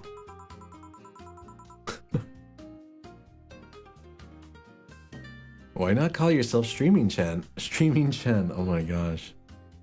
That's cute. That's actually really clever. Streaming Chen. It's funny that you mention it. You see, when I started, I called myself Nico Chen. I changed websites, so the name felt a bit out of place, thus I became Streaming Chen. Everyone nicknamed me Streaming Chan though, so I just went along with it. Ah, yeah, I get it. At one point, I was gonna call myself Dolores Hayes. But then I realized the name was as subtle as a brick to the face. Dolores Hayes? I'm a bit confused. Anyway, I'm here because the last time I came, I ended up with greater viewer numbers than usual. And so I wanted to treat my loyal audience again. Ah, I see. Well, you came to the right place, especially if you're looking for some comfy fun. Honey here might seem harsh, but you just need a cracker shell. Shut up. See, you just need to say the right thing at the right time and she becomes a sweetheart. Quiet. You? Don't play hard to get, you know it's true. Hey, stream girl. That's me. I'll regret asking this, but don't you have a sponsor? It's weird that it's been this long without some advertisement. I have, but you see... Oh, did she get dropped? Was she too lewd? Too lewd for her sponsors? The contract with them expired, so Marvin, the business guy or whatever, had to make a new one. He was gonna send the draft to his lawyer as it had a couple of additions, but... let's say he got too excited with my VR model and the contract became unreadable. Are you telling me your manager ectoplasmed all over the contract? Unacceptable. You need to fire that manager.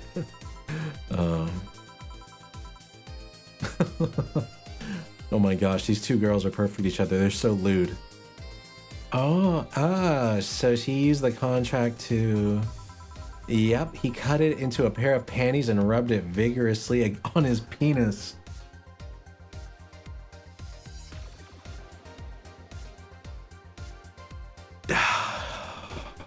Yeah. Okay. You know, that's pretty cursed. I mean, you'd expect certain principles to be upheld even in the adult VR industry. Yeah, I can only imagine if, like, you know, someone took my V2 model and, you know, that'd be horrible. I reported him and he got fired, but now they're looking for a new business person. Agent. You're looking for the word agent. Honestly, I think the paper cuts all over his dick are punishment enough. Oh my gosh. Why? Why? Like, why would he do that? But I mean, why the contract? I don't mind if he jacked off to an image of me, but the contract? That's money that you're soiling right there. I would have gone back on the deal were it not for the owner paying me a visit and apologizing profusely. Some people, seriously. Dick paper cuts. I've done enough crazed teacher fantasies to know how they can be a problem. I don't think you need to have experience to understand that. That said, Gil's been grimacing for a full minute now. Don't mind me. But you know, I like you, Dorothy. Why don't we celebrate with beers? My treat. Alright. 2 big beers, honey. Hey, and now I need to make 2 big beers. Okay. Hey, 1, 2, 3, 4. 1, 2, 3, 4. 1, 2, 3, 4, 5, 6, 7, 8. Okay. 1, 2, 1, 2, 3, 4. 1, 2, 1, 2, 3, 4. 1, 2, 3, 4, 5, 6, 7, 8. Go. Okay, there we go. There we go. Cheers. Cheers. So, what do you do, Dorothy? Sex worker. Really? You wouldn't happen to have male coworkers, do you? Am I not good enough for you? Getting serious? No, sorry, fooling around, maybe. What? Still, I want to spice up some premium nights, so... Do you have a card? I could send you some numbers and pics. Sure, here you go. And here's mine, just in case you change your mind. Oh my gosh. The sex workers are exchanging business deets. Okay. Hey, is camgirling like that a good job? Can you earn enough? More than enough. I can even afford an apartment in a high-end district of Glitch City. It can be a challenge from time to time, though. You can't just do anything and expect people to come back. You need to be keep it fresh. It's all worked out nicely, though. I'm one of the top streamers on my website. Oh yeah, I'm sure you are, Miss Streaming Chan. I even got this. Oh my gosh. I like how she just carries her Twitch ducky around with her. Look at that. What does she got? She's just got a Twitch ducky makura that she carries around. Oh my goodness. A pillow. Not just a pillow, a ducky makura with the website's present on it. Oh my gosh, who's that? Dan something? Dan, was it Dan Clancy? CEO of Twitch? It's a trophy in honor of all the money I brought to the website. Which is funny because I'm streaming on Twitch right now. It's even a direct line to him. I can use it to call him for tech support on the spot. Call him. Let's see. Oh, she's actually gonna do it. It's busy. Oh well. Zaboo. Let's see some more stripping. Oh my gosh. The only condition they stipulated for this Dakimakura is that I can't use it for premium content. Okay. Basically, she can't use it on her Fansly or OnlyFans. That's pretty normal. Not that I would have, but you know. Boring nights, lonely nights, everything can be a dildo if you're brave enough.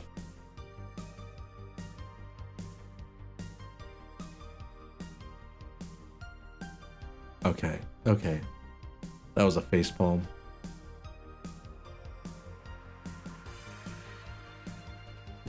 I think I need to pour another drink after that one. Everything can be a dildo if you're brave enough. Okay.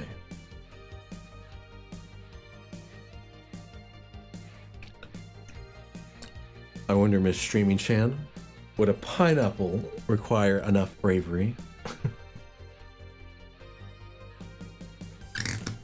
Alright. Let's go. Let's go. That kind of stuff. Yeah, you tell me. I can show you something too, but only if you let me promote myself at the end of it all. Sure, go ahead. Whoa!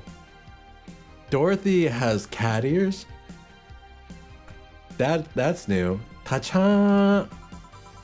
Kawaii! I can see you're no stranger to lewd content, but does the streaming side allow it?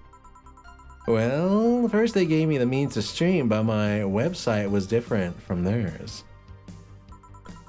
Eventually, the demand for adult content grew, so they added lots of gates to let people get lewd. Yeah, like the hot tub meta and all of that stuff.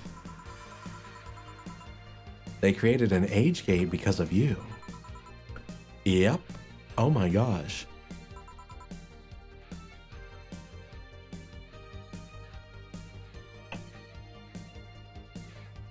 Nice. She's like the meta setter. She was so lewd that they created adult, categories just for her. With age gates. Is there any other streamer you feel might dethrone you? Well, MMA Junkie 2040 is seriously becoming a threat by the day. He got this dog to train with him and suddenly everyone got interested in mixed martial arts.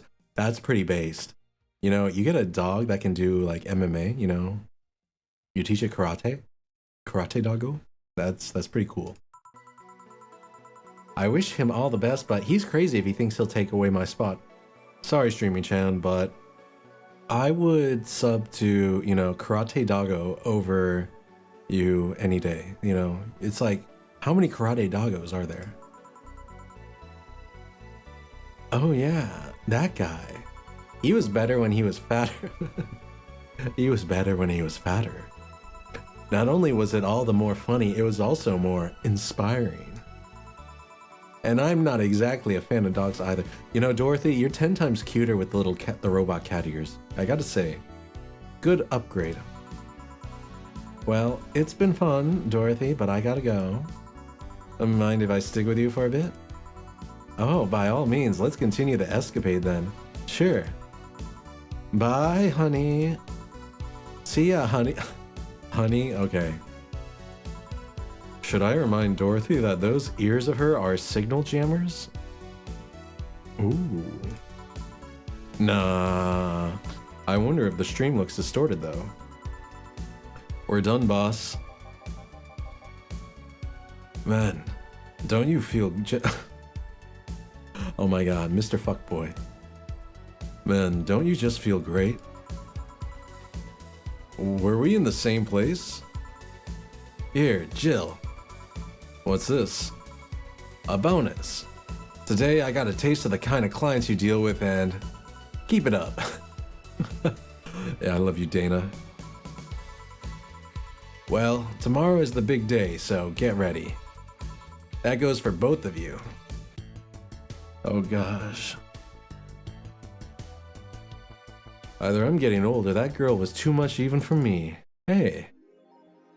Happy New Year! May all your wishes come true in a new bountiful year filled with health and joy. Happy New Year. Yeah. Alright. I'll leave the closet open in case you want to hide from the noise. Thanks.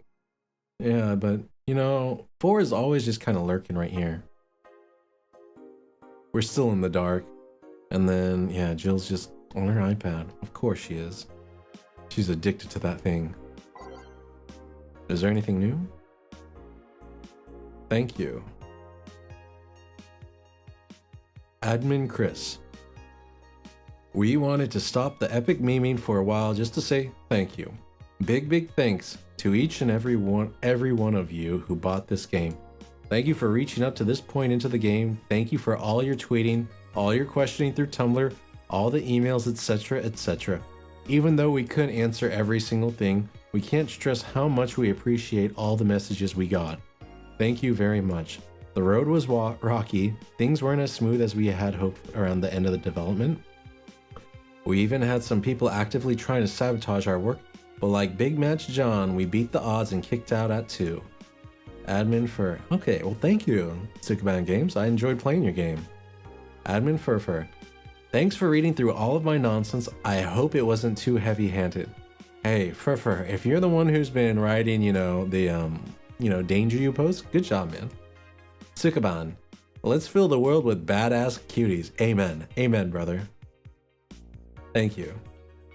I appreciate that. You know, these guys are really nice guys for doing that.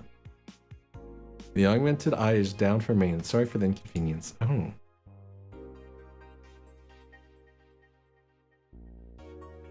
What is this music? Oh, it's just to play the songs. I see. I can't believe it took me that long to actually click on that tab. There we go. Weird message. Hey, I paid rent. I'm a little bit broke though. I guess we go to work now. Saturday, December 31st.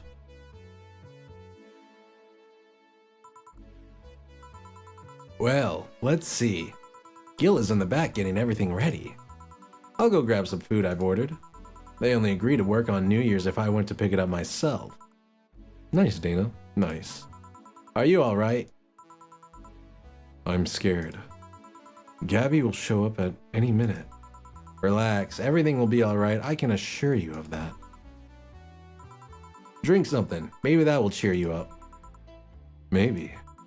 I'll leave you for a bit, but keep your chin up. If you get through this, I'll give you, I don't know, a hug? Does that work? A hug? A big one, a reward for after everything's said and done. Gotta go, you can do it. Right. Everything's fine. You've been avoiding this for all these years, but now it's time to face it head on. Yeah, everything's fine. Everything will be better after I talk to Gabby. Boss might even give me a hug. I'm okay. Gabby. Come in. Excuse me. Welcome to Valhalla. Hey. You talk first. No, I will.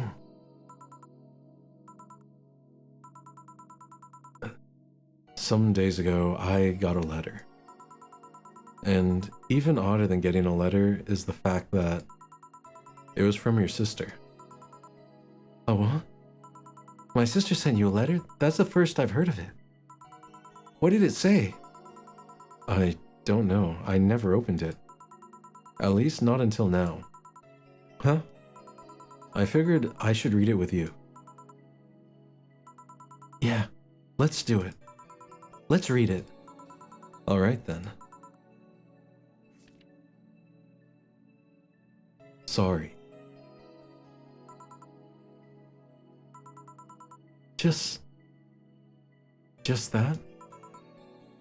Yep. Isn't there anything else in the letter? Maybe on the back? This is just like your sister. I spent days worried about this letter, not wanting to open it for fear of what it might contain. I lost sleep and appetite thinking about it. And after all those worries, after all those problems, after all these years not talking to her, she sends me a letter. A fucking letter of all things. And she just says, sorry.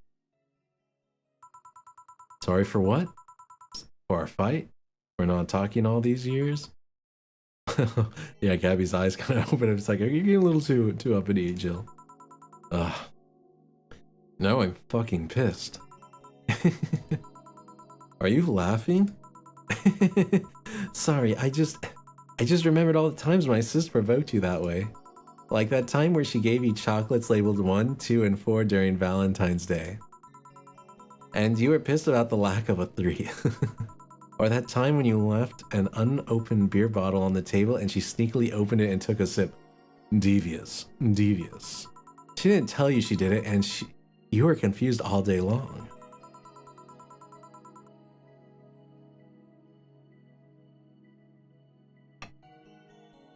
She always bragged she knew me like the back of her... Oh, no. Wrong voice. She always bragged she knew me like the back of her hand. If the letter was supposed to piss me off like that, I guess she had all the rights to brag. Maybe she was being sincere, though. She did express to me that she was sorry on more than one occasion. She did, huh? You told me she died from localized nanomachine rejection, right? In her heart, yeah. Instead of the massive rejection that always makes the news, her case was more focused. They usually amputate or replace the part and call it a day. But organs are different. The condition made her susceptible to transplant rejections. Not to mention artificial hearts and genetic treatments were out of the question. Yep. Thing is, apparently she suffered that since she was 18 but kept it a secret from everyone. Why?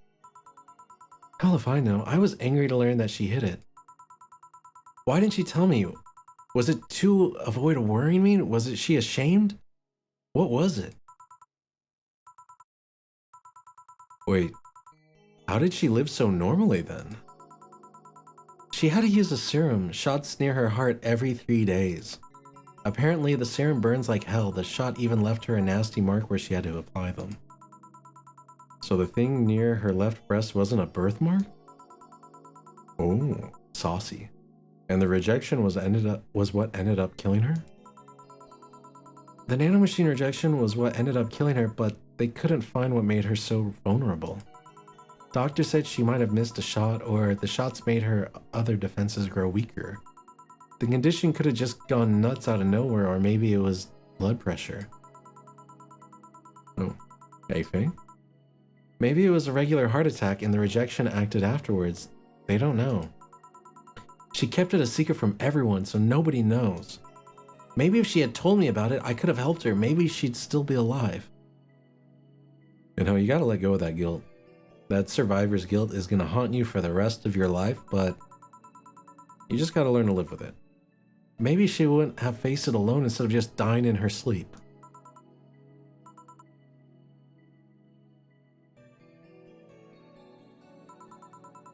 Thinking about what ifs won't bring her back. I spent so much time hammering myself with what ifs after you told me she died. What if I waited to cool down a bit back then? What if I just swallowed my fears at that very moment? What if I had apologized earlier? What if I had given a chance to the Research Institute thing back then? And the amount just increased threefold after I lashed out at you the other day. But today, I realized something. Having such regrets with the dead is a hollow effort. You're alive, you're here. I can make amends with you, but I can't make amends with the dead.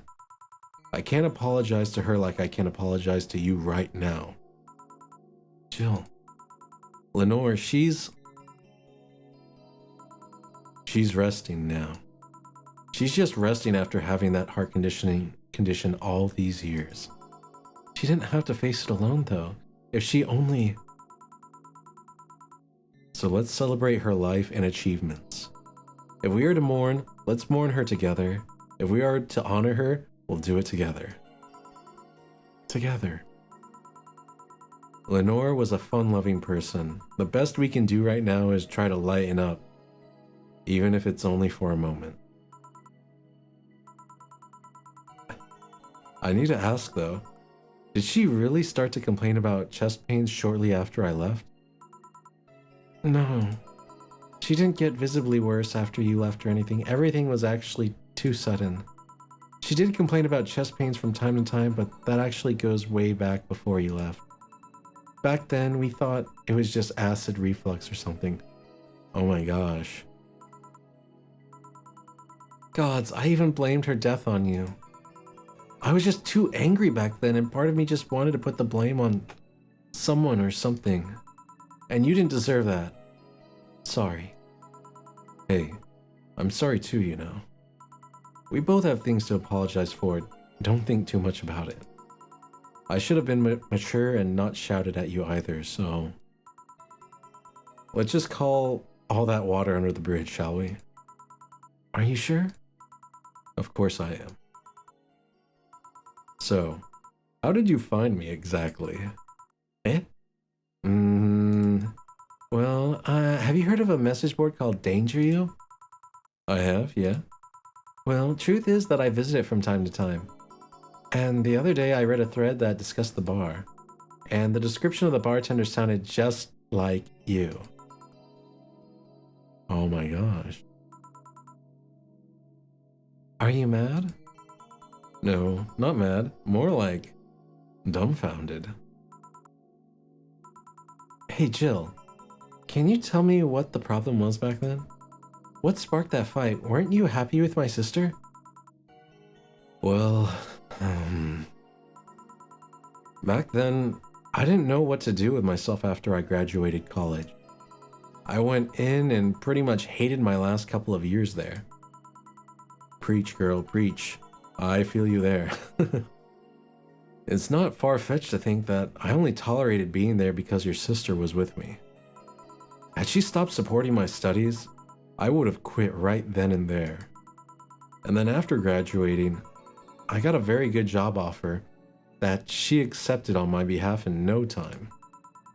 She kept saying it was the best for me and my future, but I was livid. Why did she have to do that? I hated it. I didn't even know if I wanted to go there, but she still insisted so much. Like, she was forcing that burden on me. And then my became our future, and she started talking about marriage. You were going to get married? I don't think we ever took it seriously. It was just something she kept mentioning. You know, if she's mentioning it, that's pretty serious, to be honest. Yeah, that's serious. Not like we didn't think about that down the line, but she mostly teased me with it. But the thought suddenly scared the shit out of me. Oh, yeah, yeah. Marriage can be scary. It's that commitment. I loved her, but I don't think I was ready for such a commitment, especially considering what she did.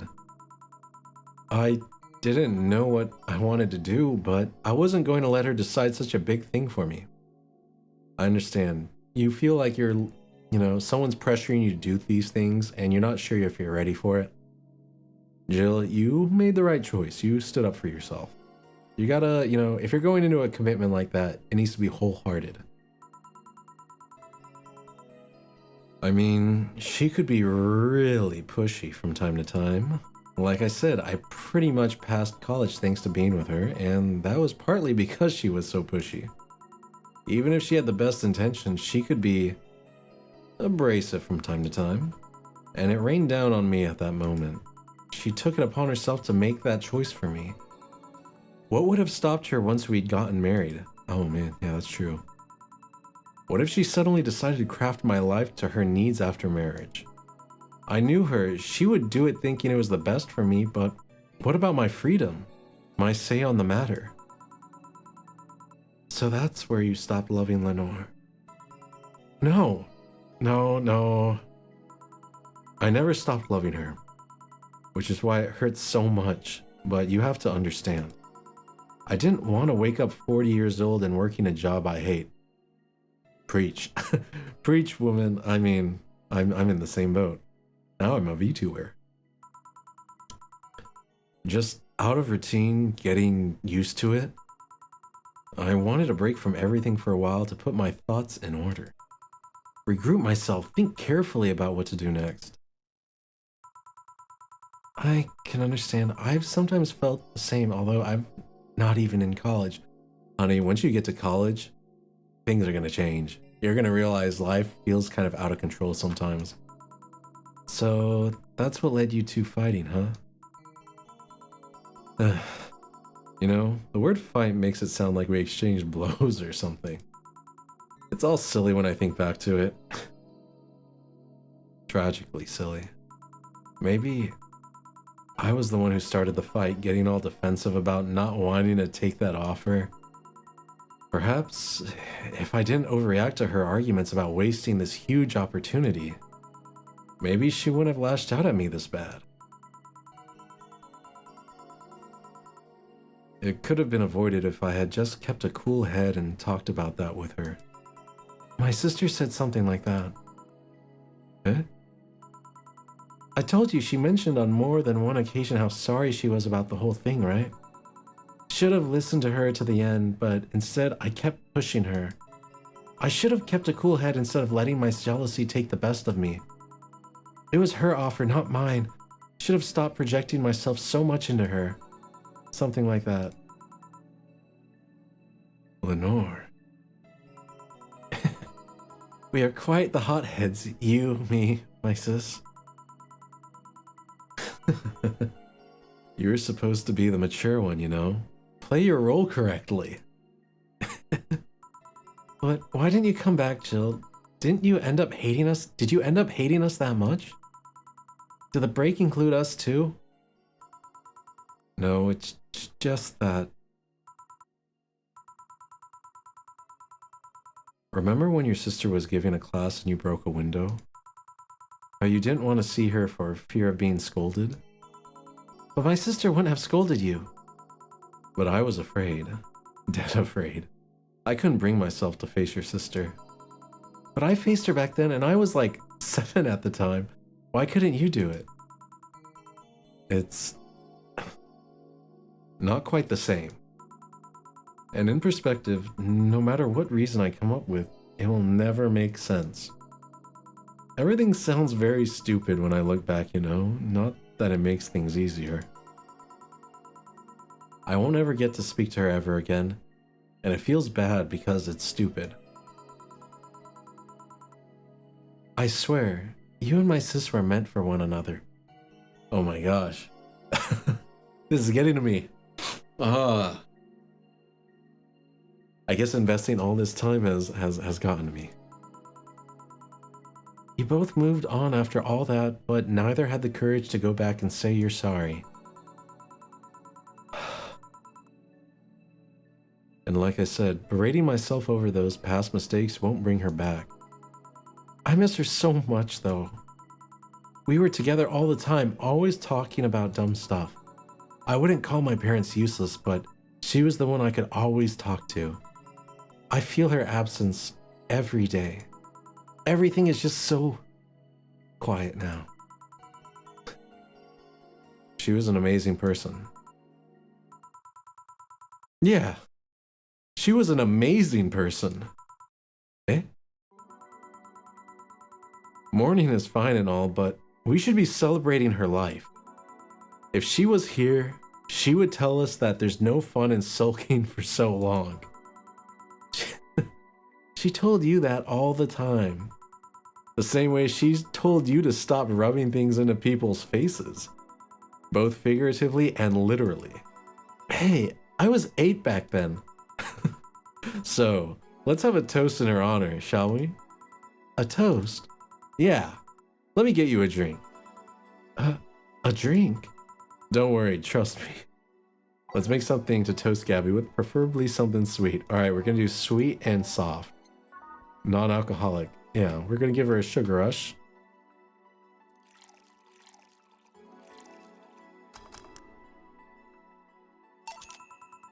Grab this for a sec.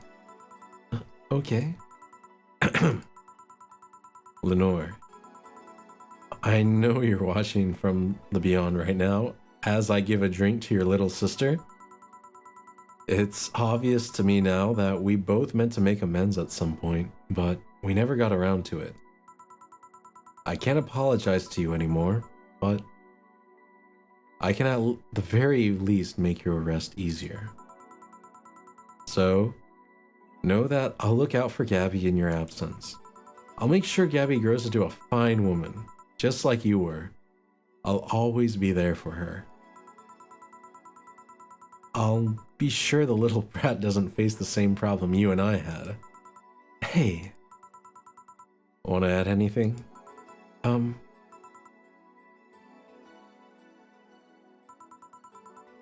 always miss her. Don't say it to me. Say it to her. That's a bit... Come on, just this once. I'll always miss you, sis.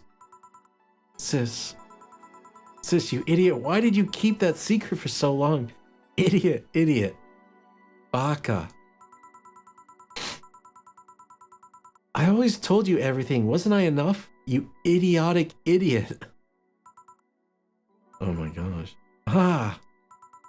Hey, Jill, promise you won't be like that knucklehead. That you won't keep stuff like that to yourself. Only if you promise the same to me. And promise me we won't fight. I can't do that. Eh? You and I are both too thick-headed. Sooner or later, we'll clash on some opinion. But what I can promise is that I won't run away like last time. We'll both cool off and talk it over like the adults we are. I'm not an adult. I know. Let's face it, you've been more mature than I have. Hey, did you mean what you said, that you'll look after me? I'll always be here for you, Gabby. I mean, I'm not Lenore, but I wouldn't dare leave my little sister alone. Jill. Hey, wasn't this a toast? Right. For Lenore, faithful sister and girlfriend. Cheers. Cheers. So, about this drink. Can I drink it? Do you like it? Take a sip. It's not bad. Why not drink it then? You're with an adult. Oh yeah. We might as well break the alcohol taboo here and now. Right, there's no alcohol in that drink though. I kind of removed, I made it alcohol free. Now that I think back to it, didn't your sister give you a beer once as a prank? Now that I think back to it, didn't your sister give you beer once as a prank? Oh yeah, that. It was April Fool's. I should have known better when she offered me apple soda. Oh, That's a Lenore. I put bubblegum on the soles of her shoes in retaliation. Of all her shoes in retaliation. Oh my gosh, that's crazy. She walked funny and my jaw hurt for the rest of the day. Yeah, but did you know you got my drink that time? Huh? She gave me a beer and it turned out to be apple soda. Oh. Did you get back at her? Well, I did hide all the oh my gosh.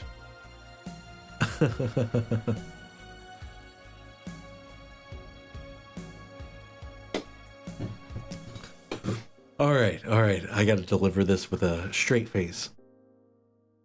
I did hide all the dildos in the house that night, only to find out she knew how to use a cucumber. Oh my gosh. Lenore, you devious deviant. Oh my gosh. Not even a zucchini? A cucumber, man, those things are thick if you get them, like, at peak season. And as a follow-up, she used that same cucumber in a salad days later. What is this? Jill, you freak. Oh my gosh, Jill, were you about that? That juice? That juicy cucumber? Oh my god. Oh, this writing. Oh, Lenore, you are... She said, so do you like eating me for lunch? Oh my gosh. That's almost as bad as like someone putting their, you know, their fluids in cookies or something. That's straight up yandere behavior. Chill. I'll tell you when you're older. Or or never at all. Hey Gabby, do your parents know you're here? They think I'm at Clary's actually. Is Clary's like Claire's? Oh my, why am I speaking to that voice? Is Clary's like Claire's where you get your ears pierced and stuff? Or it's like for young teen girls, I guess preteen girls? Who? Oh, she's my best friend at school. Oh, okay, it's not a store. And this Clary knows you're using her as an excuse, right? Of course. How would she cover for me otherwise? True that. True. Will you go to her house afterwards? To be honest, I didn't think that far. Maybe I will. Do you live in another district? But Clary doesn't live close by, so... Well, it can't be helped. I live nearby, and the streets aren't exactly safe at night. Why not stay with me tonight? Are you sure? I don't live in a mansion, but I'd say it's comfy enough, at least to spend the night. All right, Jill, you're gonna hide all the dildos, apparently. Sure, I'd love to stay with you. Great. Hey, does your dad still have that bakery? His bread was really good. Yep, he opened a second branch last year. So he's looking to expand. I think he got into a partnership with a friend in Motor District. The guy saw an opportunity after realizing Motor District has almost no bakeries. You know, Lenore probably had a bakery if yeah. Just saying. If she used a cucumber, of all things. I still remember when your sister introduced me to him. He started shouting, I knew it. I fucking knew you were a lesbian. Mark 1 for daddy. Oh my gosh. I think he had this bet with an acquaintance of his ever since my sis was 12 years old or so. Dad said sis was into girls. The acquaintance didn't believe him. He bet a beer on whether he was right or not. That beer bottle is still in the fridge. It's even labeled Sweet Victory. Your mom and Lenore never made up, did they? That was a change of topic super fast. Holy crap. Alright, let me pour a drink. This conversation is slightly cursed, but it's also touchy.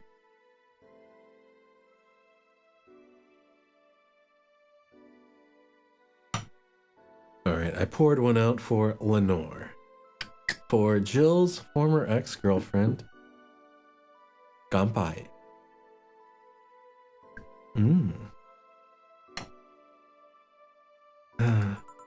I guess that wasn't as simple as the said one too many things argument. Mom was always obsessed with high society, and in her circle of friends, a lesbian daughter was a no-no. Okay, what a bitch of a mom. To reject her daughter over something like that, that's pretty stupid. I'm still on my sister's side for that one, though. Mom didn't reject her because she herself was homophobic. She did it because her friends were. That's even worse. If you won't stand up to your friends for your own family, then, you know, you're not much of a family member. To Mom, the opinion of her circle of friends was worth more than her own daughter. Now, how did she react to her death? Don't know. Mom and Dad broke up 2 years ago. They did.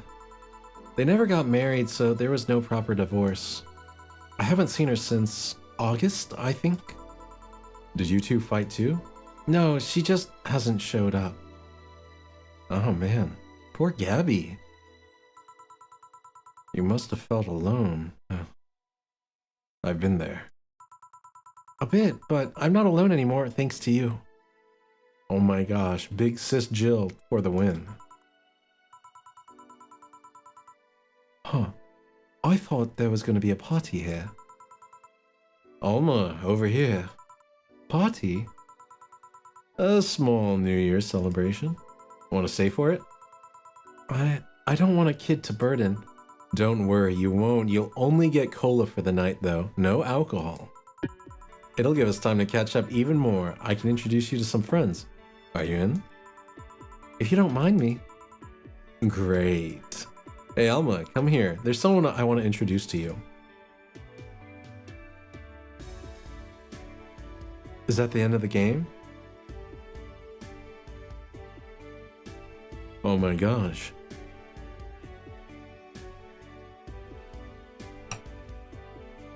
Valhalla. Cyberpunk bartender action. Staffa. Writer Fernando Damas. Programmer Fernando Damas. Man, he did a lot then. Iron Eye Clark. Ah, character design and game art Christopher Ortiz. Kitty Dean. Ooh, I like Kitty Dean. User interface Christopher Ortiz. Game design Fernando Damas and Christopher Ortiz. Original concept Fernando Damas and Christopher Ortiz. Wait, was this basically just like two devs and then they contracted out like sound and music and stuff? Music Michael Kelly. Oh, sound effects Aimba Interactive Julio Acosta. Additional sound effects freesound.org, soundsnap.com. Hey, that's how you know it's indie. Quality assurance, copy editing and proof Cassandra Ka, Chris Gorhui, Brian Queck. Game testing Cassandra Ka, Chris Gorhui, Christopher Ortiz, Andrea Ortiz, Brian Queck. Oh, nice. Isbird Games director Brian Queck. Business Cat Cassandra Ka. Community management Chris Gorhi. Oh man, this is like a 7-man project. They did good. They did really well. Special thanks to Isbird Games, Itch.io, Miguel Agudelo, everyone who pre-ordered, you right there. Thank you. Thank you for developing the game. Mom, Dad, family, and friends, thank you for all the support. This is for you. Made in Game Maker Studio by Yo-Yo Games. Prologue version made in Ren'Py by Python. Dynamic textbook engine Kayla Padron. Ah, Ren'Py was used to make DDLC. I remember that. Published by Isbird Games.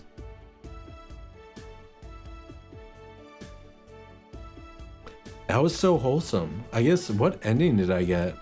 Am I gonna like be with Alma or something? Did I get no ending because I'm a basic boy?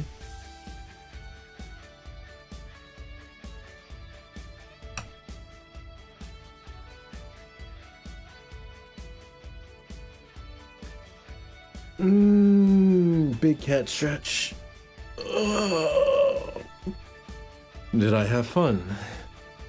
Yes, I did. I found this entertaining and, the narrative quite nice. I think a lot of people will find it rewarding. Yep, I also got to meet a cat boomer. Why did your boss hug you though? Wait, who is this? Who's talking? She's the kind of person. Now let's sleep. You were dozing off back there. Yeah. All right, we're gonna speak in this kind of voice. You're right. Good night, Jill. Sleep tight. Don't let the bed bugs bite. Oh no. We'll play some more tomorrow. Good night.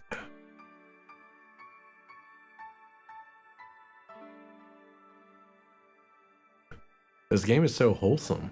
2016 Sukuban Games. Gracias, Boluche. Thank you, Sukuban Games, for making a fantastic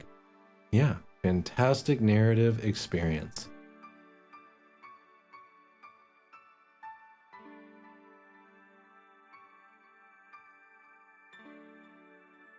Oh, I love this music.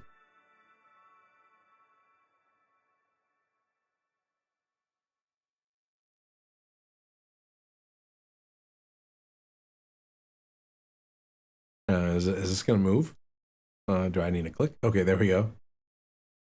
Sunday, August 27th. This is either 4 months before or 8 months after. I guess this is where we part ways, huh? Sadly, I'm bound to this city. I can only falsify my identity effectively around here. I really want to thank you, Chief, for the second chance you gave me. If we ever cross paths again, Gil, we're leaving for like a week and a half or something. Don't be dramatic. Oh, but And you're taking care of my apartment. We will cross paths because I live there. The time you spend setting up a useless farewell could be used asking me things about the place. Like where the switches and valves are. But I already know. They're in the control panel you made. But I like talking about that control panel. I'm proud of it. Speaking of obsessive likes. Jill, stop calling Armitage. She'll take care of your 4-ball just fine. I'm not worried about him. I'm worried about me. I've never been away from 4 this long. I don't know what I'll do. You'll be fine. You did pretty well for at least 25 years before finding him. Yes, but we're leaving. Oh yeah, before I forget. I left you a box of condoms on the first drawer of the desk, Gil. You what? You what? Hey, if he wants to bring his new girlfriend or whatever here, I want him to be ready. What a fucking legit boss. Oh my gosh, what a cool boss. Like, hey, yeah, we got the good condoms too, not those cheapos, you know, they give out for free. Oh, but just one condition. If you're gonna fuck like rabbits, stay away from my room. You know, can't guarantee it. That big bed, that comforter, it's being used. I have too many pics of my imoto there. Oh my god. Oh. Sorry, that was a face palm. I have too many pics of my imoto there and I don't want their eyes soiled. Oh my gosh. Dana, you're into the, you know, the imoto? Oh, you know, the younger sister? Imoho? Little sister. Then just say little sister. No. Nihongo de ii desho? Desu yo? Yeah, whatever. First stop, Panama. What are you gonna do? Check out the canal? Here, you can save heart data. Loading heart data from the title screen or bar will let you start from day 1 while keeping your items and money. Thanks for playing. Alright, I guess we start here. Ooh, NG+.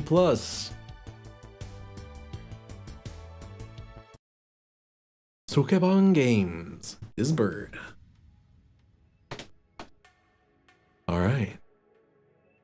That's funny. I like lean back, lean forward, lean left, lean right. Oh, sorry.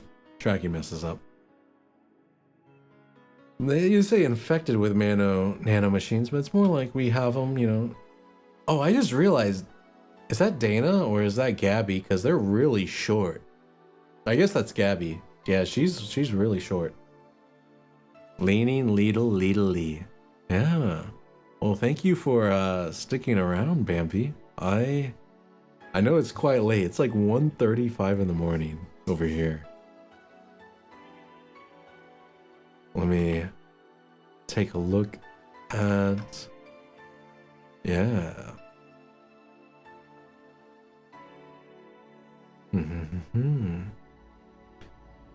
All right. Well, I'm an hour ahead. Oh, you're on East Coast time.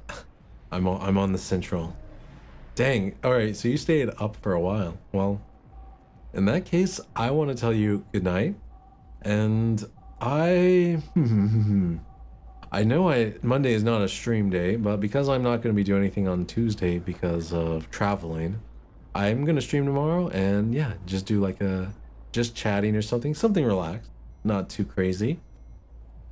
Night. All right. Good night. I hope you guys had a good night. And this has been Zume playing Valhalla, and what a game. Yeah. All right. Have a good night, guys. See ya.